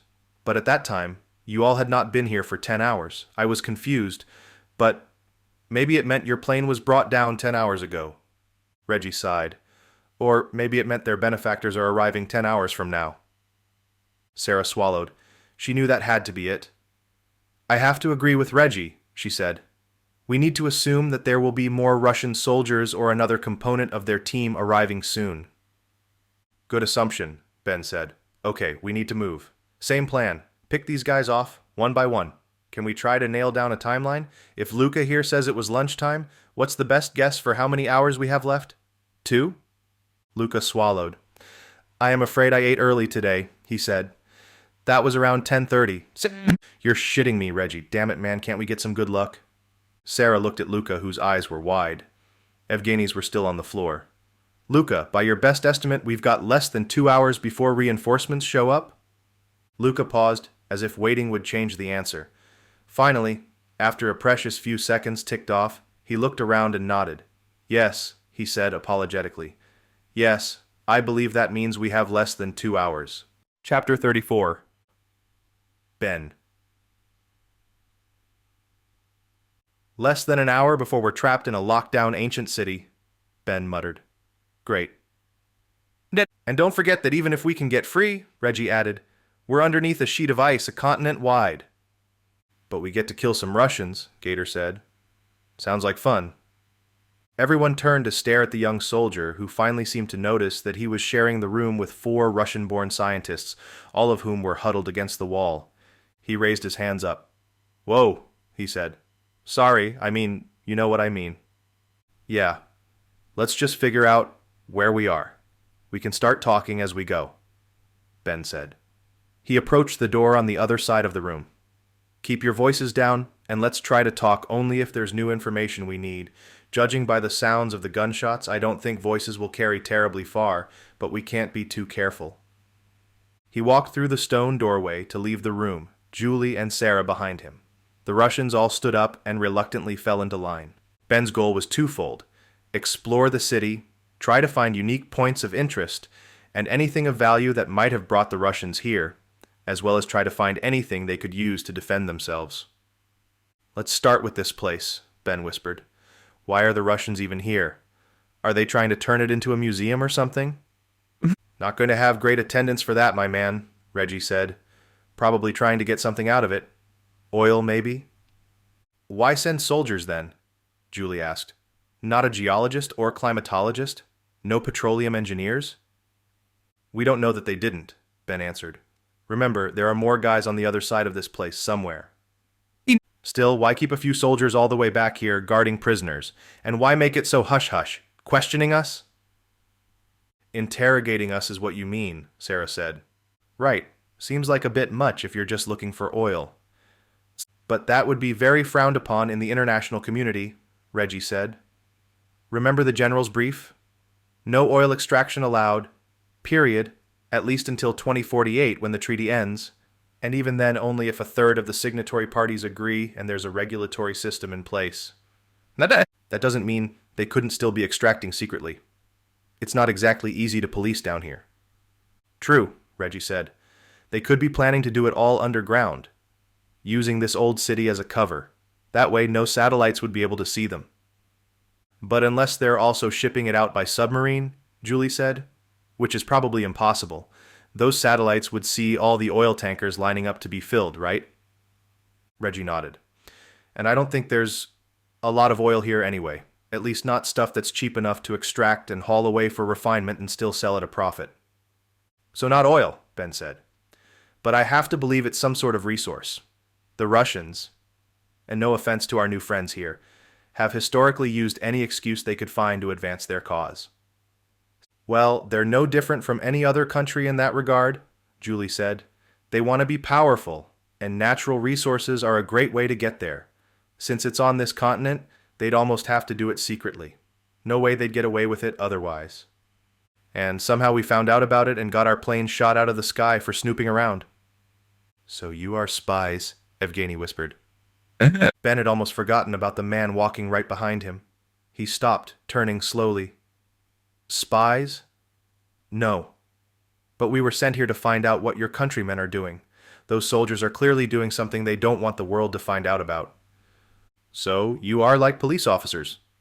Ben sighed. He felt tired, mentally and emotionally drained. Not to mention the pain in his side had only subsided into a dull, throbbing ache. Added to all of that, he didn't appreciate the implication Evgeny was making. It wasn't the first time Ben had heard it in reference to the organization he led. The press and media had an uncanny ability to take everything good in the world and twist it into something people could get upset about. You know what? He began. Sure, we're police. We're not the boss of everyone, nor are we the world's saviors. But we're here to make sure no one's doing something they shouldn't be. And you decide what is good?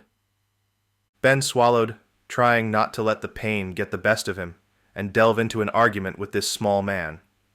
Instead, he gritted his teeth. Yeah, we decide what's good. But... Evgeny's voice was silenced by a Russian woman's.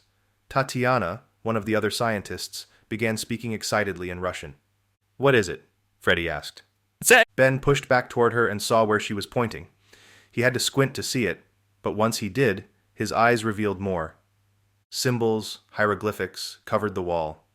Anyone have a light? Heads around the room shook. Their phones had been taken, and nowhere had Ben seen a flashlight. The bulbs strung up to the ceiling were bright enough to navigate through the structure comfortably, but they weren't nearly strong enough to provide ample light on the walls. Still, Sarah walked forward and felt them with an outstretched hand. She frowned, then stepped back. Egyptian? Ben asked. She shook her head. No, these are different, older, and I only recognize a few symbols.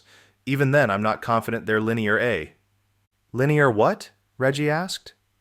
The Minoans, at least the later civilization that we know lived on the island of Crete in the Mediterranean, used a written language we call linear A, which is still undeciphered. Is there a linear B? She nodded. It's actually the early form of what became Mycenaean Greek.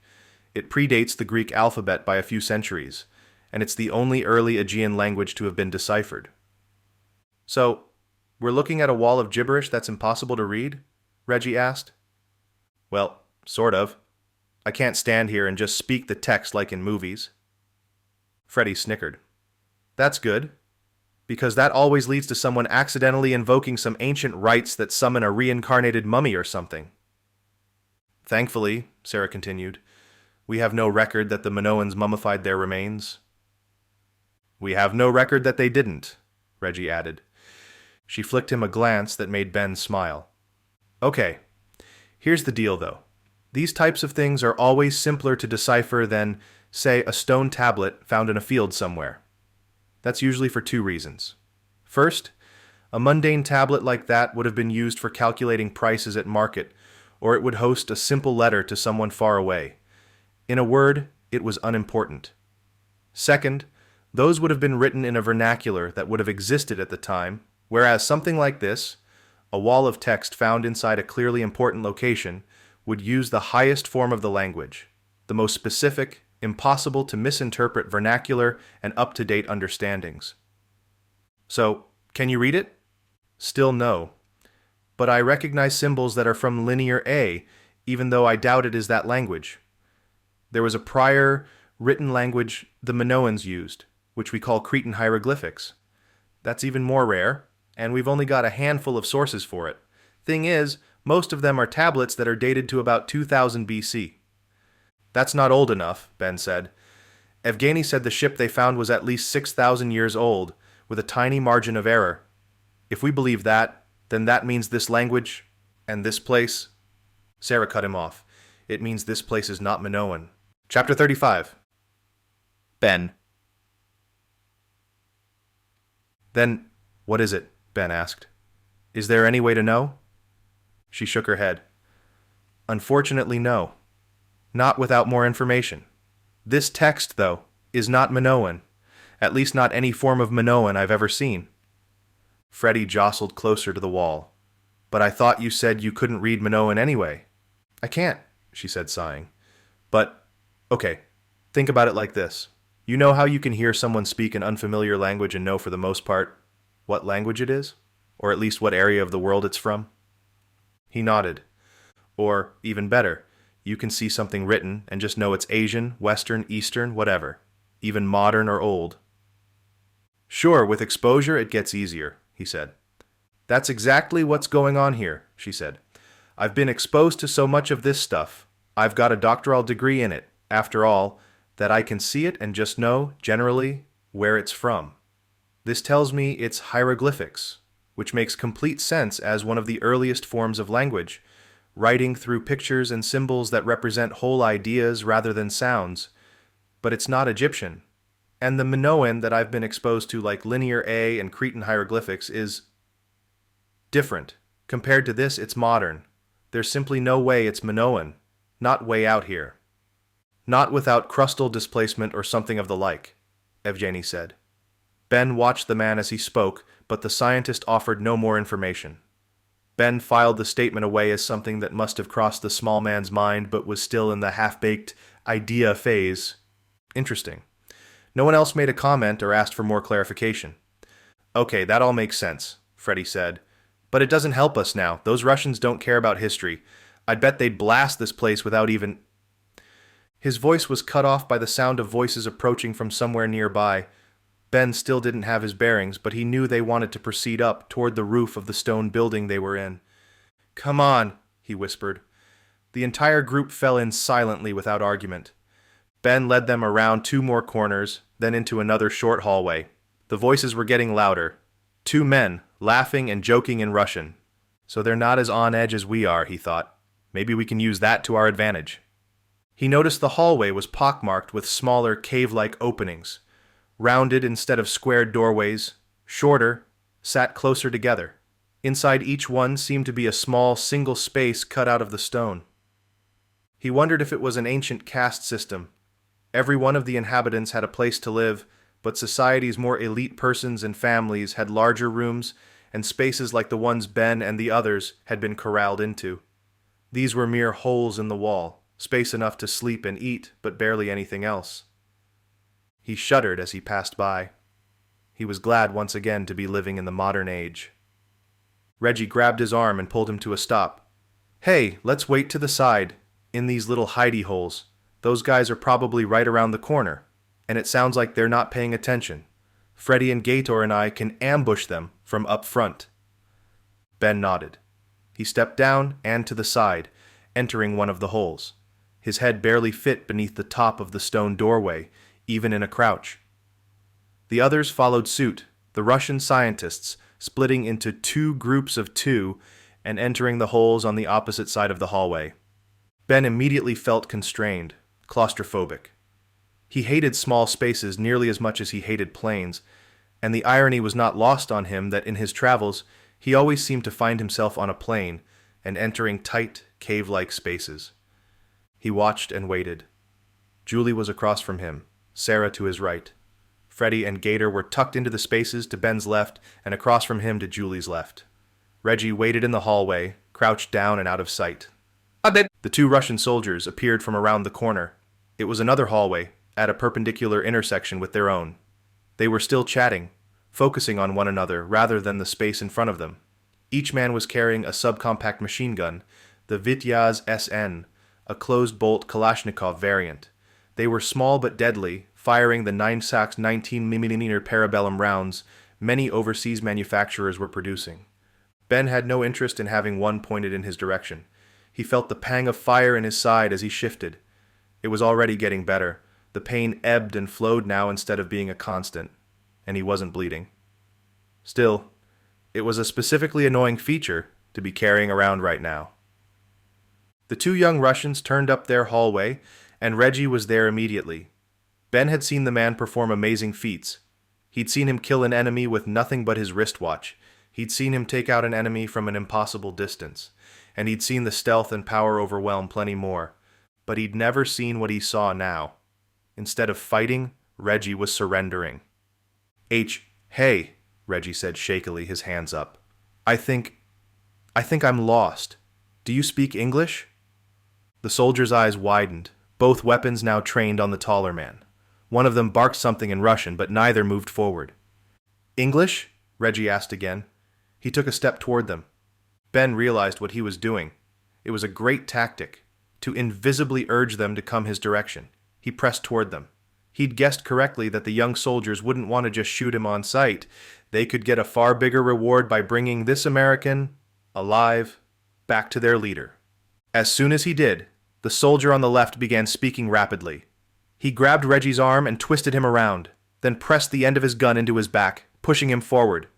Reggie was now walking toward Ben and the others, silently watching and waiting in the hallway. The 2 guards moved swiftly, their new prize in front. Reggie looked down and winked at Ben just as he passed Gator's and Freddy's holes.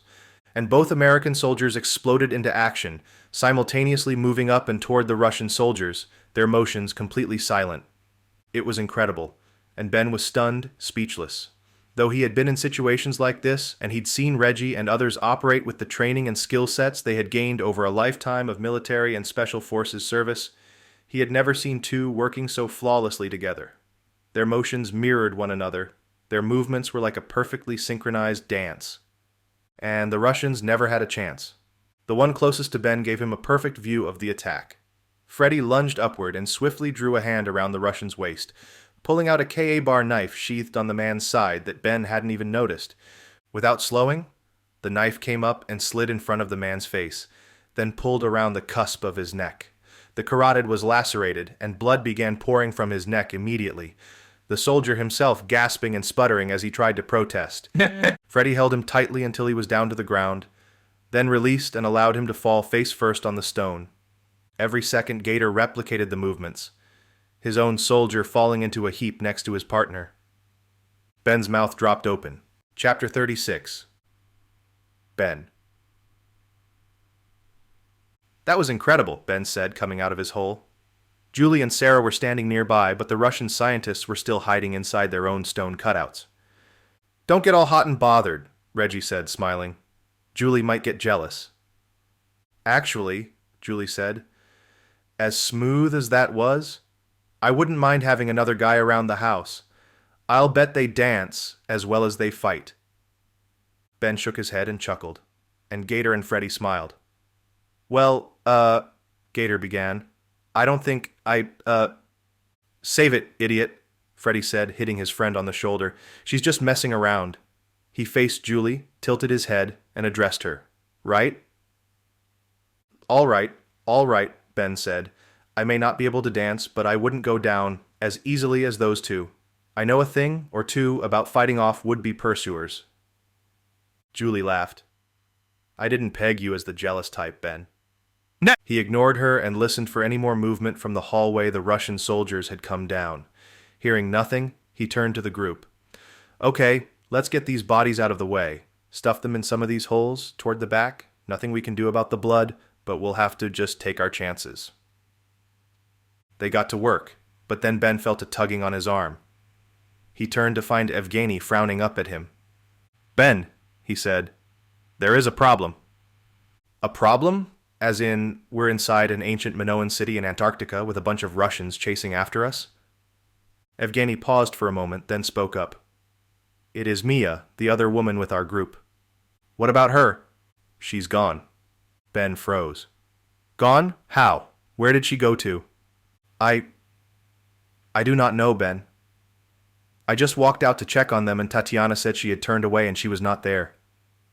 Luca was next to me in the crawl space, but after the soldiers were killed... His voice trailed off. We must find her, Ben. Ben sighed. Of course we must. He knew it was the right answer, but that didn't mean he loved the idea of backtracking, of losing even more time. Evgeny, we can't, Reggie said, abruptly. Sorry, bud. It's too dangerous. We must, Tatiana suddenly said, her tiny frame appearing beside Evgeny's. She is our friend. I've lost friends before, Reggie said. It sucks, but you get through it. Sarah scoffed and walked to the group that was congregating in the stone hallway, joined by the last of the Russian scientists, Luca, who was breathing heavily. Look, Tatiana, it's just... What Reggie's trying to say is that we are under a serious time crunch here and we can't afford to split up. We don't know if it... She may be alive, Tatiana pleaded. Please. I'll go back, Ben said. You keep this area under watch for a bit. 15 minutes max. It won't take us long to get back to the main guard's quarters, and then we'll carefully make our way back here. They're going to be watching the guard's quarters, Reggie said. What about sticking together no matter what? Come on, man. This is a risk we can't afford to take. You know that. Ben did know that. He knew it all too well. He tried to think back to the times he'd made this same call, done the very thing he was proposing, chosen to backtrack and try to save one of their teammates. And he couldn't help but be reminded of those teammates' fates, just about every single one of them. Still, though he knew the odds, and even though he understood the risks and had the data to prove it, he knew what he would decide. Reggie and the others did as well. Finally, Reggie sighed and stepped forward. He reached out and tapped Ben on the shoulder. Freddy and Gator alone will be enough to keep the Russians at bay. And now they've got weapons. Add in Sarah and Julie, and they can easily hold the fort for 15 minutes. So you're coming with? Ben asked. He nodded. I'm always saving your ass. Better not stop now, right? I'm not sure that's entirely accurate. 15 minutes, not a minute more. If we're not back in 15 on the dot, Julie and Sarah are in charge, and they will order Gator and Freddy to get everyone out of here. Got it? Ben nodded. That was my plan too. Great, Reggie said. Let's roll. Ben took a step back toward the open-air atrium around the corner, when he noticed Luca matching his steps. He stopped and turned to the scientist. You, probably should stay here. I will go with you. She is my team, my friend. I know that, man, but I will go with you. Reggie started to argue, but Luca held up a hand. We will not negotiate. I am going with... Christ, Reggie said, cutting him off. You Russians really are bulldozers sometimes, aren't you? He looked at Ben, waiting for a response. Ben shrugged. Whatever, as long as he stays out of the way. Ben didn't mind a third pair of eyes looking over their previous steps. They could use him as well if they did find Mia and she was injured. His own side was holding up, but that was because he was only carrying his own weight. Fine, Reggie said. I'll take point. Luca, you're in the middle. Stay out of the way and don't make any noise. The trio set off, heading back in the direction they'd come from. Ben knew they could move more quickly now that they were retracing steps they'd already traveled, and he wondered if they could get to the guards' quarters and back in less than 10 minutes. Besides, how far could Mia have gone? Chapter 37. Ben. Ben followed Reggie and Luca around the path that drew near to the larger atrium. walked over the spot where he'd been when the Russians had fired from high above. He tracked the area with his eyes, trying to pick out anything that didn't fit. So far, he had seen no Russian soldiers, nor had he seen any sign of Mia or other human life. He wondered where the Russians had gone. Had they spread out through the space, or were the two they'd already encountered the only ones currently on patrol? He had to imagine that the larger group of Russians that had been firing down on them was still here somewhere, hunting for them. Hey. Reggie turned right, heading back toward the guards' quarters, but Ben veered left and came up to the sheer edge of the drop. It had to be 300 feet straight down onto the small circular rock floor they'd seen earlier. The lights were still dim, shining down from above them, but it was just enough to reveal a bit of the swirling, irregular stones that made up the floor, as well as... Ben pulled back, not sure his eyes were telling him the truth. He crept forward one more step and tried looking again, focusing on the spot where he thought he'd seen it. A shadow, but of what? Smaller than the stones down there on the floor, but somehow not part of the floor or structure around it. And then, impossibly, it moved. Ben gasped. It wasn't just a shadow, not just an inanimate shape. It was Mia. She had somehow fallen over the edge, all the way to the circular floor of the corkscrew-like interior atrium. Ben squinted, looking again. It was her arm, bent slightly and at an odd angle, but it moved. There was no doubt about it. "Reggie," he said. He wanted to shout, to yell at Reggie and the others and at Mia to see if she was okay, but she obviously wasn't, and he obviously couldn't just start yelling. It would attract too much unwanted attention. "So what is it?" Reggie's voice returned. Ben didn't turn around. He wanted to keep his eyes on her, to make sure he wouldn't lose her in the drifting shadows of the stone far below. I found her," he said. "You what? Really? Where is—" Reggie's voice trailed off. He must have seen where Ben was, what he was looking at. "Shit, are you serious? How'd she fall? I mean, she was with us back there with the two soldiers, right? In one of those little stone cubbies?" Ben nodded. "I don't know. Come here. Make sure I'm not going crazy." He heard footsteps, then Reggie's voice again. "Hey, where's—" His voice fell again, as he heard an impact, a hollow thud, like the sound of... Ben whirled around. What the hell? There was a shadowy ball of limbs and extremities rolling toward him. He noticed Reggie's larger, taller body, and... "Luca? Hey!" Ben shouted, focusing his voice on the two men. "Hey! Knock it off! What the hell?" Reggie pulled back to land a blow on Luca's face, but it went wide. Luca took advantage and kneed the man out of the way. Both slid closer to Ben, and he prepared to pull the smaller scientist off of Reggie if need be. What the hell is wrong with him? He thought. Why would he... Luca pulled back from the brawl and turned to Ben, and Ben's throat tightened. He suddenly had all the answers he needed about this man. Even in the dim light, it was clear. The Russian had been acting, playing him. There was no doubt about it. Luca's face was pockmarked, full of scars, and now it was pulled back in a tight, evil sneer. He whispered something in Russian. Gorod. Ben didn't know what it meant. Did it mean he'd killed Mia? Had he thrown her off this cliff? Why? He shook his head, trying to push it all away. It was too unbelievable. Reggie had separated from the fight as well and was backing a step away. Ben knew what was coming next. Reggie would lurch forward, launch his entire frame at the man, and knock him out. Reggie crouched and prepared for the attack. Luca was looking at Ben, but Ben could see that his eyes were focused on Reggie.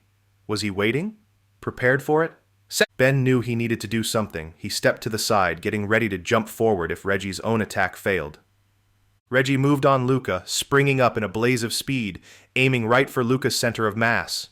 Then, just at the last moment, Luca stepped toward Ben, dropped a leg to the side, and tripped Reggie, who sailed into the stone wall behind the Russian. Shit. But that wasn't all. Luca's attack was not finished. With the same leg he's used to sweep Reggie's legs, he used the momentum and swung it up and around his body, toward Ben. Ben saw it coming, but he was helpless. The boot was rising fast, and there was nothing Ben could do to stop it. He held his forearms up, at least to stop the direct hit. It would have worked fine had Ben been on solid ground. As it happened, Ben was not on solid ground. The kick landed, harder and stronger than Ben had imagined. Clearly, Luca had experience and training in hand-to-hand combat. Ben made a mental note to beg Mrs. E to train him and the team a bit in her preferred style of fighting, Krav Maga. But there was no time for that now. Ben defended himself as best he could, taking the blow with his forearms and pushing against the boot to parry the momentum. The physics were not in his favor. He felt his upper body falling backward, keeling over the edge. No, no. He felt the feeling of weightlessness, just as he saw Reggie running toward him. "Ben!" Reggie shouted. Ben's arms were now flailing wildly, grasping at nothing but air, nothing that could keep him steady, nothing that could keep him alive. He felt the absolute terror of what was about to happen coming over him, but still, he fought it. "No," he told himself once again. "No, I will not." Reggie was there, reaching for his arms. Ben couldn't stop them, couldn't latch onto Reggie's hands. He screamed, the thought of this being his last chance at survival finally getting the better of him. Luca was gone now, disappeared back into the dark shadows. Reggie tried once more, but Ben was already at his waist and still falling. His left foot left the edge, then his right. Reggie's eyes were wide, screaming at him, begging him to grab him. Ben tried, and he couldn't. He was parallel with the floor now, about the same height as well. His backside and lower body were pulling him down, and his upper body and arms couldn't do a damn thing about it. As Reggie watched down at him, Ben saw him get smaller. He was falling. He was falling, and he was going to die. He screamed again, and then Reggie and everything else around him faded to black as the light fell away. Chapter 38. Julie. It had been 10 minutes, and while the team had waited patiently for the return of Ben, Reggie, and Luca, hopefully along with Mia, Julie couldn't help but worry. Ben was capable, but he was injured. He was qualified, but he was also trying to make the best decision for the group at large, not just for himself. Julie knew he could be rash, especially as a younger man, so she hoped he could maintain a bit of selfishness and protect himself. She needed him more than the others did. She sighed, looking around. The lights were still on, which told her that the Russians chasing them needed them as much as they did. That was good. If they turned off, Julie had no doubt it would be impossibly dark here, and they may as well give up. None of them had a flashlight or even a phone. The two Russian scientists remaining, Evgeny and Tatiana, were huddled together across from her in the small hallway, near one of the tiny cubby holes that had been carved from the stone. The two dead Russian soldiers had been stuffed into the cubby next to Julie, but she didn't turn to look at them. One man's eyes were still open, pointed up and out of his grave, directly at her. She shuddered. Death was not something she'd ever considered, at least not seriously. She'd seen plenty of it. Some of it even death by her hand. But she'd never truly stopped to think about the finality of it. It was absolute, finite. Everyone died, and almost everyone who had ever lived had already died. She and all the others here would eventually be a part of that. A never-ending cycle, one that, so far, humans had never broken free of. And while she believed that there was a reason behind all of it, a higher design that had allowed her being here for a temporary amount of time, she also figured that there was supposed to be a reason why. A reason she had been put here, in this place and time. A reason she was alive. It was a strange thing to reckon with, and only recently had she started considering it from this perspective. She wanted to know what her purpose was, why it was she had found Ben and the CSO and all that it had accomplished. She wanted to know why she was here in Antarctica, inside an ancient city built by a long-dead civilization, trying to stop Russian soldiers from killing them. It all seemed so strange and unnatural, and yet somehow it fit, as if the strangeness was natural to her, as if she had been put here to do this job, whatever it may be. She let out the sigh and stood up, hoping to catch some time with Evgeny and Sarah. In her mind, the two most likely candidates for figuring all of this out. They both seemed to have come at the Minoan problem from different sides, from opposing viewpoints, and yet could still discuss and learn from one another. Ultimately, she wanted to know why the Russians were here, what this particular place contained, that the Russians had deemed important and interesting. They had already ruled out oil, but could there be another natural resource, so valuable that the nation had to subvert a trusted treaty and keep their plans tightly under wraps, to the tune of even shooting down a plane in the sky because of it? Dr. Lindgren was standing to the side, talking with Gator and Freddy. Both men seemed completely unfazed by the fact that they'd just taken the lives of two young soldiers and stuffed them unceremoniously into a crack in the wall. When she approached, Gator and Freddy peeled off and continued their conversation in the hallway. "Hey," Julie said to Sarah. "Hey. Holding up?" Sarah looked around. "Yeah. I guess I'm okay, considering." Julie laughed. "Hey, you should know by now what hanging with all of us is really like." "Yeah, I guess that's true. You know, a few days ago I was preparing a lecture and trying to keep Reggie and Ben from drinking all the whiskey in the state." Julie smiled. "Been down that road. There's a lot of whiskey in every state, and it turns out there are a lot of states." Sarah nodded. "Ain't that the truth? Now here I am, waiting for my boyfriend to return with a long-lost Russian scientist so we can continue walking around in an old Minoan maze." "Yep," Julie said. "Sounds like a CSO mission. By the way, I wanted to get your take on all of this. Where we are, why we are, that sort of thing." "I'm still chewing on it, really," she said. "You know most of it." Julie threw a thumb over her shoulder toward where Evgeny and Tatiana were chatting quietly. "You think he knows anything else?" "Who knows," Sarah said. "He's smart, I'll give him that. But he's not an anthropologist. And he already admitted that any Minoan history knowledge he's got came from Wikipedia and Google searches." "Right. Besides, he seems to be working on another problem at the moment." Julie turned and followed Sarah's gaze. Evgeny was leaning back against the stone wall inside the cubby-sized room, but he had shifted over slightly, getting closer to Tatiana. Julie's head fell back a bit. "Ah, I see. You think our little Russian friend's smitten?" Sarah grinned. "Seems like it. Shared trauma is really supposed to be good for long-term compatibility." "That sounds like the kind of thing a psychologist would say to make their trauma victim patients feel better about themselves." Sarah shrugged. "Hey, take it or leave it. Just going by what the textbook told me. Also, you mentioned that this place is not Minoan, and just now you said it was." "Well, it's complicated. I mean, it's not the Minoan that I learned about. The Minoan civilization we've all heard of. But that civilization likely didn't just spring up from out of nowhere. It was based on something. Something older, something with different language and writing features, and probably from a slightly different area. We just know of the Minoans from what they've left behind. So, there could be an even older civilization we don't even know about." Chapter 39. Sarah. "It's actually likely," Sarah said, clearing her throat and feeling the lecturer in her awakening. "People have to come from somewhere, all the way back from when the Homo sapiens split off and became its own species. That was probably sometime around 70,000 years ago." Julie was standing in front of her, but both women turned around and stared down the hallway when a strange sound echoed around them. "You hear that?" Julie asked. Sarah noticed the others had taken an interest in the sound as well, though no one offered an answer for what it was. It sounded like a muffled crash in slow motion, but it was faint. If it hadn't been for the fact that this area of the ancient city was incredibly quiet to begin with, Sarah might not have noticed it at all. "Want me to go look?" Freddy asked. Julie shook her head. "No. Let's give them the rest of their agreed-upon time. Without knowing what it is for sure, we can't risk getting ambushed while you're off checking." He nodded and dropped back into conversation with Gator. Sarah saw both men were standing in the hallway on either side and flicking their eyes around regularly. Standing guard, she thought. They probably can't even help it and don't realize they're doing it. Still, she was glad for them. They were enormous assets to the team, even for just moral support.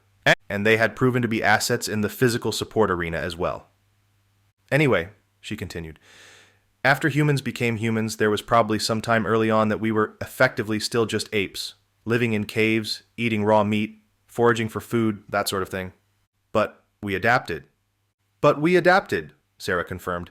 "We, at some point, became tired of raw meat, learned that staying in one place could offer a different sort of prosperity, and realized that our larger brains and the intuitiveness of hand tools could give us a leg up.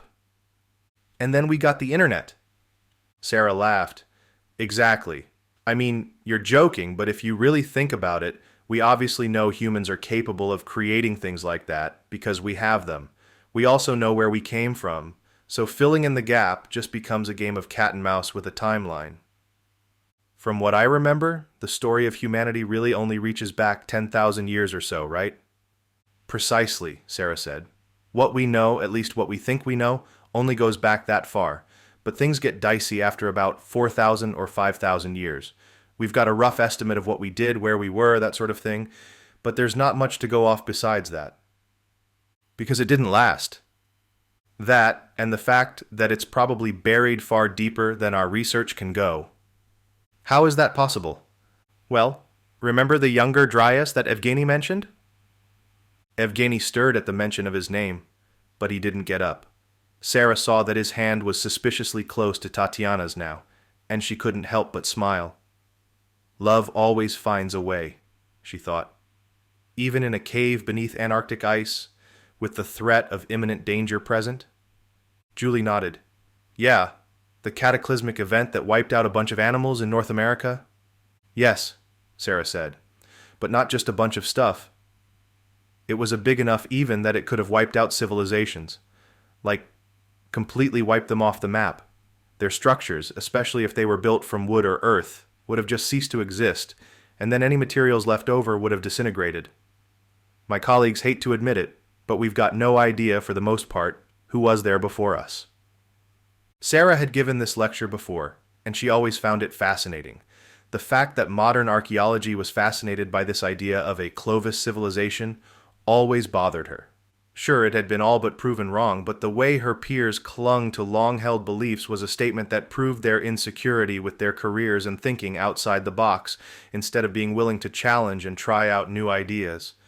Freddie ambled over and interrupted Sarah's train of thought.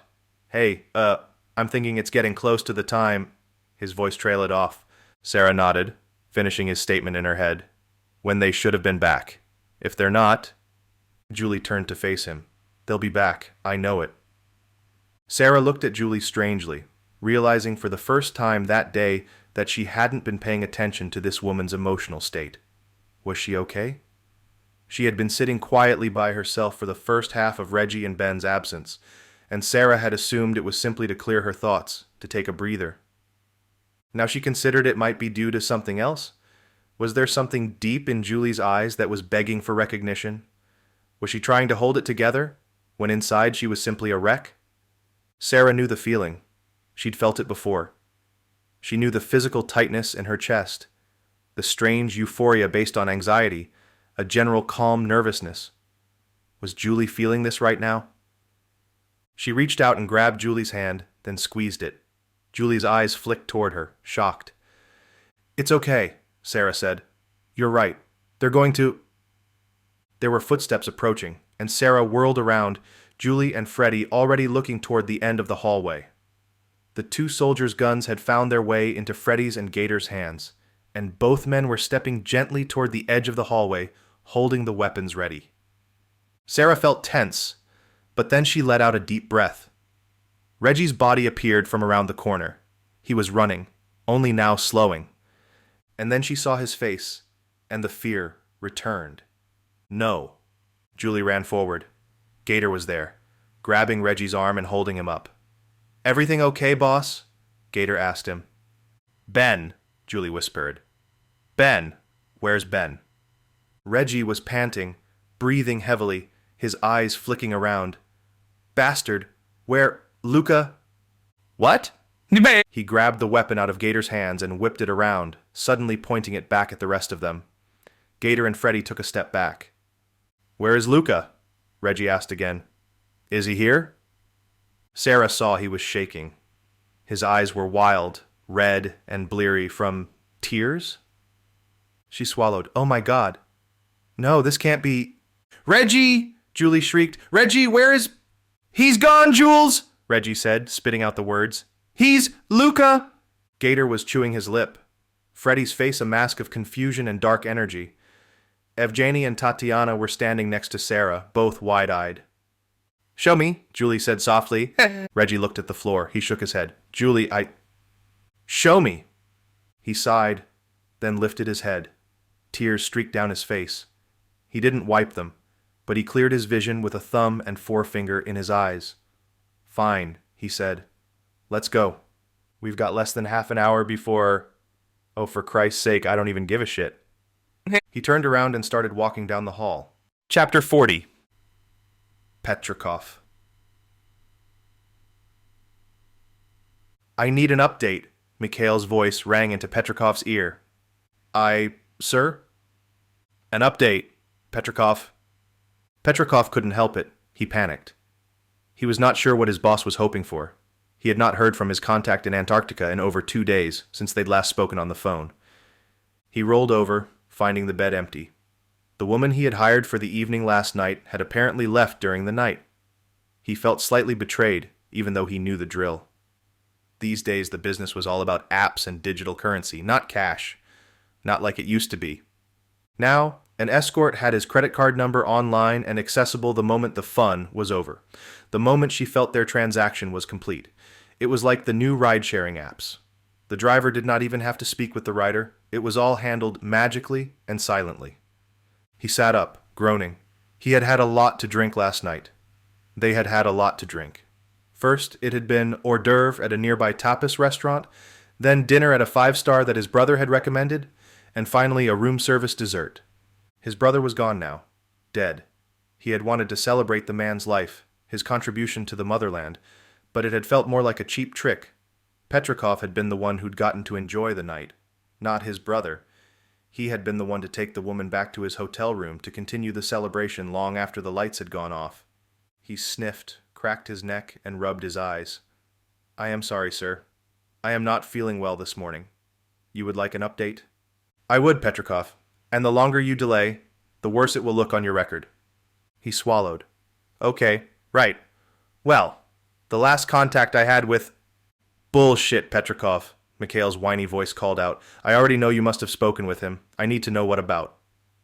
Petrov frowned. He legitimately had no idea what Mikhail was going on about. His last interaction with Luca had been 2 days prior. Had something happened? Petrov needed to get out in front of this. As the project's ambassador, the person listed as the point of contact between both the mission lead and the head of defense for the Russian government, Petrov was supposed to know everything.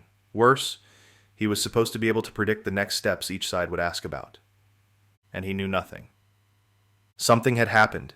He needed to know, but he needed to ensure Mikhail didn't know he didn't know. He let out a breath. Politics. Okay, I will tell you, he stammered. I received a transmission from Luca last night. Not a phone call? No, not through usual channels. Therefore, I did not call it in.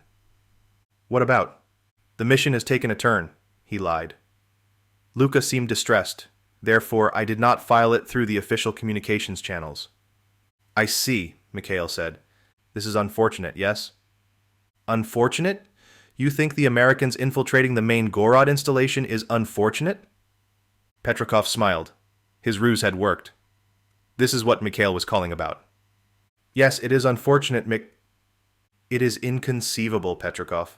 I knew that allowing Luca to play scientist and pretend he was part of the Rezat crew was a stupid, elementary error, something that should be relegated to the schoolyard, not be used on a mission of this sort of importance. My thoughts exactly, sir, Petrov said. He rubbed his eyes again, now standing in front of the hotel room's mirror, stark naked, examining his aging body. There was an outline of a soldier there, but that outline had aged, grown weak. He almost chuckled.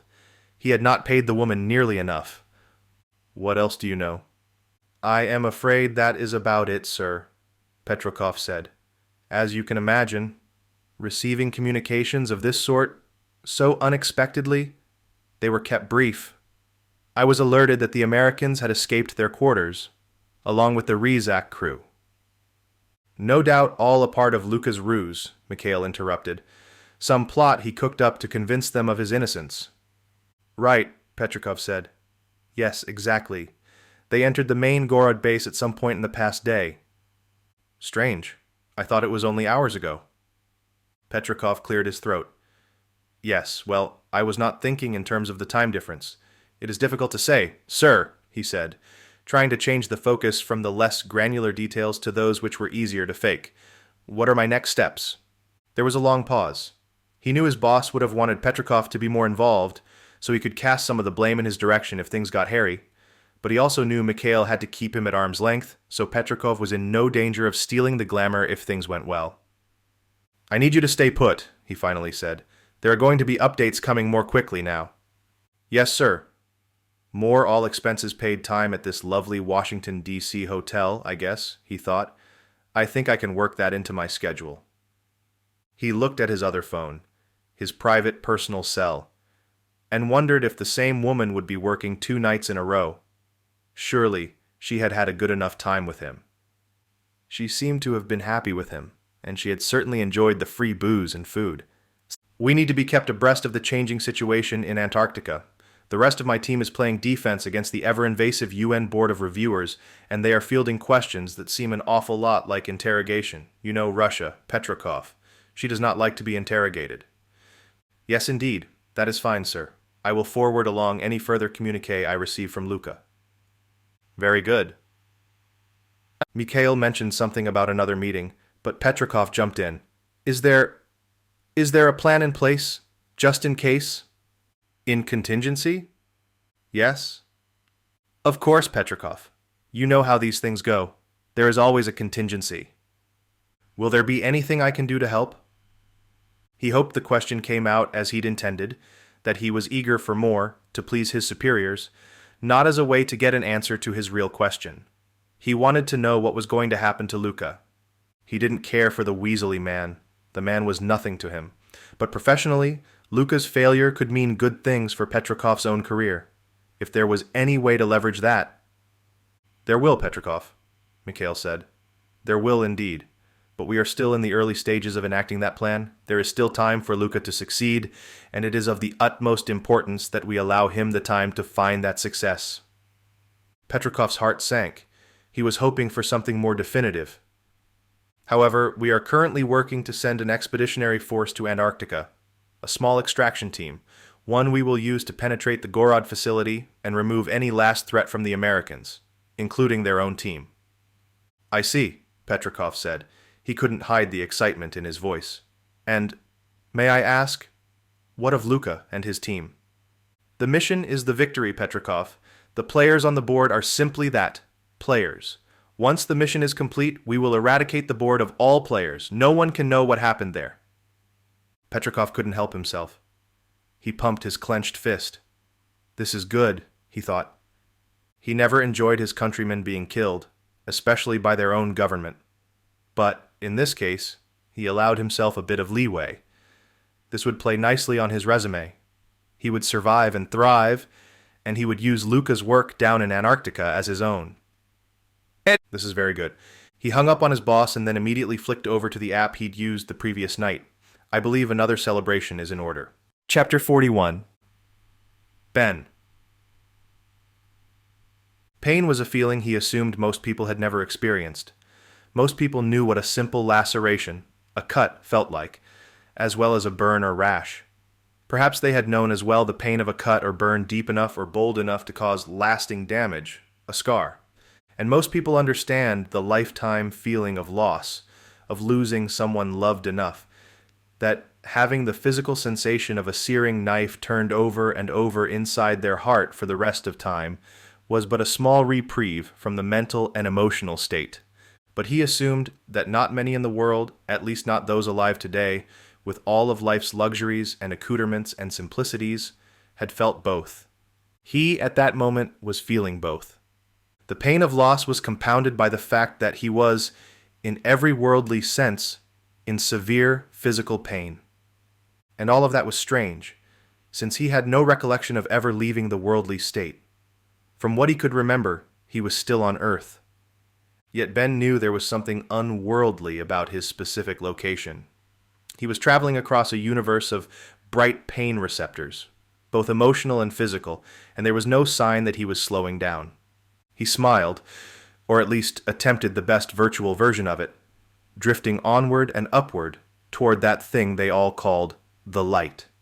It was unbelievable, ironic even. He had never imagined it would be like this. Pain all the way home. Pain from the beginning, pain until the end. Maybe that was the game. Perhaps the design of his life had included a very human truth that pain would guide his progress, even through the pearly gates. He wasn't particularly religious, but he had beliefs. None of those beliefs had prepared him for this. The pain was extreme, even as he got closer to that thing he had called the light at the end of the tunnel. The end. The goal of his life's work, the destination at the end of his travels. He had no question that this was the end of his earthly life, but he was surprised that the beginning of his heavenly one was so damned painful. In his dreams, in the fleeting moments between lucidity and opacity, when his mind was trying to orient itself against reality, he had considered that death might be a far more onerous burden to bear than just letting go. In fact, he had experienced firsthand this phenomenon with his own mother's passing. Her last words to him had been garbled and confused, her own reality spinning out of control as she fought with the fear of losing what she knew and the recognition of the fear of what she didn't. Ben had, at the time, simply watched on in horrendous wonder. Now he had a front row seat. Death may be only the beginning, but it was a beginning he wasn't entirely sure was worth the effort. The wound on his side cried out with a shaky, groaning creak, like his torso was a tree trunk that had been nearly split by the axe of a seasoned lumberjack. He was being split, pulled, even, into two halves, ripped apart by the pressures between his left and right side, and his injury was bearing the brunt. But it wasn't the only thing screaming for his attention. His mind was racing, trying to assuage the individual complaints of many parts of his body. His legs felt numb, helpless, in that annoyingly common pins and needles way, but with an elevated purpose. Each pin and needle were attached now to an electric current of 1,000,000 volts. His arms were butter, but only after having been crushed between two grinding plates, churned into mere liquefied solids, unable to offer him any help. And his chest, his entire body's supply of breathable air, was punctured or compressed or restricted or something he couldn't even understand. The oxygen simply could not reach his lungs. He wanted to gasp, to scream out loud, to cry for help, but his chest had assumed control of his entire being and was now guiding him directly toward that cursed light. Even as he sank, as the feeling was generally a feeling of sinking, he realized he prayed. He prayed for his own salvation as an afterthought, focusing his awareness and attention on Julie and Reggie and the other members of the team, his team, and the ones he couldn't even remember but knew he had encountered and wanted the best for. There were scores of people he needed to mention, right? Scores of people he must call out by name, or this, whatever it was, wouldn't work. Even as he sank, the prayer morphed into a pleading sob of realization that his time on the planet was nearing its end, and that realization led to another that caused him to realize something else entirely, that his time here was not somehow complete. He was not dead. He was dying, but not dead. The end was near, but he had not reached the transitory point between the end and the new beginning. The planes of existence he believed in were not as separate as he might have imagined, and that was something he could grasp onto. He didn't know how, but he grasped it. He reached out visually, mentally, emotionally, virtually, however, and grasped it. He grasped that plane, the one he had come from, and allowed his broken mind one last attempt at making sense of all of this. He allowed it one last puzzle to solve, one final recognition that it did in fact have a purpose on this plane. And that puzzle became clearer. The pieces were aligned, the peaks and valleys of each perfectly in line with each other, providing a bit of clarity. The picture was fuzzy, but the edges of the pieces were not. He knew now that there was an inkling of hope. He was not dead, not yet. His predicament was real, his struggle only beginning. But he could fight. He could fight for one or the other, death or life. Or really, life or life, whichever version of it, whichever plane of it he wanted. Life here or life there. Both providing attractive potential outcomes, both providing attractive variables. He needed to decide, life or life, there was no other option. Death on one plane meant life on another, or life on one plane meant death, or the postponement thereof, of another. He knew which one he would choose before it had coagulated in his mind as a viable option. His smile grew wider. Yes, this is the way. He looked up, the light above dimmer than the light below. It was madness, the feeling of euphoria and confusion and chaos and fear and anger and elatedness all in one. But it was his madness. It was his decision, at least for now, and he knew which version of reality he needed to accept. He ignored the brighter light below him and swam upward, toward the dim light, toward fear, toward chaos, toward death. Chapter 42. Julie. Julie followed blindly. She watched without seeing, listened without hearing. Everything she knew was upside down, swirling around in the thick soup that was her mind. She was trying to hold together what little emotional steadiness she had left. It would not last. She reached out for the stone wall, hoping for its cool rigidity as a means to prop herself up. Instead, she found Sarah. Her hand fell to the taller woman's shoulder, but Sarah was steadfast. She didn't speak, and both women walked side by side behind Reggie, Julie's hand on Sarah's shoulder. Freddie followed behind them, and the Russian scientist behind him, flanked by Gator. None of them spoke. Everyone was in a daze, a palpable current of disbelief and shock flowing through them all. They turned back up the hallway where they'd found the writing, then back again toward the wide, circular opening. Near the first hallway they'd found themselves in after leaving the guards' quarters, Reggie stopped. He was standing near the edge of the chasm. Julie dropped her hand and ran up to his side. "Here?" she asked. Reggie sniffed. "Here." She looked down. It was dark, the bottom of the chasm obscured from view. "How?" Reggie didn't speak. He swallowed, a small, stuttering gasp escaping his lips between breaths. Finally, he shook his head. I'm not sure. It was Luca, and we were fighting, wrestling. Ben was standing. Reggie collapsed. He hit his knee so hard Julie was worried the crack would either break his kneecaps or at least alert the Russian soldiers. But they seemed to have gone elsewhere for now. She placed an arm on his shoulder. She didn't squeezy it. She wasn't ready to dole out support. Hell, she wasn't even ready to accept the fact that Ben was... She couldn't even finish the thought. She looked down once again, trying to make out any movement, any sign of life. But there was none. It was too dark anyway. I could have... If I would have just... Stop, Sarah said. Reggie, you couldn't. It was a freak accident. It seemed as though Reggie was about to accept this, when suddenly he leapt up and spun around.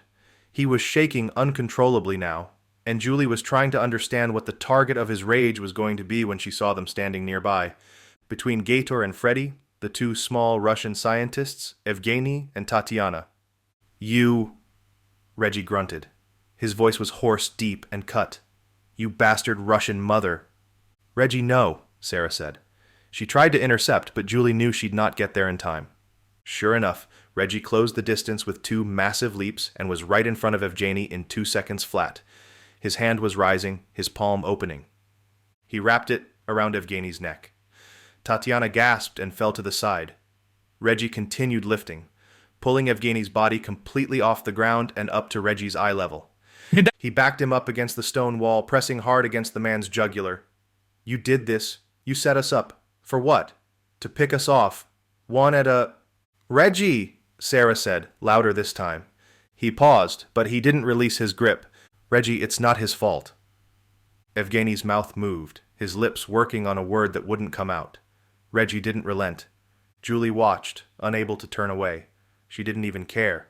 Reggie could kill the man, throw him into the circular chasm, and she wouldn't feel a thing. Hell, she could watch all of them, including herself, jump into the pit, and she wouldn't bat an eye. It didn't matter anymore. There was a mission, but it wasn't her problem. There was a CSO, but she was no longer interested in being a part of it. Sarah was pleading, screaming at Reggie, and Gator and Freddie were trying to decide what to do. Finally, the soldiers wrested the small man from Reggie's grip, and he dropped him to the floor. Evgeny coughed, whistled, and got on his hands and knees as he tried to recover. He sucked in a deep breath of air while Tatiana sat nearby, sobbing. I did... Evgeny's voice cracked. "I did no such thing." "You lie," Reggie screamed. I do not. I am not. I did not know."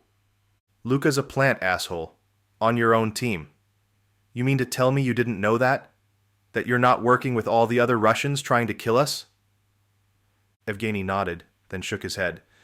I cannot... I am sorry, Reggie, but I... To his left, Tatiana spoke. "He is telling the truth," she whimpered. "I can assure you, it is not a lie. We did not know Luca was capable of this. We knew he was a part of our team, in good standing. I'd say throwing teammates off the edges of cliffs ain't much of a good standing thing to do, Freddie muttered. Let him talk, Sarah said. She helped Evgeny to his feet. I cannot express my grief over your loss, he began. But please understand. We, Mia, Tatiana, myself, we are just scientists, as we have explained. Luca, we thought he was one as well.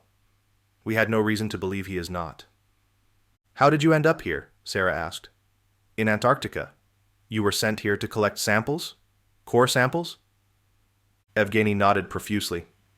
Yes, that is the truth, I assure you. And how did you come to find this project? Freddie asked. Or did it somehow find you? Evgeny swallowed, and his eyes fell as he realized the truth. He didn't speak for many seconds, but Tatiana finally did. We were called here by an organization we had never heard of before. They claimed to be interested in researching ancient core samples, and we would be compensated generously.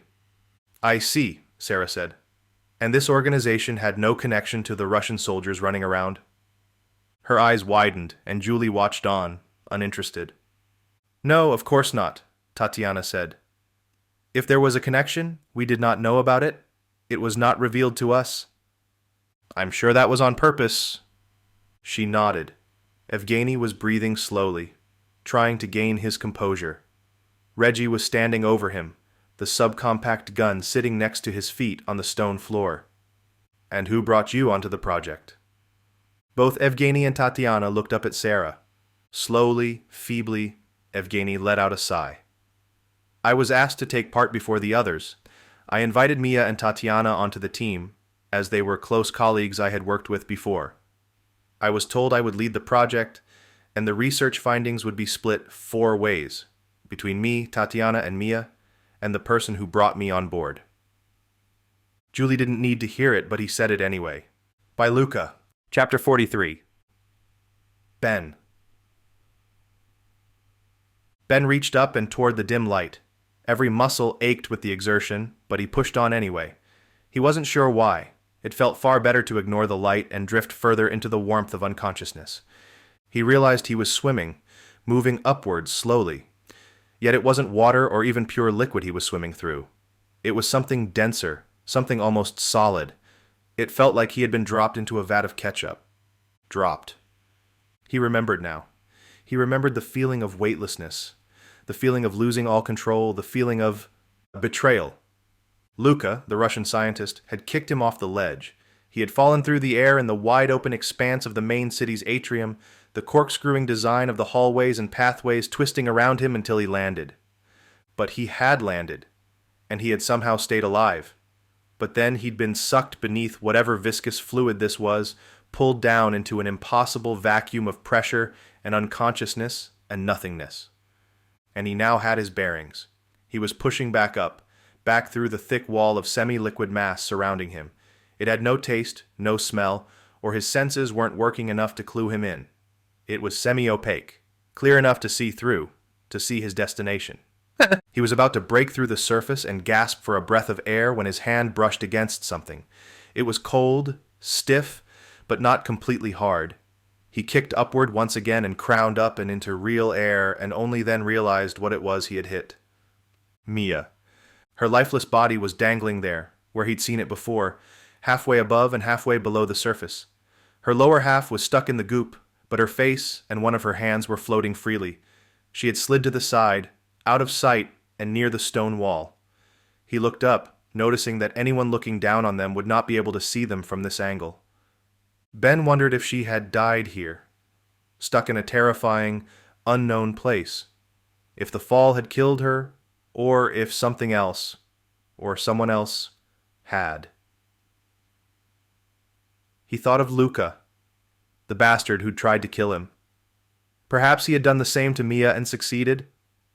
Even if he hadn't, even if Mia had accidentally stumbled and tripped over the edge in the darkness, it didn't matter. Ben would make sure Luca paid for her death. It wasn't an eye for an eye situation. To Ben it was far simpler. Luca had tried to kill him. That meant the man would die. Hopefully, He could make that happen before he got back to the others. If Luca had somehow overtaken Reggie as well, there would be nothing stopping Luca from sulking back to the group and pretending the Russian soldiers had interfered. From there, he could maneuver around and pick them off one by one. Ben needed to get out, but the problem was that the sides of the stone vat of goop were too far above his head. He wasn't sure if he could even pull himself out of the heavy liquid-like mess, but if so, it would be impossible to scale the steep walls and get to the first level. Unless he looked at Mia's lifeless body, half in and half out of the goop. Her eyes were closed, a peaceful expression on her face. At least there was that. From his perspective, it seemed that she had simply died in her sleep. He assumed Luca had injured or shot her, but if so, the wound was beneath the surface, hidden from sight. The fall alone should not have killed her, but whatever had was still an unknown. He didn't like the idea of using her corpse for his gain, but he simply couldn't come up with a better solution. He hadn't known her well, but he thought she might have wanted him to get out, to avenge her death, and try to help save her friends. He sighed, then took a deep breath. Sorry about this, Mia. You were a good person. Hate that it has to end this way. Ben took a bit of comfort knowing that she would at least be pushed beneath the surface, hidden from sight. It wasn't much, certainly not a real burial, but it would be better than nothing. It would have to do. He grabbed her arm, pulling her toward him as best he could, trying to get her legs and lower body pulled up as well. He tried to imagine her as a human, not just as a tool he was putting to use. Her body was stiff, hard as a board, and the thickness compounded by the awkward angle made moving anything difficult. Finally, after 10 minutes of working and reworking the body, taking a few steps forward and a couple back every minute, it was as good as it was going to get. He rose, pulling his body gently onto hers, making sure to not move too rapidly. The harder he tried, the harder the gunk would work to pull him back in. It was like quicksand, but only moving when he did, as though it were alive, laughing at his progress and offering an opposite reaction to each of his actions. But he prevailed, and eventually he found himself mostly out of the goop, thick chunks of it dripping off his frame and splatting to the surface, or on Mia's body. He shook his head, hoping he had been correct in his assumptions about the physics at play here, and then tried to stand. Mia's body was sucked down into the goop as he put his full weight on her chest. He balanced, his feet and legs shaking as he stretched up. The edge of the first level was right above him. His hands grasped at the wall. The slick stones turned into oily bars of soap as soon as the messy gunk touched them. He could do it. He had to. There was no other option, no other alternative. He had been dead, resurrected by a strange twist of fate. Whether it had been God or luck or something else entirely did not matter to him. He was alive and he would not waste it. He had survived a plane crash and ended up here, dead once again, twice in as many days. It was impossible to imagine, yet here he was. And yet he couldn't get a handle on the edge of the wall. There was no way he was getting up and over the lip on his own. He scratched and peeled off the goop in massive chunks, the slippery liquid leaving an oily residue that only made things more difficult. His palms slapped the wall, pushed upward and over, and yet unable to offer him any support. He pushed and pulled and stretched for another 10 minutes. And through it all, Mia's body was slowly sinking. Where before he could get a couple of knuckles up and over the edge, now he could reach it only with his fingertips. He was losing the battle, and every time he tried to stretch and hop onto her body, the corpse would just sink further. It was a sick, cruel game, and he was losing it. He watched the top of his cage float away, floating higher with every passing second. And then a hand appeared at the edge. His heart leaped. He smiled. Yes. God, thank you, yes. He was going to get free. The hand was joined by another and then two more. He frowned. These hands were connected to arms wearing sleeves, a dark color to them that was almost black, almost like shit. He heard voices, Russian, speaking with one another and speaking to him. He swallowed, waiting. The hands found him, started grabbing at him, pulled him up. He saw their faces. Rough, scarred heaps of flesh zigzagging across one of them, pockmarks and swollen burn marks on the other. These weren't the faces of his team, nor were they the faces of the Russian scientists. They were Russian, however, and he knew immediately that they were the faces of soldiers. One of the men mumbled something quietly, something Ben didn't understand. The other man grinned a wicked smile, then laughed. This is not good, Ben thought. Not good at all. They pulled him up and over the edge, then let him gasp for air and recover while they reached for the weapons they had cast aside. They lifted them up, slung the straps over their shoulders, then pointed the ends down at him. The man who had spoken addressed Ben in broken English. "You are American," he said, "and you have killed my men. You will answer for their deaths." Chapter 44. Sarah. Dr. Sarah Lindgren watched the floor as they rounded the hallway. She had found it the most reliable way to determine whether there would be anyone waiting for them around the next corner. Their shadows would often give them away, even if they weren't moving. What she hadn't expected, however, was for the first attack to come from behind. She whirled around when she heard the muffled grunt of Gator going down, saw the flash of light from his wide eyes as the knife plunged into his neck, felt the cold terror of dopamine hitting her system as she realized the Russian soldiers had been silently tracking them all along. And just like that, Gator was dead. "No!" she heard Freddy roar. He was near the front of the line, walking just behind her and Reggie, standing next to Julie, but he quickly blew past Evgeny and Tatiana to reach the back of it. The two Russians who had snuck up on Gator and taken him out were ready. Freddy launched his huge body into the first of the Russians, who was trying to dislodge the knife from Gator's neck and prepare for the next attack. Freddy beat him there, and together both men crashed to the stone floor and began rolling around, each trying to gain purchase on the other. The second Russian soldier ignored the battle for the moment, focusing his attention instead on Reggie, who had turned the submachine gun he'd picked up toward the back of the line.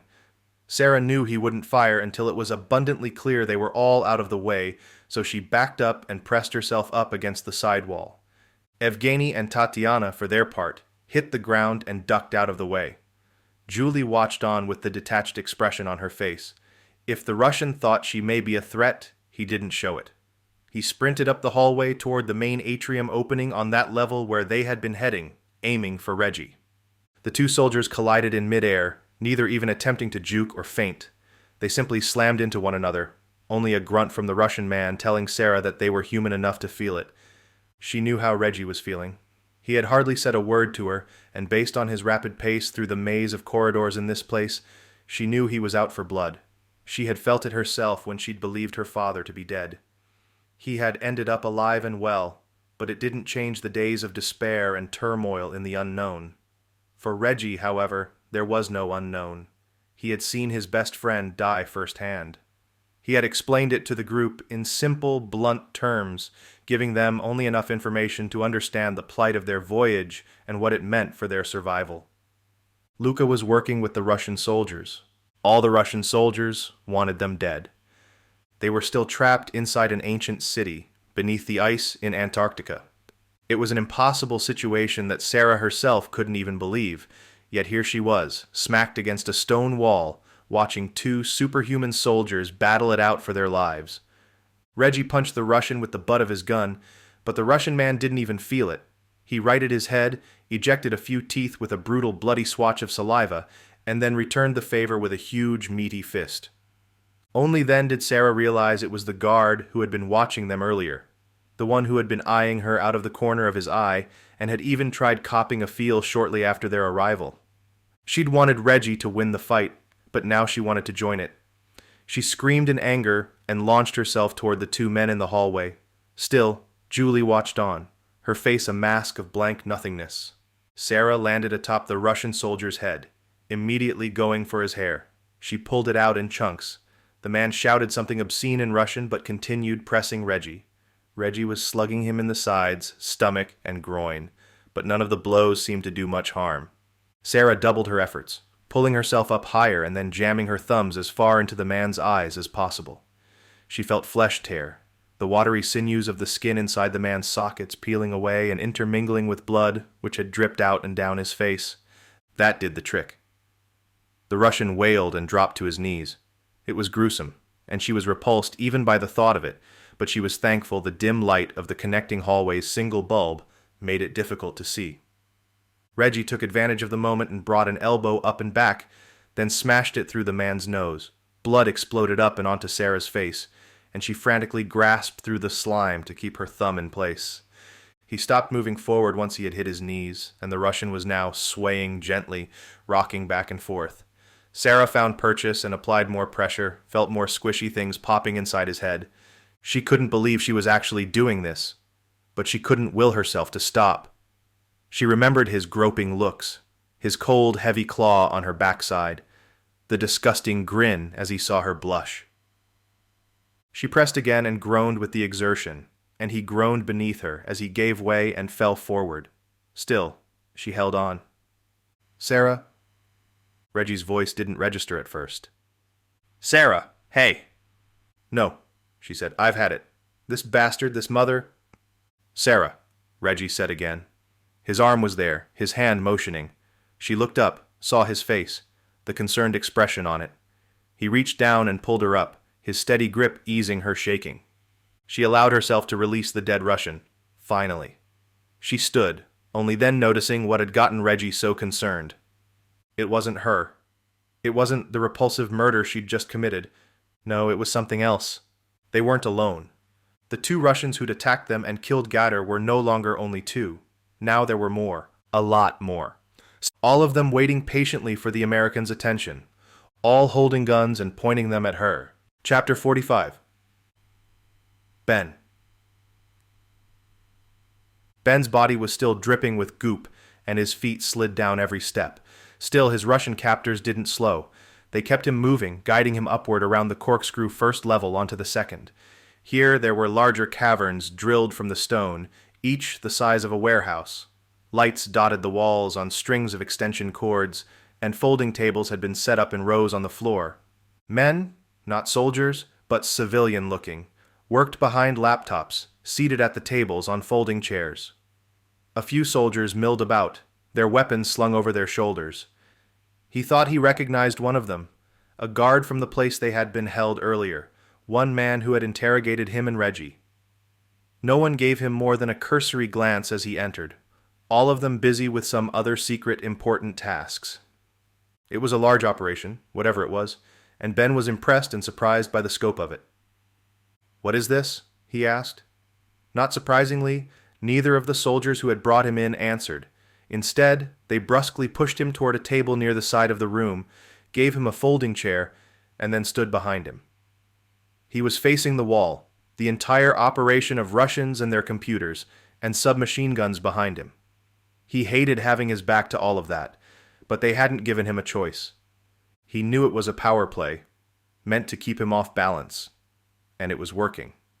He was getting chilly, what with being covered by a thick, gloppy mess of some alien substance. Ben waited there with the guards for a few minutes until another man walked through a gap in the stone to his right, entered the great space, and looked directly at Ben. Ben felt his stomach rise to his throat. Luca. "You bastard," he muttered through gritted teeth. "You killed—" "Mia?" he said, walking over and taking a seat directly across from him. His English was impeccable, the broken stuttering from before clearly an act. "Yes, I did. And I will kill each of the other scientists as well, as they are losing their usefulness. After that, your own team. What did you call it? CSO?" Ben shifted in his seat but didn't answer.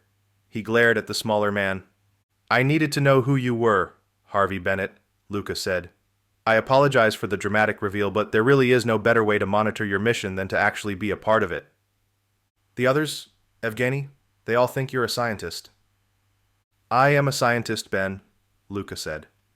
"A damned good one, actually. Studied in America, believe it or not, but my work has always been for the greater good of my home country." "And what greater good is that?" "All in good time, Ben. I'm afraid it's not time you have." "Then why am I here?" "I told you. I need to know what you know. 2 years ago, I hired Evgeny to put together a team to run some ice core samples here, to prepare for what you see now. But I wanted to monitor him, so I joined the team myself. I did not expect you and your group to arrive, though we were expecting a bit of U.S. interest in the project."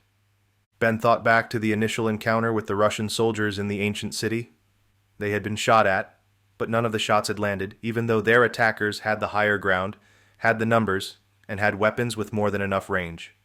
He remembered Luca's expressionless face as they were attacked too. He had known about it all along. He had probably ordered it. Ben had to admit that as sick as it was to order an attack on his own team, on himself. It was a solid way to convince everyone else you were on their side. To what end, though? He thought. Why go through all this trouble? I can assure you none of us has any idea what the hell you're doing here, or what this place even is. I'm not sure you can assure me of that, Luca said. I've been doing research on you. All of you. You're capable, smart, and quick. You have plenty of successes stacked up, lining your pockets. You take cases you believe to be in the best interest of your own version of the greater good, do you not? It's nice. It's all very humble, very appropriate, very American. Ben didn't speak, waiting for Luca to get to his point. But when that mission interferes with the mission of the greatest nation on Earth, it is something that must be dealt with. He leaned forward in his chair, his elbows on the table, his eyes examining Ben's. I must know what you know, what you would, if you could, tell your superiors back home. Did you shoot down our plane? Ben asked. Luca blinked, but otherwise didn't seem at all fazed by the question. Yes. Testing a new missile defense system, a small-scale surface-to-air launch apparatus I had the military ship over. I'd say it works well, wouldn't you? We lost a good kid from that. And pilots. They were innocent. Luca smacked the table. They were flying you here to stop us, weren't they? Is that innocent? They were nothing but chauffeurs showing you around the area? Fine, Ben said. We came here to see what you were up to. To spy. Do I look like a spy? This isn't Hollywood, Ben, Luca snapped. No spy looks like a spy. Whatever, I'm not a spy. But you were sent here to spy? We came here to see what you were doing, that's it. And for the record, I still do not know. I like that you protect your superiors even when it is pointless. Who sent you? Ben shrugged. Just thought we'd check out the area, like you said. Call it a fluke we found you. Luca chuckled. We have ways of making me talk? Really? It works. Without fail, really. It's just a matter of time with the stronger ones. I suspect you'd crack later, but you'd crack, I assure you. I told you already, and we know nothing about your plans here. What is this place, anyway? You obviously found it, but whose was it before? Is it really Minoan?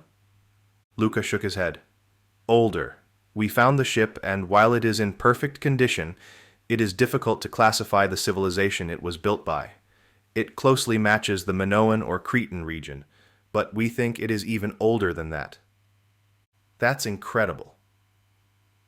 It really is, Luca said. Almost as incredible as this place, built by the same hands that crafted the ship, over the course of many decades, most likely. Why? Why live here? We are not sure they ever did, aside from while they were building it. We have seen no signs that they spent much time here. We are not entirely sure why. You are not sure, or you just don't want to tell me? A little of both. But no, we do not have all the answers here. That is why your team is still alive. We were hoping there could be some sort of, how would you put it, camaraderie? You thought we'd help you here? Ben asked. We hoped you would be interested enough in finding the answers you would lend a hand.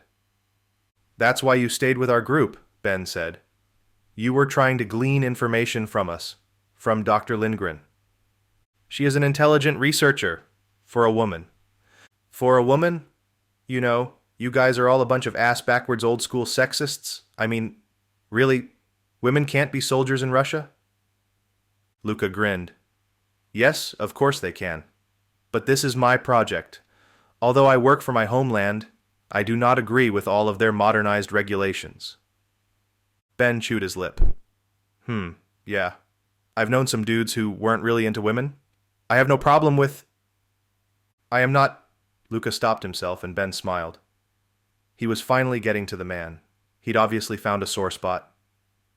What is it about them? Their looks?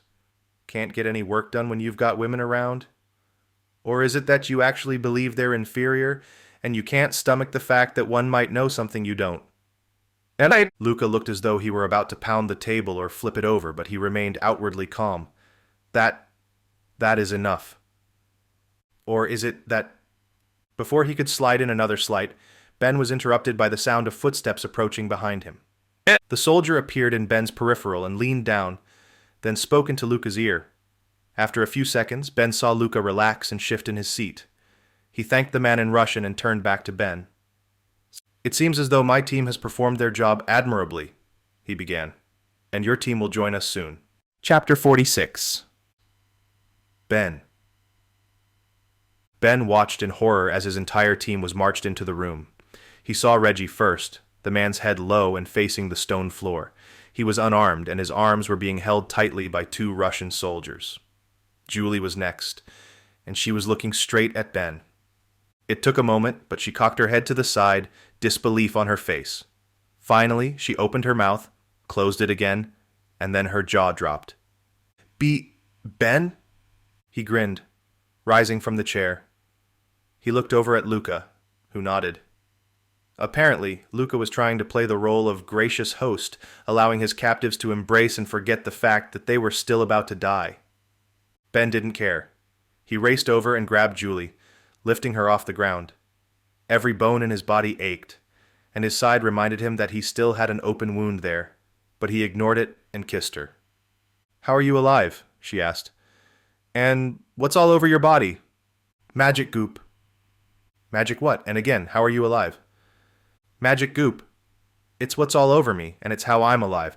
I fell into a vat or something. It's full of this ketchup-thick, semi-opaque liquid." "That's disgusting."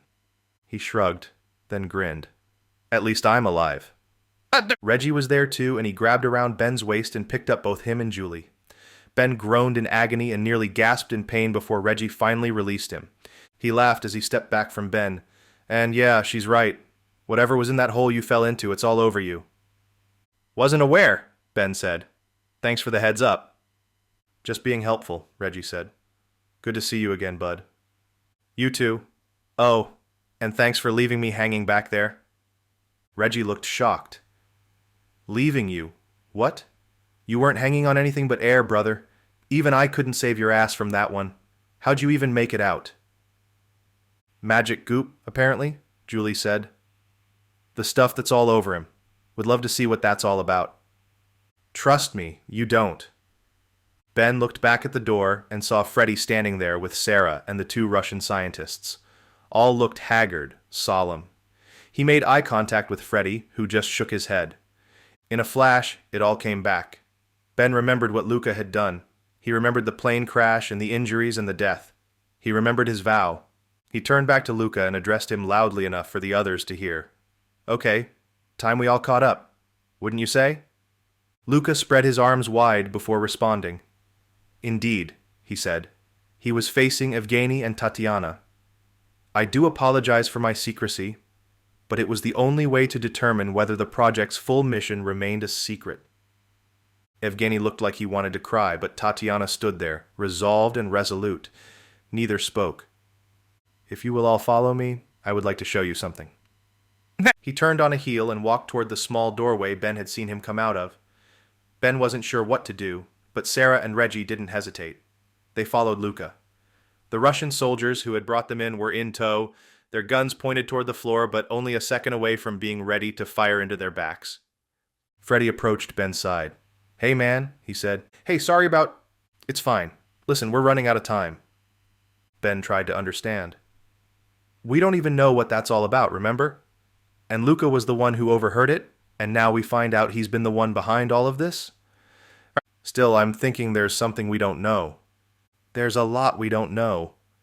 I mean..." His voice died away as they walked. Julie grabbed Ben's hand and walked next to them. "What are you trying to say, Freddie?" Ben asked. "Just spit it out. You think there's still a game clock? Something happening soon?" "It's just... I don't know. Something doesn't feel right." Ben looked straight ahead, trying to put it together. Luca was going to show them something, or kill them. Ben wasn't sure which, potentially both. Still, he had kept them alive thus far. Why? What was the point if he knew he was going to kill them anyway? They rounded a corner after moving through the doorway, and Ben saw another room, similar in size to the large one they'd just exited. Inside this one, however, were machines. Lots of machines. Ben had no idea what any of them did, but they were absolutely massive. Each was on a track like a military tank, but instead of facing a certain direction parallel to the ground, they were vertical. A stout tube shot upwards from the top of each machine, about a foot in diameter and launching into the air about 8 feet above the ground. What the... This is the heart of our project here, Luca said, walking them around two of the massive mechanical beasts and stopping in the center. The 8 machines were arranged in a semicircle around Luca, facing the side wall. We have 3 more rooms exactly like this one, all brand new machines built to replace the Stone Age versions we found down here. These will be far more efficient. 32 of these bad boys, Reggie said. He whistled. And just what, exactly, are they? Luca smiled. They are jackhammers, essentially. But instead of smacking the ground, they simply create a massive pressure wave, repeatedly, inside their pressurized tubes. Those are amplified inside each of the hollow bodies of the fuselage, which then reverberates the wave throughout the space. Each has been tuned to a particular frequency that we have discovered to be the optimal movement pitch. Ben pinched the bridge of his nose. They found an ancient version of these down here, he thought. Ancient noisemakers? Why? Optimal movement pitch? Well, what the hell? Reggie asked. All this cloak and dagger sneaking around like you're some innocent Russian scientist blowing planes out of the sky? Why, just to hide your super weird mechanical orchestra? I like that, Luca said, laughing. Mechanical orchestra. I may use that. He paused, then addressed Reggie directly. And no, it is not just for musical enjoyment. There is a very particular reason for their being arranged in this way, and all of it is for something far more important to the motherland. I'm sure it is, Ben said, but I don't really care about that right now. Right now I just want to get out of here. Thing is, you mentioned something about killing us all anyway, and I'm really curious to know why you haven't done that yet. Luca swallowed, then approached Ben. He stopped a foot away, and Ben felt Julie's hand tightening around his. Yes, Luca said. It is regrettable that you all came here just to die. Unfortunately, there is nothing we can do about that. I told you earlier that each of you can serve a purpose to this mission before you are removed, or you can choose to go to your grave unwillingly. Not sure you're going to get the cooperation you're after, Luca, Reggie said. Actually, I am sure I will. One of the Russian soldiers moved in behind Tatiana and raised his gun. He lifted it to the back of her head, then fired. Luca didn't even turn around. Chapter 47. Ben. Tatiana's head simply ceased to exist, and the rest of her crumpled into itself and dropped to the floor. Evgeny put his hands over his ears, screaming in silence as he reacted to the deafening gunshot that had gone off less than a foot away from his head when he realized what had just happened. No! He screamed. No, no! What have you? He dropped to his knees and pulled at Tatiana's lifeless arm. Blood slicked over his hands, pooling around his knees. Ben felt the adrenaline once again return to his system, surprising himself that he had more to give. He lunged forward and was about to punch Luca when he felt a heavy hand pushing him to the ground. He fell, then felt a smack on the back of his head. He wasn't knocked out, but he was immediately disoriented and dazed. He looked up, seeing 2 forms of Julie standing over him as well as 2 matching Russian soldiers, both retracting their weapon from the back of his head. He turned the other way, rolling over onto his back, and saw 2 Lucas. The man seemed concerned, like he'd just watched a baby bird fall from its nest. Now, let us continue, he heard Luca say. Julie reached down and tried to help him up. He made it to a seated position before realizing he needed a few more minutes on the floor. He took slow, steady breaths. I hope you realize that I do not prefer doing things this way, he said. But I need you to understand the depths of my concern for completing this project on time, without interference.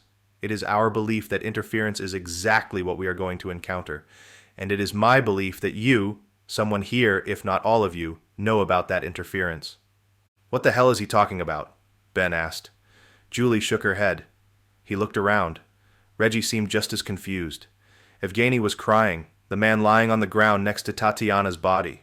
Sarah was standing next to Freddie, but her face was emotionless. Luca waited a few seconds. Let us move on, he said. Next. The Russian soldier who had killed Tatiana slid sideways and pointed his weapon down at Evgeny. Evgeny didn't seem to notice, but Reggie did. "Wait," he said. Hold on. Luca smiled. "There we go, Mr. Reggie. Yes, I am not surprised. What is it you would like to tell us?" Reggie swallowed, and Ben watched his best friend. Had he been holding out on him? Did he know something no one else did? I think you're making a mistake?" Luca nodded, thinking for a second. "That is disappointing, Reggie. I thought you were actually going to tell me something useful." Luca turned and addressed Ben. "This is exactly what I was talking about, Harvey. Your team is proving its uselessness, one member at a time." He motioned for the Russian soldier behind Reggie to step up, and the man lifted his gun and positioned it behind Reggie's head. Ben felt his stomach drop. He had nothing to offer, nothing to give. He had no plan, no way to fight off a room full of armed Russian soldiers. He looked over at his friend, who was staring directly at Luca. He saw the Russian's finger sliding over the trigger, pulling it back toward him with his fingertip. Reggie's head fell. Sarah screamed, "Wait!" The Russian soldier paused, the trigger half pulled. Ben took in a deep breath and looked over at Freddie. "Wait," Freddie said again. I know what you need to know." Luca looked at him strangely, then addressed him. "I will allow you one last chance. Prove your usefulness to me, Mr. Freddie, or we are done here." Freddie nodded, gritting his teeth. "I know what's going to happen. I know about this interference you're worried about." "You do? And why is that?" "I know about it because my uncle is the guy who's calling it in. I was given a very specific set of instructions." Ben snapped his head over to Freddie. "No," he thought. "Whatever it is, don't tell him." He wondered if Freddie was still trying to play Luca to buy them time, or if there was in fact something he knew. "You overheard about it back in the rooms you were holding us in," Freddie said. "That's why you think it's going to happen soon." "In 37 minutes, I believe," Luca said. "Actually, it's scheduled to happen in about 23. Ben's heart sank. So it is true. "And what exactly is it? And how do you know about it?" Freddie swallowed. "I know about it because it was my uncle who set it up.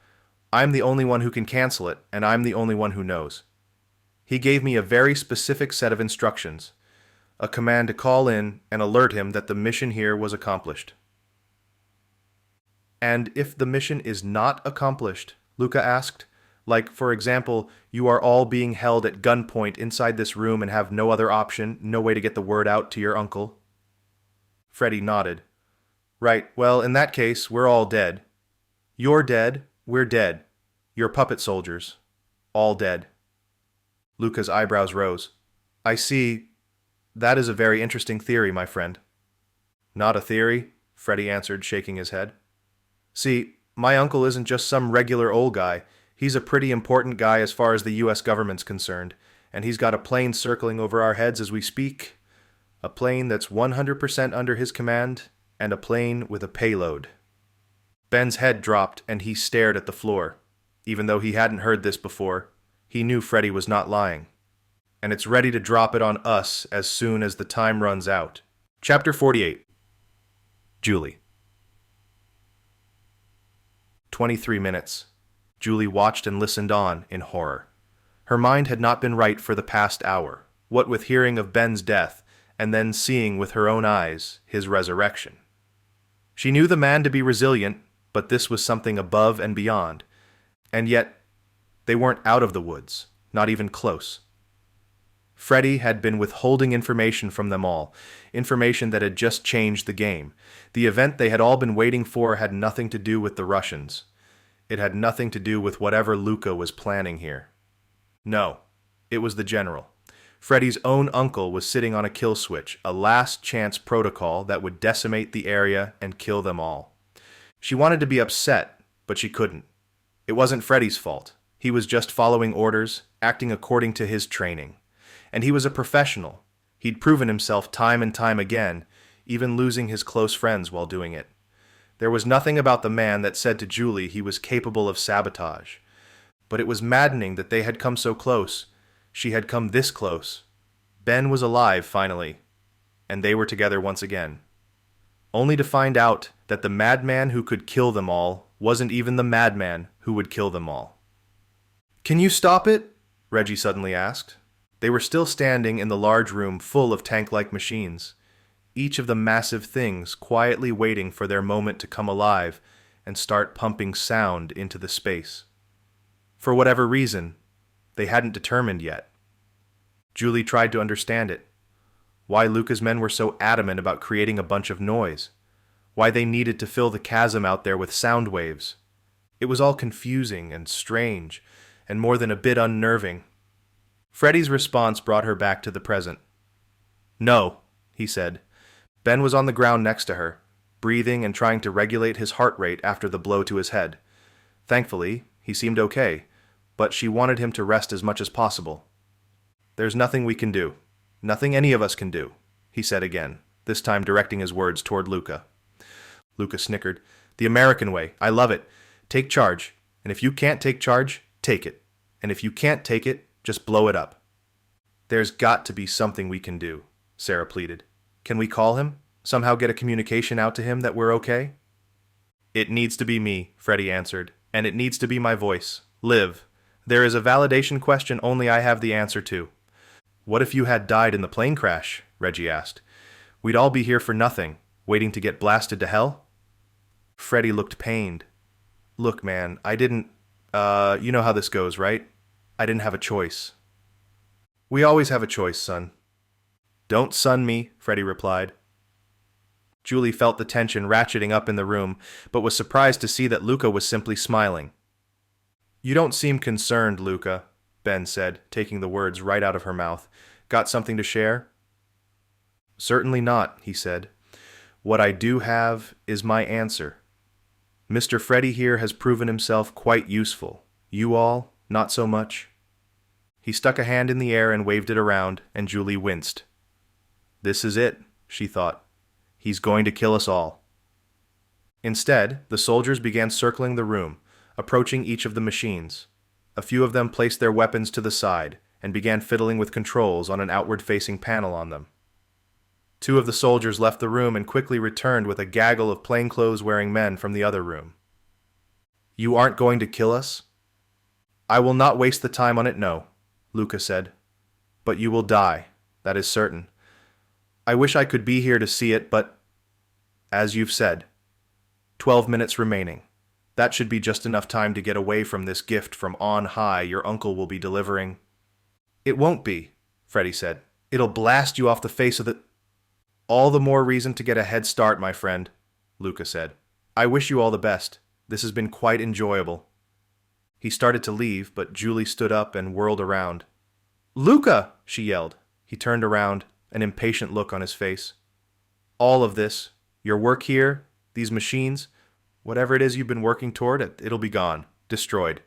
And you're just okay with that?" He contemplated the question for a moment and then began to laugh.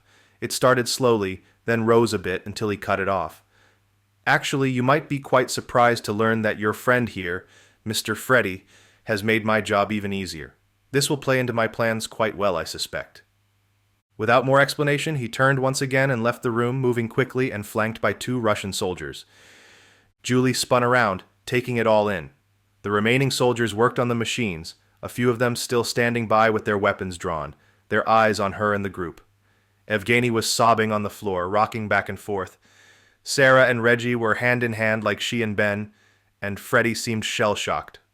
"All right," Reggie finally said. 20 minutes left until the end of the world. Gonna be a lot of water around here in a bit. What say we figure out how to make that not happen?"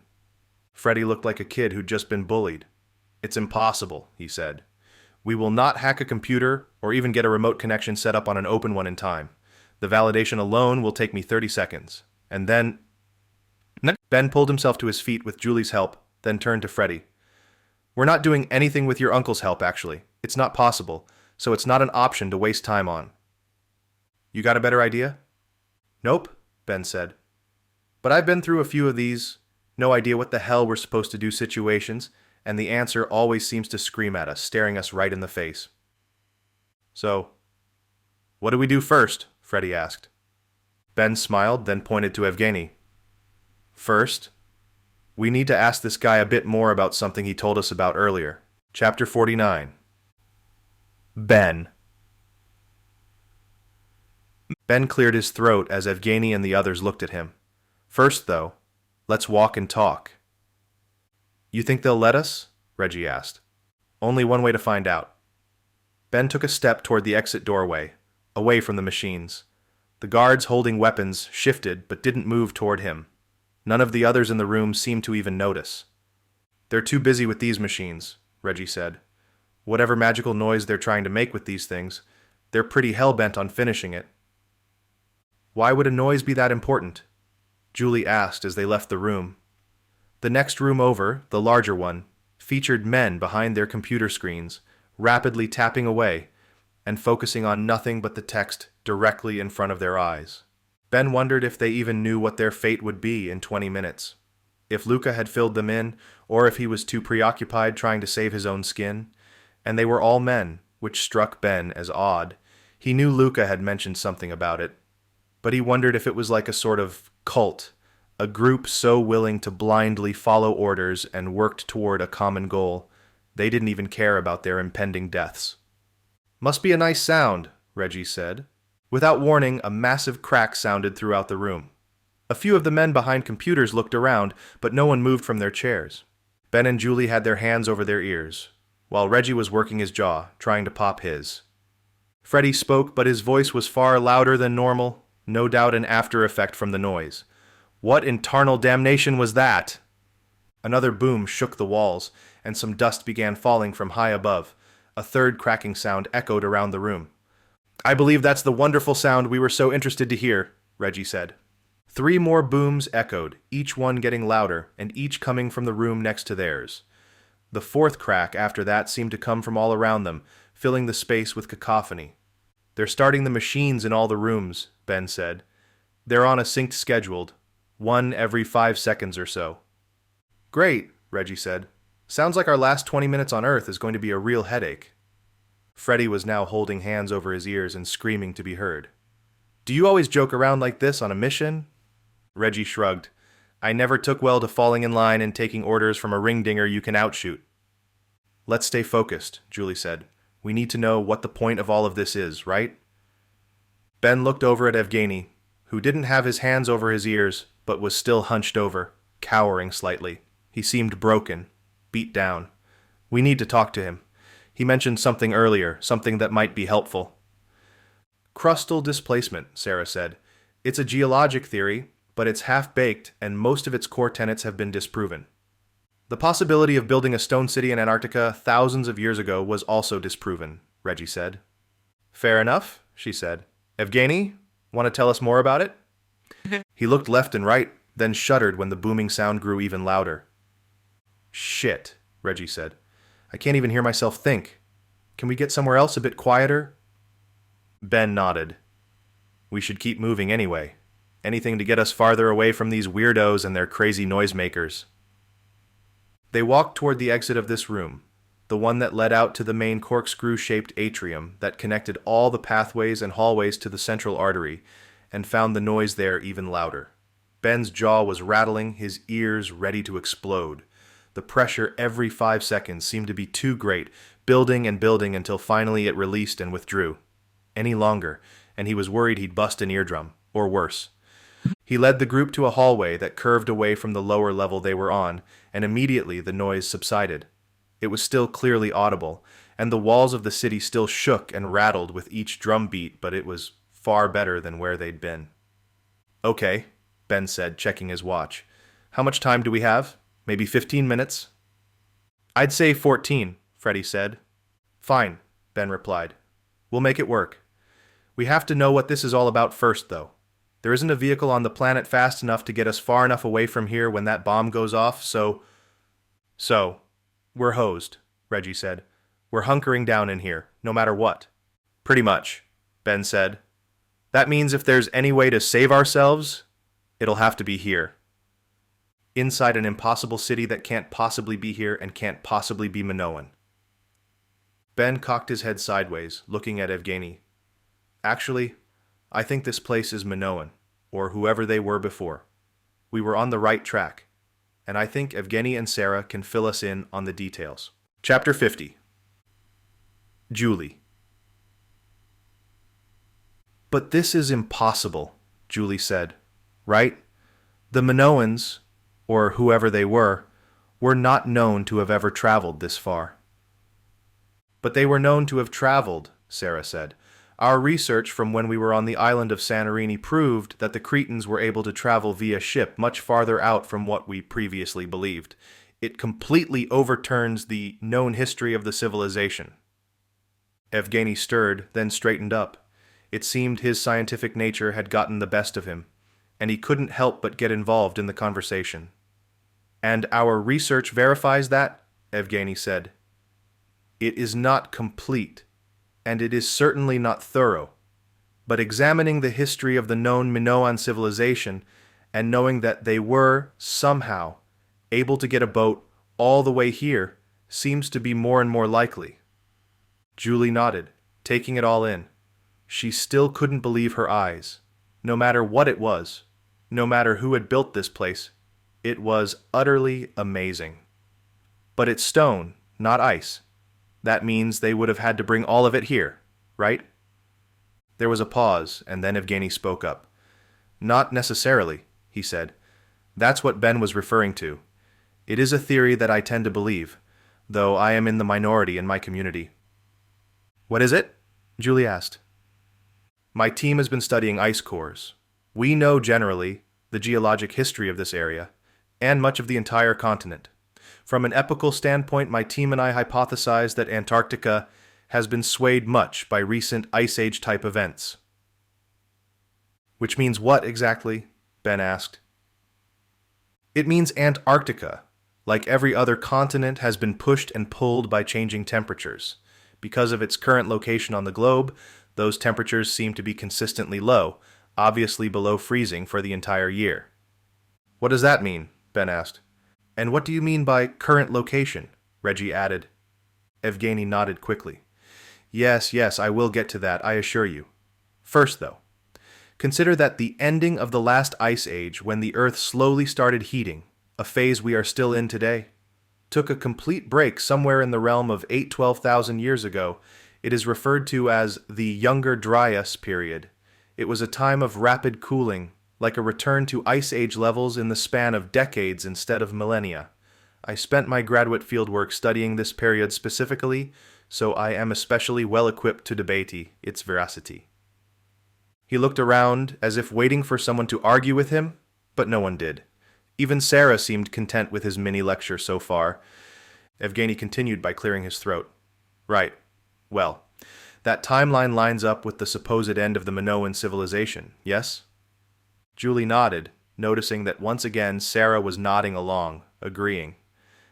And this place is built in stone in a place that is known to have very little of that hardy earth material. He chuckled at his own joke, but apparently no one else got it. Very little, but not none. Julie's eyes widened. Oh my God, she said. I get it. I understand where you're going with this. Antarctica isn't all ice, is it? Evgeny's eyes twinkled. It's an ice cap, covering an actual landmass. 2 or more major landmasses, actually. That's right, Reggie added. There's some river that flows between them, right? It is really just the ocean, narrowed into a strait between the 2 main Antarctic landmasses, which sets them both apart as massive islands. There is a lower one with fewer mountains, and a taller, more mountainous island. Now, ice covers the entirety of both islands, forming the much larger Antarctica as we know it today. You're saying the Minoans came here and built this city from stone found in Antarctica? Reggie asked. I don't think there's any other way, Sarah said. It's what I have been considering, that this place is actually from ancient stone that existed here in Antarctica. Correct, Evgeny added. The Minoans must have come here, built their city, either lived in it or prepared to live in it, before this was all covered in ice. Ben chewed his lip for a moment, then asked the question Julie knew they were all thinking. How is that even possible?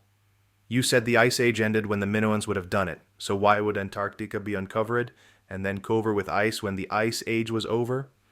Evgeny held a finger in the air. Ah, yes, that is the ultimate question indeed. One you have an answer to, I hope? Sarah asked. We're still running out of time, you know. Evgeny looked sidelong at her. That is what we were brought here to find out. The mission, if you will, of my team. It is what Luca wanted us to find. We were on the Rezac for ice core sampling that would tell us, hopefully, where Antarctica was located during the younger Dryas period and prior. Where it was located? Reggie asked. Give me a break. You mean to tell me we're standing on a continent that's been floating around the ocean? I thought it's been in the same spot since, well, I don't know, the dinosaurs or whatever. How does that work? It's like that Panera thing, Freddy added.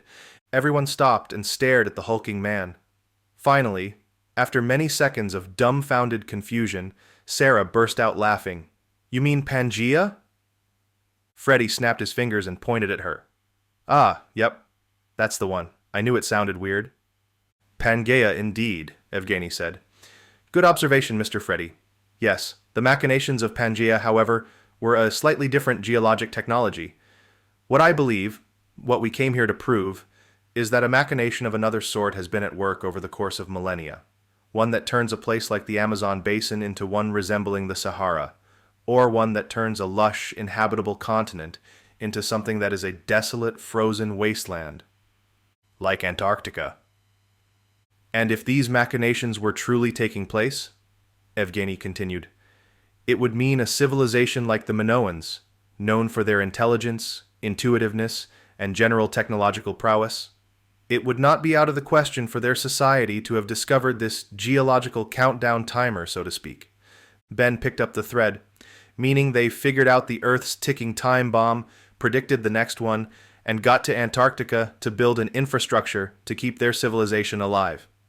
Perhaps, Evgeny said, but they calculated wrong, I'm afraid.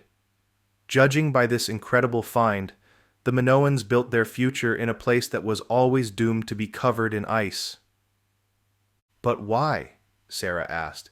If they were smart enough to figure out this machination, or whatever it is, and then smart enough to actually calculate the next one, where did they go wrong?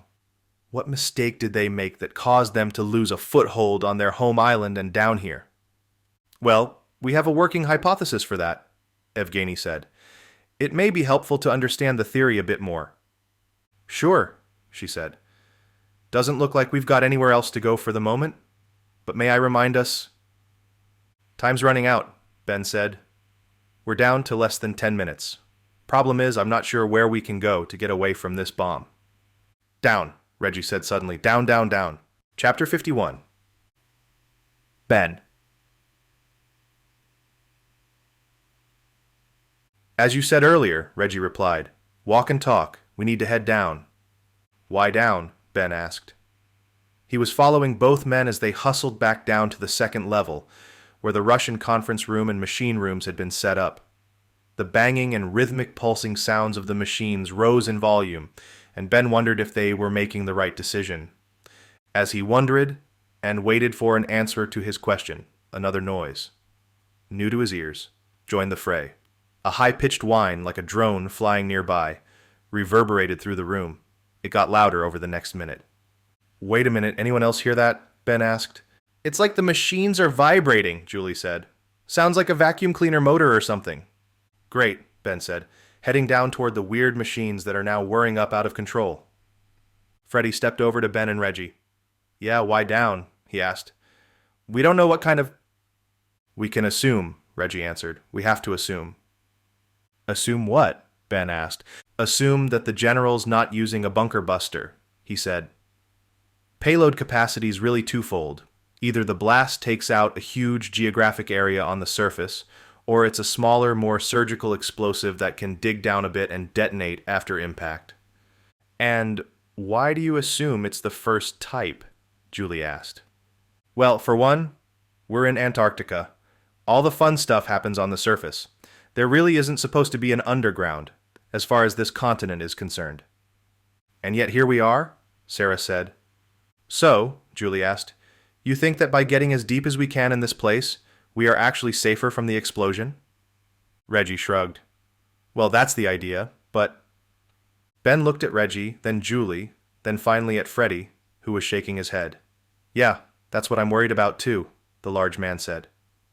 Worried about what? Ben asked. Seriously, guys, tell us everything. What are we dealing with here?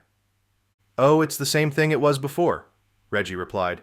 Giant bomb about to fall on our heads and all that, but it's not really the explosion that worries me. I'm assuming that the explosion will be a surface detonation, which means we should be safe from it down here. But any explosion up there is going to cause instability down here. Ben looked at Julie, whose eyes were wide. Sarah seemed to be beside herself in fear, grasping onto Reggie's arm for support. Evgeny, for his part, didn't seem at all to care. Ben knew he must be confused and still a bit off-kilter from Tatiana's death, so he wasn't terribly surprised. So, Ben began. Let me get this straight. Bomb goes off up there. We die if we are close to it. Alternatively, bomb goes off up there. We die because this entire place caves in on itself. Yeah, pretty much, Freddie said. Either a landslide shuts us in and we die of asphyxiation from a lack of oxygen, or it's death from lack of food or water. Or we just die because a massive rock falls on our heads. Reggie and Freddie nodded. Okay, Ben said. Then why are we still heading down? If it's going to be over for us either way, why not get it done quickly? What are we even doing messing around with the idea that we can escape the blast? I mean, whatever is going to happen, these massive machines are only going to add to the... Ben stopped himself. He couldn't believe he hadn't considered it until now. Yes, it had to be, he thought. The others could tell he was considering something new. What is it? Julie asked.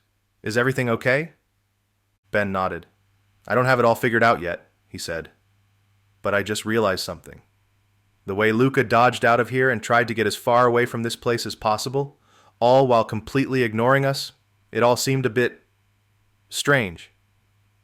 Well, to be fair, that man was a bit strange, Reggie said. And besides, he told us that he thinks we're all going to be dead anyway, because of the bomb. Ben shook his head. No, not because of the bomb. That's just it. I was under that assumption as well until just now. Remember how he reacted? When he found out about Freddie's uncle's plan, he almost seemed pleasantly surprised. He seemed to actually appreciate the fact that there was a bomb about to drop on all our heads. Why is that? These machines going off, all in sequence, all rhythmically staggering their bursts so that the effect is one giant, massive noise throughout the entire city, spaced 5 seconds apart. Julie's eyes widened. It's because the bomb, if nothing else, will help them. Help who? Freddie asked. Help the machines, Ben said. That bomb is going to send out a massive pressure wave, a sound wave, just like the ones these machines are pulsating outward. The bomb will only help finish whatever these machines are trying to start. That's terrifying, Reggie said. Why the hell could so much noise be necessary? What's he trying to do? 'Cause a cave-in? Evgeny stopped in the middle of the pathway, causing Reggie to bump into him. Hey man, what gives? Reggie asked. Evgeny turned slowly, looking up at Reggie. That is exactly what he's trying to do. I cannot believe it, but it has to be the truth. Okay, he's trying to cause a cave-in? Almost, essentially, but in a controlled way. Have you ever heard of acoustic levitation? Ben turned and faced the people behind him. Look, Evgeny, I've had enough weird and arcane scientific theories thrown at me over the past few days. I'm covered in a gunk that's drying on my body with every step, and no, it's not comfortable. So if you're going to tell me you think Luca and his Russian minions were down here trying to build some miraculous thing that's strong enough to levitate giant rocks or something, I don't want to hear it. Well, Evgeny said, I do not think that. Good. I believe the Minoans did, though. Chapter 52... Ben. They had reached the lowest level of the city, the level Ben had reached by falling into the vat of goop. He was standing right near the same edge of that same vat now, the circular space directly to his left. The cavernous corkscrew-shaped city above him, with the bowl of liquid next to him, gave off the impression that he was standing in an old Mayan cenote in Mexico. A roof far above his head, too dim to see, and a hollowed-out swimming hole below that stretched down to unimaginable depths. He remembered the research he'd done on them, the ancient Mayan civilization, believing the cenotes to be entrances to the underworld, used them for everything from common swimming pools to more ceremonious things like flinging children into their open maws as a cruel sacrifice. Ben knew he hadn't enjoyed swimming in this cenote, and he certainly hadn't enjoyed being Luca's sacrificial lamb. He wondered if there were more bodies besides Mia's inside the thick goop. He was tempted to look over the edge and see if her corpse was still stationary just below the surface, or if it had started sinking. "Okay," he said, feeling the rhythmic pounding of the machines as he peered over the edge. "Let's see if there's anything—" He stopped. What? He had expected to see Mia's body after looking over the opening, but the surface of the goop was moving, vibrating, lapping up at the sides of its stone tank. Every pounding pulse from the nearby machines seemed to push the waves higher. "That's weird," Reggie said. "It's really weird," Ben said. "Trippy. The noise from the machines is causing it to vibrate." Evgeny cleared his throat. "And the vibration of it, whatever it is causing the high-pitched sound we are hearing." Everyone turned to look at Evgeny. "The acoustic levitation thing?" Freddy asked. "Yes," he said. "I do not know if they are trying to levitate something, but they are most certainly using the machines to create a pressure wave that perfectly vibrates this material, causing it to elicit a sound as well." "That's great, Evgeny," Reggie said. "And what's the point?" "Well, and this is what Ben was referring to. This is an ancient technique that has been wrapped in myth and legend. And like all myths and legends, it has grown into something that is out of reach of reality. But there is an actual, provable scientific truth to the underlying idea. That sound, emitted at a strong enough decibel level at the correct frequency, or pitch, can actually move a large object." "And this frequency we're hearing," Julie said, "is the proper frequency to do what, exactly? Not levitation, I'm assuming?" "No," Evgeny said. "I did not think it could be possible, but now I am unsure what is possible. The things I have seen in the past few days, starting with the ship, and—" "Evgeny," Ben said, "please, we need to hurry. We need to know if we are going to be safe here. What do you think Luca's ultimate goal is?" Just then, the ground beneath Ben's feet fell away. He stumbled, feeling the stones rising and meeting his legs halfway, causing his knees to crack. He groaned in pain but noticed that everyone around him had experienced the same thing. "And what the hell was that?" Reggie asked, picking himself up from the floor. Sarah had made it through standing, but she was shaky. She was holding Reggie's shoulder, trying to regain her balance. It happened once again, this time with a deeper, harder jolt. "Shit on a shingle," Freddy said. "The whole place is coming down on us." Ben didn't want to be anywhere near this central atrium when that happened. The vat of vibrating goop, the corkscrew-like shape, the fact that it was dead center in the city. It all added up to his belief that whatever it had been designed for, it was about to be ground zero. And the machines, lined up in a circular fashion, all facing in at this space. "Move," he said. "Now. Try to run. Get inside a room and as far away from here as possible." "Ben!" "No, we're not arguing about it. Do it now. Whatever's about to happen, this place is the epicenter." No one seemed to want to argue with that assessment. They ran, dodging around the smaller hallways and through a few open rooms that had not been closed off by metal doors added by the Russians. The ground continued to rock, the tremors changing in size each time, sometimes manageable, sometimes forcing the group to stop and hold onto a wall for support. Ben and Julie ran side by side, each moving quickly enough to get away from the central area, but slowly enough to keep each other upright. It was rough, but doable. The earthquake-like jolts were sporadic and unpredictable, completely separate from the machine's perfectly rhythmic timing. "Whatever he's doing, it's waking this place up," Reggie yelled. "I'm not sure that's a good thing." "Oh, it's most definitely not a good thing." "Let's just get as far away from it as we can," Ben said. "Then we can figure out what it means for us." He hoped his words came out as encouragement, rather than the way they'd sounded in his head. Something more akin to terror, disbelief, resignation. Julie reached the edge of the wall before Ben, their unspoken destination. Ben got there a second later, smacked his hands against it like he'd won a race, then turned and watched his shaking, tripping team and Evgeny fall into the room. He didn't like where they'd ended up. By his calculation, they were still too close to the central atrium and the machines one level above, but there was nowhere else to go. This wall should be a structural exterior wall, but again, he was no architect. And he certainly wasn't a Minoan one. He had no idea if this room would crumple first or not at all. But it gave them time, for the moment, to breathe, to figure out their next steps. He checked his watch, but he didn't have to read it. Freddie and Reggie were ready with their update. "Time's almost out," Reggie said. "I'm thinking 8 minutes, maybe less." "I have 7 minutes, 9 seconds, Freddie said.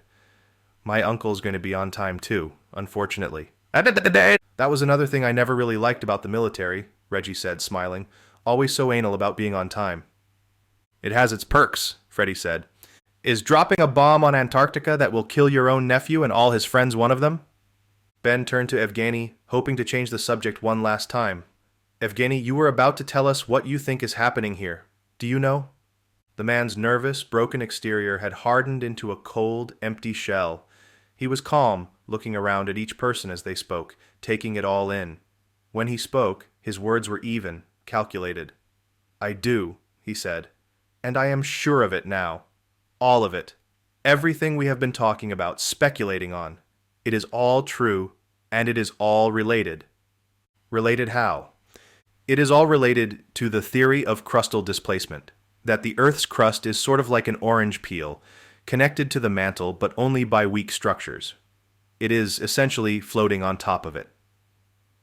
"And it can move around?" Sarah asked. "That's the premise, right?" "Yes, precisely. As we have discussed prior, the idea is that the crust can move over the mantle of the Earth, sliding about during cataclysmic shifts." "What kind of cataclysmic shifts?" Reggie asked. "The poles," Evgeny said without missing a beat. "The Earth is magnetic. It has poles, north and south, but they are not always in the same place." "They're not?" "No," he said. "They most certainly are not. We have seen proof of this played out in just about every scientific field. But the fact is that the poles of the Earth move." "That doesn't sound good," Reggie said. "Sounds pretty messy." "It can be quite devastating," Evgeny said. "And I believe that is exactly what is happening now." Chapter 53. Evgeny. They move, changing positions over celestial time frames. Sometimes these shifts are massive, displacing entire continents. Evgeny spoke like a record player, merely regurgitating information without actually having an opinion on it one way or another.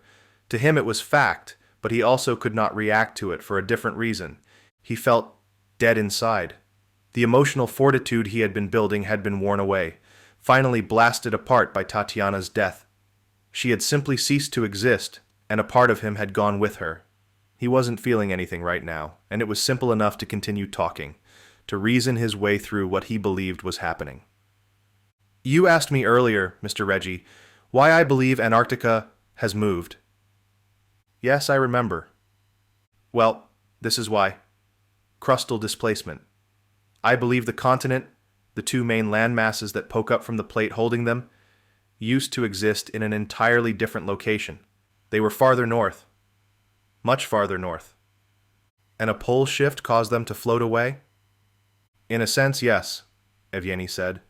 "It was more complicated than that, and it probably happened over the course of 1,000 years, but consider that 1,000 years in geologic terms is a snap of the fingers." Sarah jumped in. "And if that's the case, those 1,000 years would have been massively active in terms of geology. Volcanoes, shifting plates causing incredibly powerful earthquakes, flooding everywhere." "Everywhere there was human life, yes," Evgeny said. "Or a great flood." "Of biblical proportions," Sarah said. "We researched this in Egypt and Santorini, the cause of the flood that impacted ancient civilizations." "Yes, but we also know that those civilizations may not have been early. Perhaps they were more like the middle civilizations, societies and peoples that came into existence long ago, but still long after their predecessors." "So," Ben said, "you're saying that the people who built this place, the Minoans, or their predecessors, came here and built this city on the continent, but that the continent itself was not here at the bottom of the Earth?" "Yes, that is exactly what I am saying." Reggie's eyebrows rose and Evgeny stopped to look at him. We have less than 5 minutes left, folks. Any last words? There was an awkward silence, and finally, Ben spoke up. I guess this is it then. If we're dead, we're dead. If we're dead, we're dead? Julie mocked. That is your idea of last words? Well, I don't know. How about, it's been fun, Reggie said. Evgeny looked around at the CSO team, somehow joking about the end of the world. Has it been fun? Ben shot back. Everything we've been through. Has it really been fun? There was another pause, and then Reggie chuckled.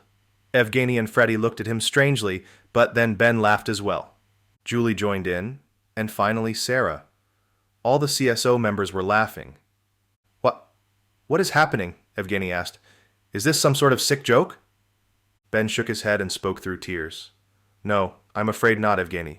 No joke. We're just taking it all in, I think. Seems like a fitting way to go, you know? Laughing. But we all could. Don't say it, Reggie said, still roaring in laughter.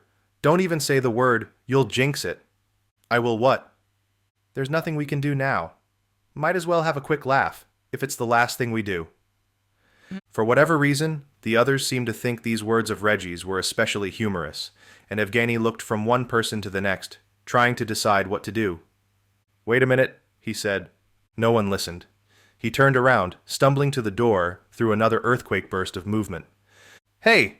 Reggie shouted, still trying to hold back laughter. Where are you going? 5 minutes left, he muttered. 5? Oh, yeah, right. Probably more like 4. 4 minutes, Evgeny said. I need to... What? Go back up to those machines? Freddie asked. Are you insane? But Evgeny didn't respond. He pushed against the wall, against the doorway, and then against the hallway itself. He followed the lights the Russian soldiers, Luka's team, had strung up. The hallway led to another, and then another, and he had burned through a minute before he knew it. Finally, he saw the somewhat brighter light of the main atrium. The path immediately began increasing in pitch, the steeper route heading toward the central area. He could sense that someone was following him, one of the CSO members. But he was too focused, too driven, to turn around to find out who. He also wasn't sure his body's balance regulation would allow him to make that movement, with the world around him shaking so violently. So he marched, carefully but quickly, toward the vat of semi-liquid in the central space. He saw that it was bubbling over, small portions of it rising and splatting over the edge, onto the level's walkway. He turned, continuing to hold the stone walls of the path as it rose around the curved walkway. He reached the second level and turned into the first of the massive rooms, saw the Russians seated behind their computer screens. He noticed that a few of them were holding the tops of the laptops, keeping them rigid against the shaking tabletops. Whatever they were doing, the earthquake they were causing didn't seem to affect them. He saw a few soldiers, but they weren't paying him any attention. 2 were sitting in chairs across the room, but one was holding his head like he had a migraine. Evgeny wouldn't have been surprised if that were the case. His own head was pounding from the outside and the inside. Finally, with 3 minutes left on his internal countdown clock, he reached his destination. The machines. There were no soldiers or technicians in here anymore. They had all gone into the other room or elsewhere in the facility, awaiting the results of this macabre test. No one had seen him enter, and now he was alone in the room. He tried to recall what Luka had said about these machines. They are all arranged in a very specific way, or something like that, for a reason. They weren't just haphazardly tossed in here. No, they had been placed in this room in a semicircular arc, and in the other 3 rooms as well. All in a circular arrangement, around the central space, around the vat of liquid that was now emitting a high-pitched whine. Chapter 54. Evgeny. Evgeny, what is it? Sarah asked. He looked up, seeing that she was the person who had followed him here. The sound in the room was deafening, but thankfully they only had the high, whining drone to deal with. The rhythmic thumping from the machines in succession was still on a 5-second schedule. Plenty of time to talk between crashes of the massive mechanical monsters? Evgeny watched as she was joined by the others, all the CSO team, and they were standing behind him now. He turned to face them. There was no sign of laughter on their faces. You have a way to stop this? Reggie asked. He nodded, a single quick toss of his head. Good, Ben said, because we're obviously all out of ideas and we've got barely 3 minutes left. It's the machines, Evgeny said. If we can turn them off, we can stop the pounding, Reggie said. Right, but how can we get to the other rooms? We can't shut them all down and... No, Evgeny said, shaking his head now. No, we do not have to shut down all of them. In fact, we should not try to. Just these. He pushed his hand out, just as Luca had done when he was showing them off. Why? Evgeny strode over to one of them, looking for buttons or knobs or some sort of controls. He waited until the machine smacked down once, then dove in toward what looked like a control panel. He tried to press the screen to turn it on, but it wasn't responding. No, this has to be... Evgeny, look out! Ben shouted at him, and he ducked out of the way just as a huge boot crashed through the air, landing on the screen. What are you doing? Evgeny yelled. The boot retracted, then crashed again. The screen cracked, then a light flickered from it. Freddy pulled the boot back again and then kicked the screen a final time. This time the screen lit up fully, flickered, then died. And the machine died with it. Evgeny's heart leaped. Yes, he said. Yes, that is it. We need to do that. But the others were already in motion. They spread out to the 7 other machines, focusing on their weak spot, the control panel. Freddy had guessed correctly. They didn't need to shut the machines down or assume control of them. They needed to break them. They had no interest in turning them back on later. The CSO team, with barely a minute left, smashed the controls on the machines one by one. As they worked on the final machine, the 2 soldiers Evgeny had seen in the other room entered. They seemed unstable. The man with a headache actually drifting on his feet. They raised their weapons when Reggie smashed through the screen of the final machine. Evgeny saw the scene before it unfolded in real life. He knew what was about to happen. He yelled, but the machine smashed down at the same time, the noise of it alone still loud enough to bury Evgeny's voice in the room. No one heard him. They were all watching Reggie, all with their backs turned. No one had seen the soldiers enter the room. They lifted their weapons, both men simultaneously, as Evgeny started to run. He aimed toward the space between the Russians and Reggie, just as Reggie's foot came down a third time on the machine's control panel. No, Evgeny thought. Not like this. Not when we are so close. He picked up speed, hoping it would be enough. Reggie's foot contacted the screen, the cracking sound reaching Evgeny's ears, the others cheering as the machine sputtered and began to die. The rattling fire of the guns, both blasting to life simultaneously, was louder than he thought it would be. But he couldn't hear it clearly as his mind was registering another sound, this one from inside. It was screaming at him, begging him. He was in the air, diving forward, trying to reach the space, but the damage had already been done. His mind was telling him it had been hit. He knew it to be true, but his nerves had registered no pain yet. He went down, flopping onto the stone floor, his lung destroyed and his other having to play catch-up to keep him breathing. The fall didn't help, and he saw a smattering of blood that had come from his mouth, landing a few feet away. Someone was running, their feet pounding, jumping over him, aiming for the guards. They were a haze, a blur. He saw a skirmish, a brief fight. They overcame the guards, the 5 of them taking the Russians down with little trouble. He could hear their voices, barely. Couldn't tell what they were saying, but they sounded excited, upset. He heard the pounding of the other machines, the ones across the city in rooms just like this one. It was quieter, though, dimmer. The high-pitched whine faltered, the same frequency but now weaker, as if it had been cut in half. His eyes closed, then opened. He wanted to stay alive, to help them fight, but it would be only seconds now, for him and for them, if he was wrong. The room darkened. He felt something, a deeper tremor than what the machines were pumping out. A terrible, ominous feeling. Was that inside of him? It began to shake everything, and the others fell. He saw through the open doorway into the larger room, the scientists and technicians now paying close attention to the walls and floor shaking, the debris falling and landing on their computer equipment. The bomb, he knew. The bomb had been dropped and detonated. It may have been far above them, but they were absolutely feeling the effects down here. He drifted in and out again, finally opening his eyes and seeing the others around him, hovering. They were holding their ears, screaming against an unknown pressure he couldn't feel. Or could he? He wasn't sure anymore, but there was pain all around him. He knew that much, at least. He felt his heart racing, preparing to explode out of his chest, saw things flying. The CSO team fell to the side, still clutching at each other and their ears, one of them trying to grasp for him but missing. He felt the sensation of sliding, of being pulled by an imaginary force away from the central atrium area, away from the noise and terror of it all. The others were there too, sliding with him. He closed his eyes again, and this time it felt right. It felt complete. He had finished his job here, and he knew it was time to sleep.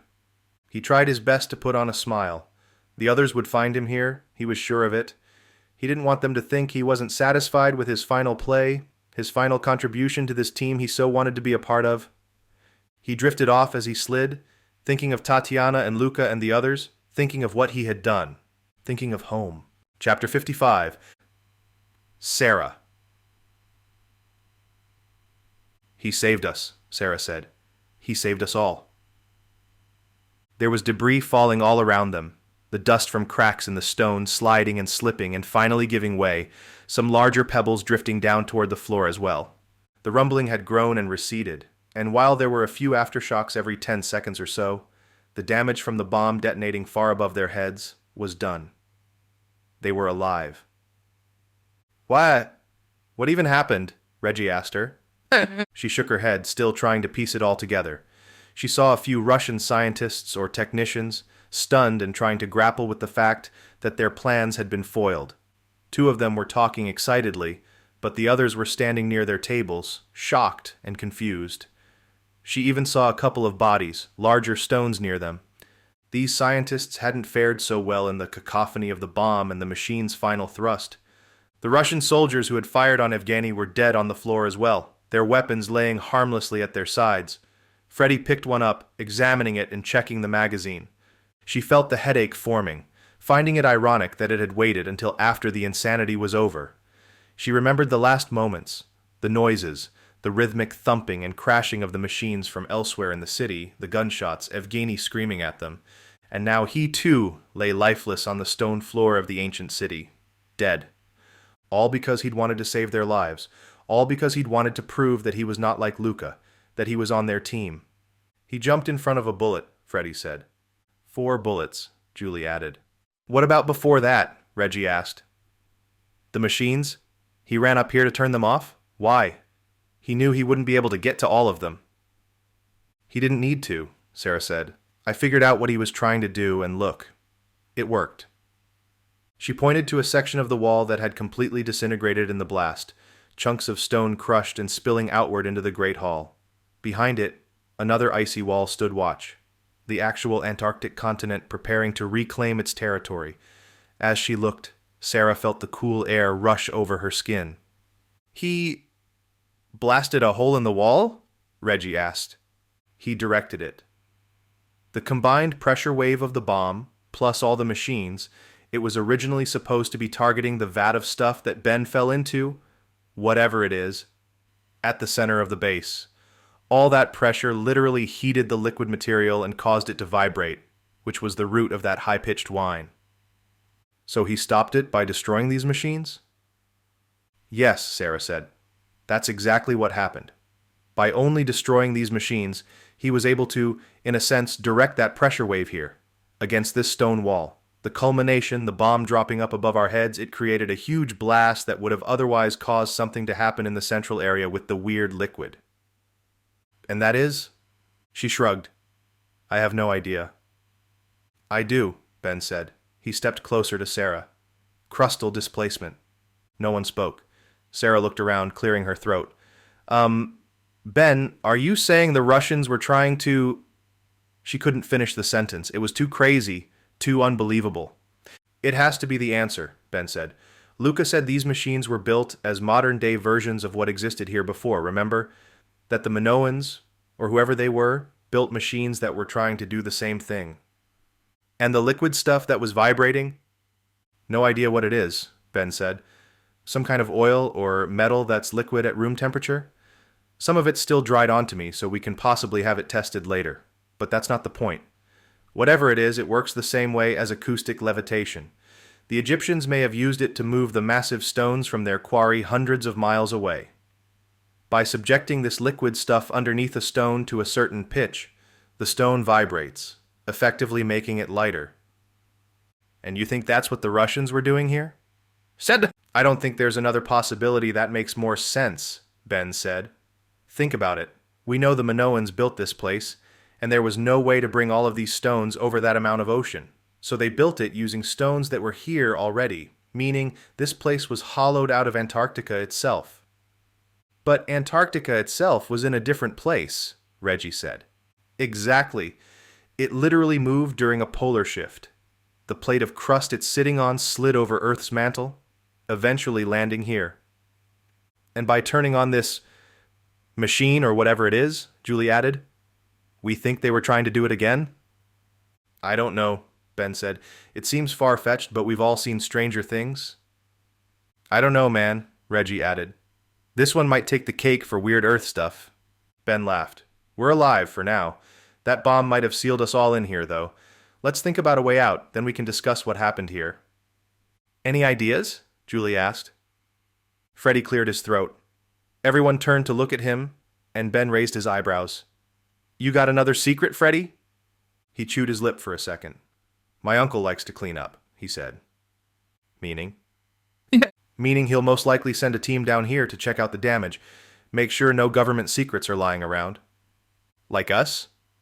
Well, Freddie said, I'm hoping we'll get a pass.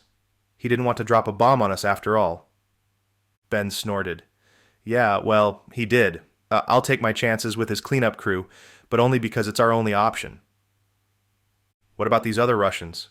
The scientists and techs, and the rest of the soldiers that should be around here somewhere? Ben shook his head. I don't know. They're not our problem. I bet a few of them left with Luca, wherever they are. Maybe your uncle will be able to intercept them too. I've got a few choice words for that Russian asshole. You and me both, buddy, Reggie said. Okay, Ben said. We're not out of the weeds yet. Let's get moving. Time to go up, I guess.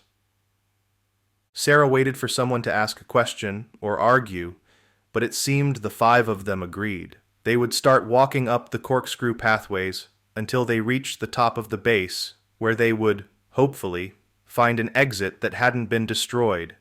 She took a deep breath, held it for a moment, and then started forward, following Reggie upward. Chapter 56. Ben. The walk was uneventful, which made Ben feel even more uneasy.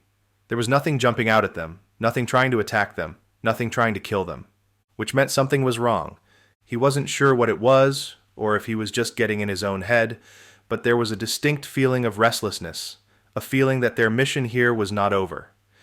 He thought about what they had just seen, what they had just been through. Evgeny's death was weighing on Ben's mind more than he thought it would. The man had chosen specifically to die, to make his dying wish saving people he had barely known.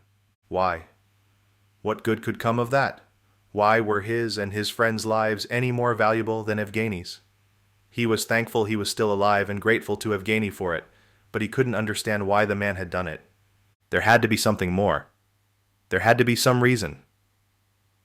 Ben walked in silence, ignoring the whispers of the others behind him, excitedly talking about what they would do and what they would eat the moment they were free from this place. He didn't want to think about that yet. The truth was, they weren't yet free. At any moment, a group of He held up a hand. He had heard something from around the corner, and he wasn't convinced it was just their footsteps echoing back at him. You hear something, boss? Freddie asked. Ben nodded, and the big man stepped up next to him, holding the subcompact machine gun he had taken off the dead Russian soldiers. Ben kicked himself for not grabbing another one or two weapons when they had had the chance. Freddie pulled up the weapon and aimed it down the hallway. Hold steady, Ben whispered. We don't know who... A woman stepped into view. She had a terrifying frown on her face, a look of general disdain. She was flanked by two men, each holding assault rifles and pointing them directly at Ben and Freddie. She raised a fist and the men stopped like trained dogs. Easy, she said. Her voice was southern with a thick drawl. Got ourselves some live ones. Who are you? Ben asked. Who are you with? Name's Rogers, she said. The rest is classified. You don't sound Russian, Ben said. Neither do you, big boy. You've been having trouble with some, I hear? I guess that means we passed the test. Far from it, we're here to get you out, but don't for once think we're on the same team. As far as I'm concerned, you're all hostiles. Freddie snickered. Yeah, sounds like my uncle. Trust but verify. But then, only trust a bit and never stop verifying. Your uncle, huh? Rogers said. Neither of the men next to her spoke. Both continued pointing their rifles forward, ready to pull the trigger at a moment's notice. Okay, let's get to it then, Ben said. I've been on edge since we got here. Why's that? Plane got shot out of the sky, he said without hesitation. That sort of thing can get to you, you know. I don't. Ben waited, trying to read this hard, frigid woman, but coming up wanting. She was obviously in charge just about everywhere she went, and from the looks of her men next to her, she didn't need to use her rank to prove it. Finally, she flicked her head. Walk, fast, keep moving, keep up. Exit's about half a mile from here, straight up. We took out a few generators up top, but we don't think the light will stay on much longer. Got it, Ben said. Any injuries? Just my pride, Ben heard Reggie mutter. Rogers didn't respond. She simply turned, waited for her men to push forward in front of her, and then started walking briskly up the inclined hallway. Okay, Ben thought. Now we're getting somewhere. He was about to look at Freddie and smile when he heard another sound. This time it was voices. The two men in front had slowed and were now whispering to one another. They had heard it too. Without warning, one man's head exploded in a shower of blood, and he fell. Rogers yelled, dove forward, and extracted a pistol from her side holster. She used the dead man's body as cover, lifting the gun and pointing it down the hall. The second soldier dropped to a knee, pointing his own rifle in the direction the shots had come from. Neither seemed to notice or care that their man had been killed in cold blood, inches from them. Freddie snuck up and stuck his own weapon out, but Rogers turned and gave him a frown. No, she said. We got it. Freddie motioned to the downed soldier. Yeah, looks like it. Don't turn down a free soldier, lady. She grunted something, but Ben couldn't hear it. They were all on their knees, crouching in the hallway, waiting to see if there was any movement. Ben couldn't see anything, and for 5 seconds they waited, nothing but the sounds of their breaths rising and falling out of their lungs. He was about to whisper something to Freddie when he saw a flicker of light. A tiny flashing image of a round object sailed through the air. He wasn't sure if anyone else saw it. Hey, did you... The object clattered to the ground and then rolled. Grenade! Rogers yelled. She dove sideways, landing on the man to her right. Freddie ducked backward as well, nearly crashing into Ben. It didn't matter. They were too late. The grenade flashed an intense orange, and the entire space inside Ben's head seemed to go still. The white-hot, searing light caused him to fall, but then the world above his head exploded into a million colors. He felt his body being lifted, pushed backward and toward the intersection with the hallway behind them. He smacked his head against the floor, tumbling end over end. He couldn't even scream or shout for help. It was all happening too fast. He grasped at the air, feeling the same useless weightlessness he'd felt when falling into the vat of liquid before. Nothing gave him purchase. Nothing gave him any help. Finally, he found the back wall of the intersection. His back hit it first, then his head and backside. He moaned and then tried to open his eyes just as the wash of fire flew over his face. He screamed now, loudly, and for as long as his breath would allow, until the fiery intensity subsided, except by then there were gunshots. A lot of them, and they were landing all around him. He heard one hit something soft, something other than stone. He couldn't tell if it was him or someone else. Someone yelled something directly into his ear, and he felt his body moving once again. He was being dragged. He knew now what was happening, and he knew why. Chapter 57. Ben. They're attacking, he said, spitting a mouthful of bile onto the stone pathway. Rogers was there, along with her soldier. The others were as well. Julie and Reggie had dragged Ben out of the line of fire, and then they'd gone back to get Freddie. They were all currently hiding out around the corner, taking stock and preparing to attack once more. Rogers said something about not enjoying a defensive position, that she would rather take up the offensive, and Reggie was arguing with her. Ben could only hear a bit of it. The inside of his head was still on fire. still screaming and trying to gain his attention. He couldn't push it away. "They're attacking," he said again. "We know," Rogers and Freddie said simultaneously. Rogers scoffed and turned back to her argument. "Tell me something I don't know." "I wasn't talking to you," Ben said. "I was trying to figure out why the Russians just left. After Luca, their boss, ditched them, and then their little science experiment failed, they just started to disappear. All the soldiers, gone. All the scientists, clearly preoccupied with getting out of here." "And you know why?" Julie asked. She had her hand on Ben's head, feeling for his temperature. It wouldn't do any good. If he had a fever, it would be hidden beneath the already sweltering heat of his brow. "I think so," Ben said. "I was trying to figure it out on the way up here. We were hoping to find you guys, Rogers and your team, but I couldn't quite place why everything was so quiet." And? "And we were under guard from the moment we came here, right?" Ben continued. "Not anymore. The only explanation is, like Freddie said, the government wants to make sure there aren't any loose ends." "I was talking about our government," Freddie said. "My uncle." "Sure," Ben replied. "But I'd bet the Russians are thinking the same thing. Get everyone out, then burn the rest to the ground. Your uncle's bomb probably didn't even scratch the surface, literally, so they're sending out more teams to finish the job." "That doesn't matter," Rogers said. "What matters right now is I got a dead sergeant and a handful of ragtag civilians, and I'm stuck in a damned Antarctic something. What the hell even is this place?" Reggie grinned. "Speak for yourself, miss. We've been here for a bit longer than you. We'd love to see the sun again, even if it is frozen and covered in ice up there." "And," Freddie added, "I'd bet you guys have some cool vehicles up there too, with heaters." Rogers sniffed. Ben reached out a hand. After a few seconds, she took it and shook it in a crushing grip. "You were probably told we were just civilians. That's technically true, but there's a bit more to it. I'm Harvey Bennett." Her frown deepened, her eyes scanning Ben's, trying to place the recognition. Finally, she grinned. "You're Harvey Bennett? That guy who runs around and saves the world?" Reggie asked, laughing. "I was going to say, gets himself into all sorts of trouble," Rogers said. Ben chuckled. "You know what? That's probably more accurate." "Okay, so I'm down in a stone graveyard with the Harvey Bennett," she said. "How special. Yet that doesn't change the fact that we're still under attack.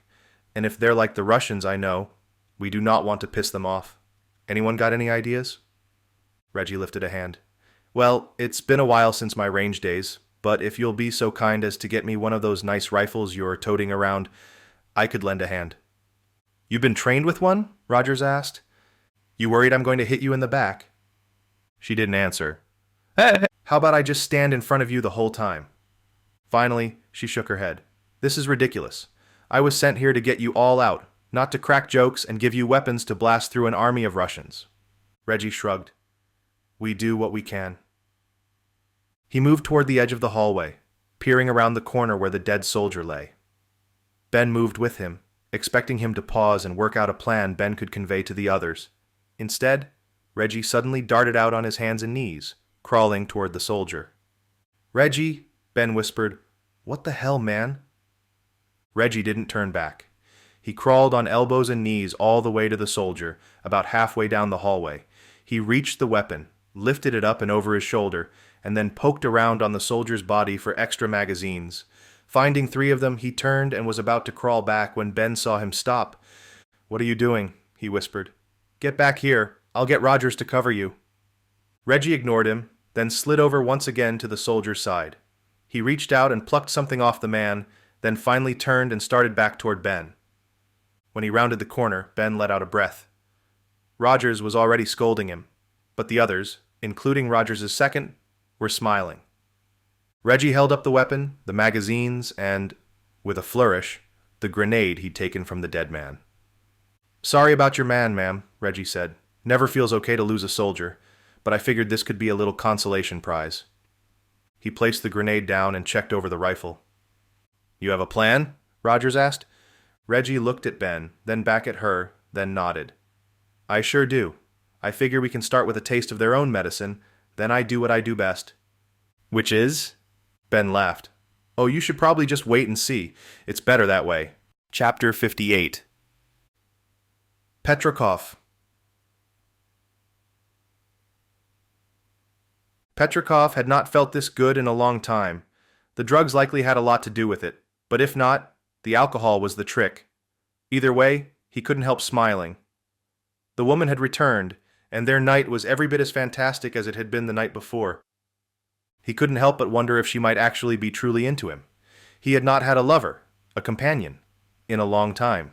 He thought he might not ever again. Now, he wasn't so sure. The events that had led to his current state of euphoria were slow at first, then more and more exciting. The mission ultimately had failed. He had started to drink because of that. Any failure of any Russian was a failure to him. That was a fact. But then he had heard about the specific kind of failure that resulted from it. So far, no United Nations country had suspected any foul play in Antarctica other than the Russians' presence. They would launch an investigation, but Petrov knew Mikhail's defense team could easily keep them off the actual path to the truth. That much would not be a problem. And the Gorod project had been laid to rest in the most spectacular of ways. The Americans, as always, had come in, guns blazing. They had actually bombed the site. Petrov and Mikhail, and everyone else involved, could not have been happier. The Americans looked to be the aggressors, and they would be tried in an international court for their actions. They had also cleaned up Luka's mess quite elegantly. The Gorod project and facility were effectively sealed off from prying eyes, and no eyes would pry, since no eyes suspected there was anything left to pry into. No one suspected that the Gorod facility was actually under the ground. That was a secret that would be taken to Luka's grave. Not that Luka would have a grave. When Petrov had learned of his sniveling comrade's fate, he had drunk nearly half a bottle of the finest brandy he could find in the hotel bar. He had gotten mostly through a few glasses before offering a glass to his companion. Luka and the few soldiers he had escaped with had been accosted by the Russian cleanup crew of special forces, where they met with a quick and sudden demise. Their bodies were cast into the sea, where they would likely freeze or become shark food somewhere on their long float home. A fitting end for an arrogant, cocksure Russian. His team, the motherland, would still win, and that was all that would matter. They would have to pivot in order to stay on track, but their ultimate goal, the ultimate victory for Russia, was still in sight. It was still possible, and Petrov would likely get the promotion he longed for that would allow him to oversee a small portion of that project. And he knew far better now how to play the game. He had come out of this alive, which meant everything. He was a survivor, and if there was anything the Kremlin appreciated as much as loyalty, it was survivorship. Petrov had played the game admirably, and he would now graduate to a higher circle, starting over with a new game, the one he truly wanted to play. Russia's time was coming, and he would be there to see it. He would achieve the greatness none in his country had seen in over 50 years. He would help usher in an era of Russian dominance that would take the world by surprise, by storm, to be poetic. He smiled, hardly noticing that the woman was taking her clothes off. They had retired to his room once again, this time skipping the pleasantries and small talk and heading straight up after their bottle of brandy at the bar. But he almost didn't care. There was time for that. There was always time, when his credit card was paying for it. Now, he just wanted to bask in the victory. The Americans would call this a victory for their own country, and that was fine. The strange American civilians who had stopped Luka from ultimately achieving his own victory would also consider themselves victorious, and arguably they were, but they were short-sighted. They couldn't see this whole game for what it was. They didn't know enough to know that they had been played from the beginning. Petrov had needed Luka to fail, but in a very particular way. He had needed Luka to fail while thinking he was succeeding, by getting close to success, but not getting all the way. He had needed Luka to die, and he had needed him to think the Americans were to blame. It had been a bit difficult to pull off, but Petrov was no fool. He had done his job admirably, keeping even Mikhail and the others out of the way while he maneuvered. The emails, the phone calls, the subtle hints and web links, all of it had been his doing. The CSO had bought it, taken it in, and made it their own little pet project, just as he'd intended. He had gotten the US military involved, just enough to make it plausible that they could be blamed for the outcome. But the CSO's involvement That strange compartment of civilian Americans who often bit off more than they could chew had jumped at the opportunity to play worldwide police, eventually choosing Luca as their target, just as he'd designed it, just as he'd hoped they would. Leaving him, Petrov, completely out of sight to continue his mission, to continue Russia's mission. His smile grew as he placed the glass of liquid. He wasn't even sure what it was anymore. Down on the bedside table, stood up, and took the woman's hand. "Good evening, my love," he began, all in Russian. He knew she couldn't understand him. "It is time I pay you the attention you are due." Chapter 59. Sarah. "You're telling me you fought your way out of a maze full of Russian soldiers, all with 5 magazines, 3 guns, and a grenade?" "2 grenades, but we only used 1, Reggie said. His smirk was almost as ridiculous as the conversation.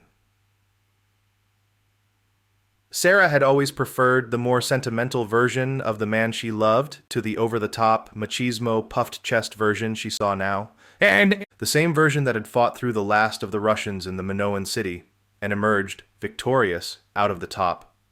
They had been airlifted to a ship waiting offshore, given something to eat and a warm shower, and they were now debriefing, or trying to, in the general's private office. General Rollins was shaking his head, the look on his face telling everyone in the room how he felt. That was reckless and unnecessary. "Was it?" Reggie asked. "We're alive." "Most of you are alive, and that's on the American side. There's not even a single Russian we can take to court. No one to throw the blame at. The Luca fellow you targeted was found dead, floating face down off the coast. It was sheer luck one of the boats had found him, and Roger's team. She lost her man because of an ambush. I decided to go with my plan after that, to be fair." "To be fair, you would be court-martialed if you were still in my ranks, soldier," Rollins said. "Probably a good thing I'm not, then." Sarah stood up and tried to rescue the conversation. "What he's trying to say, sir, is that we felt we had exhausted all of our options." "I gave you more options," Rollins said. "I sent Rogers and her team down there to get you." Freddie stood up, his head nearly touching the ceiling, and towered over all the rest of them, the general included. "You sent a bomb down there," he said. "May I remind you that we were not even supposed to be alive? You sent Rogers as a way to clean up the mess. Plausible deniability, all that bullshit." "It's not bullshit when it works, son, and it's necessary. A necessary evil, but necessary nonetheless. You failed the mission according to the pre-established parameters. We moved to the alternative plan, also something we agreed upon, and then sent Rogers down there to ensure that part was taken care of. Finding you all alive was a great bonus." "A great bonus?" Freddie asked, incredulous. Sarah saw Ben release Julie's hand and stand up, walking toward Freddie. "I'm a bonus? That's what a life of your family member, is worth to you?" Rollins clenched and unclenched his jaw. "I am extending you the unique privilege to speak to me this way because you are family." "I don't want your damn privilege, man," Freddie said. Ben reached his side and put a hand on his shoulder. "Look, General Rollins, I am sorry. We've had a hell of a time the past few days. We're obviously tired, on edge. We need some shut-eye and then we can—" "We don't need jack squat," Freddie said. "We are done. I am done." All eyes in the room turned, including Rogers and the other man with her, a man named Abernathy. No one spoke. Rollins and Freddie stared at one another for a long moment before Freddie spoke again. "You're my uncle. I always looked up to you. I believe what you're doing is good, overall. You represent good, as far as you're able. I wanted to be like you. Hell, I wanted to be you. As a kid, you're all I would talk about." Rollins swallowed. "And now?" Freddie took in a deep breath through his nose. "Now? I don't know. I guess I think the world's different. Borders aren't as strong as they used to be, and I'm thinking there's some good in that too." "Ah!" "What are you saying, son? Just spit it out. I'm a big boy. I think I'm done with the army." Sarah felt the air in the room leave. It was like someone had silently popped a balloon and immediately expunged all the oxygen, creating a vacuum. She was still seated, but she shifted and straightened her back. "Done with the army?" Freddie nodded. This isn't Boy Scouts, Freddy. You can't just quit it when things get tough. Actually, I can. And I have no plans to make things easier. I want the going to get tough. I want to fight for the things I believe in. I just don't think the army is the best way to do that anymore. And what is? Freddy turned to Ben and he placed an arm over the man's shoulder. Well, I haven't really discussed it with them much, but maybe the CSO? The general scoffed. The civilian special. Son, are you mad? There will be a discharge, and it will not be favorable. Leaving the military after your career, after your record, to join a civilian philanthropy organization, they're not going to let you off the hook easy. Freddy nodded. I can take what's coming. Would be nice, though, to have a little backup. That sort of thing might go a long way. The general looked like he was about to pop, and Sarah wanted to look away. She couldn't help it, though. She was rooting for Freddy, a man she knew now she could trust with her life. And the general, a man who was supposed to be related to Freddy but had betrayed him, was about to be taken down a peg. It was the sort of justice she always wanted a front row seat for. Harvey, the general said, what do you think of all this? Ben sniffed, then looked at the others and then back to Rollins. Well, sir, I'm not really one for speeches. I like to keep things short and sweet. As do I. Very well, Ben said. Freddy's an asset to whatever team he's on. You already know that, or you wouldn't have sent him along. I understand what you did and why. Doesn't make it suck less, but it is what it is. If he wants to join our ranks because of it, we'd be lucky to have him. The general turned and walked back around his desk. He peered out, looking through them all, through the door and the hull of the ship, and through the continent itself, it seemed. Sarah waited, anticipating something she wasn't sure she was ready for. Finally, he spoke. I joined back when the army was synonymous with the good guys. We were fighters, warriors. Some of us still are, but the politics changed. The red tape came in, the suits showed up, the bean counters and power trippers and the corporate evangelists. It's difficult to keep it all straight, honestly, and that's my job. I'd love nothing more than to see the old army again, but I'm afraid that ship, I hope you'll pardon the pun, has sailed. It's too late for me. I'm already in it too deep, and I'll die that way. But for you, Freddy, it's not too late. You can't make the army what you want, and you shouldn't change to make it fit who you are, but you can still have an impact. What are you saying, sir? I'm saying if you want to join these guys, fight for what you think is right, keep your head on straight, you'll find some balance. You'll find some fights, but you'll probably also find some satisfaction in what you're doing. That's worth everything there is because it's how we maintain our character. Our integrity. Freddy grinned, and Sarah felt tears welling in her eyes. I may not be able to get you a company salute, but I can at least get you opportunity to a darker division. One where people won't ask questions. Anyone looking in under the layers will find a man who's doing the kinds of things we all wanted to do, the reason we all joined up. You'll be doing it, but not with the army. On paper, though, you'll still be here. Freddy nodded. Thank you. I mean it when I say, you're a good man, a good soldier, and you've got a good heart. Those are the raw materials for becoming great, but you have to earn it. I think you will. But if you leave, I won't be there to keep an eye out for you. You understand that, right? Freddy thought for a few seconds, then walked up to his uncle's desk. I do. Yes, sir. Freddy stuck out a hand. General Rollins's face shifted, the stark frown softening, and a smile appearing on his face. He stood up, then reached across the desk and grabbed Freddy by the shoulders, ignoring his hand. He pulled him into a bear hug, the two men crushing the desk between them. I would tell you to make me proud, son, the general said, but you already have. Chapter 60. Ben. So, Ben said, holding up a glass to toast, here's to the CSO and its newest member. Freddy held up his beer, and they all clinked their glasses together. Reggie and Ben were splitting a small bottle of bourbon, one that Sarah had purchased from the barman.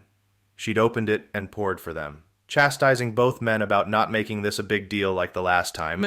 They had laughed and claimed that it had worked out just fine, and that she should just keep pouring. She and Julie were splitting a bottle of wine, some red blend that looked promising. Freddy had stuck to his guns, opting for a cold draft with a lime in it. The Argentinian bartender had seemed to appreciate that the most. Anyone want to explore a little while we're here? Reggie asked. The US dollar goes a long way in Argentina. We've only got a day here before we're supposed to be back on the plane, Ben said. Not really much time to do anything. I thought you were like the boss of this thing or something, Freddie said, sipping the foam off the top of his beer. Like, you should be able to say when we go home. That's what I've been saying, Reggie exclaimed. This guy doesn't understand that R&R is a crucial part of my development regimen. Your development regimen went out the window the day you met Sarah, Julie said. Reggie feigned a hurt expression. Look, just because I hit the jackpot with hot ladies and you ended up with this lug doesn't mean you have to take it out on me. Doesn't it? Ben asked. You know you're always stealing glances at Jules's backside whenever you can. Julie's and Sarah's jaws dropped simultaneously, and Reggie's hands went up. No. What? Me? Come on, that was one time, and it was long before I met you. He looked to Sarah, but Ben knew she wasn't having it. Come on, Dr. Lindgren, I swear. Don't suck up, Reggie, Sarah said. You know it gets you nowhere. Reggie placed his elbows on the table in the outdoor seating area and stuck his head down, his chin nearly hitting his chest.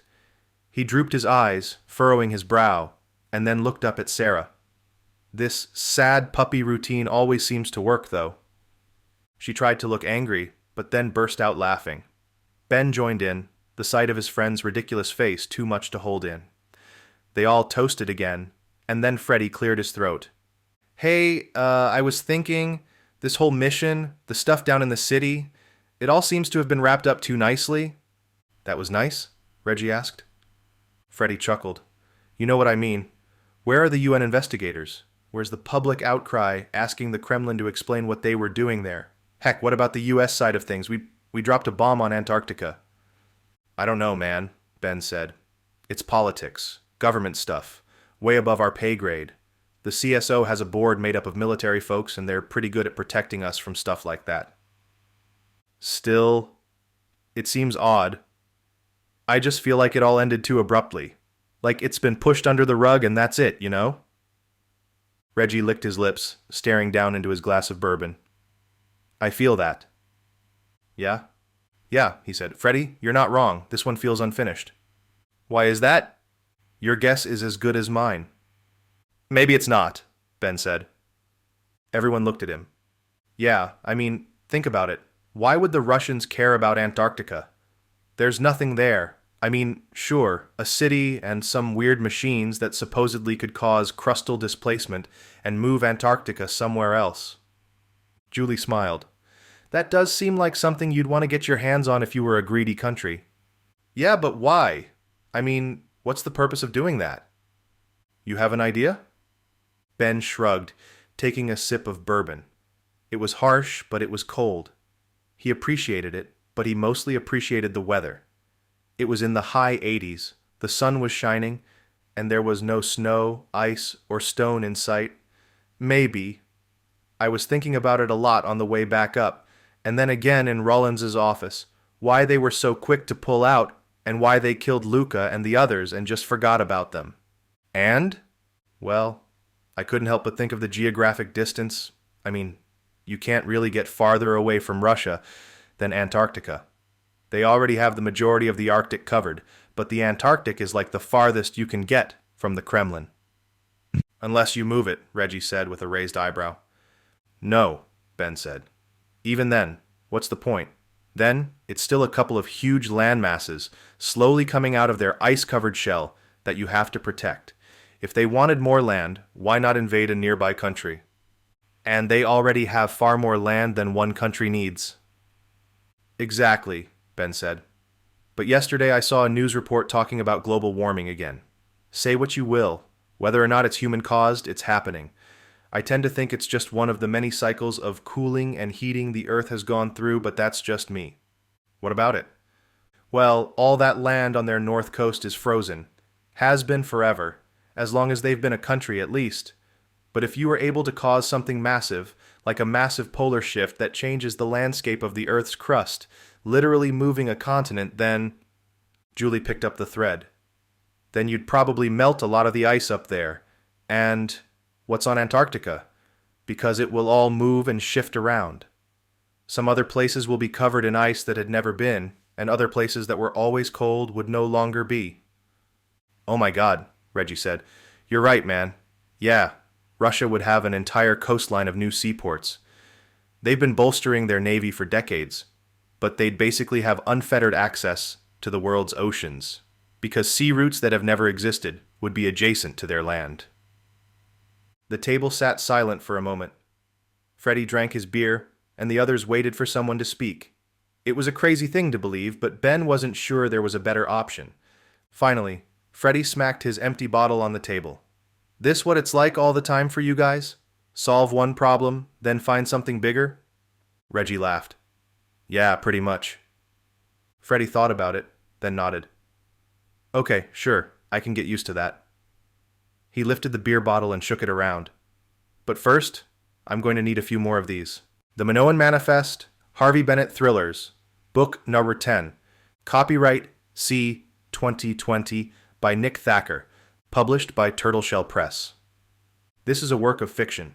Names, characters, places, and incidents either are the product of the author's imagination or are used fictitiously, and any resemblance of fictional characters to actual persons living or dead. Business establishments, events, or locales is entirely coincidental. All right reserved. No part of this publication can be reproduced, stored in a retrieval system, or transmitted in any form or by any means, electronic, photocopying, mechanical, or otherwise, without prior permission of the publisher and author, except in the case of brief quotations embodied in critical articles or reviews.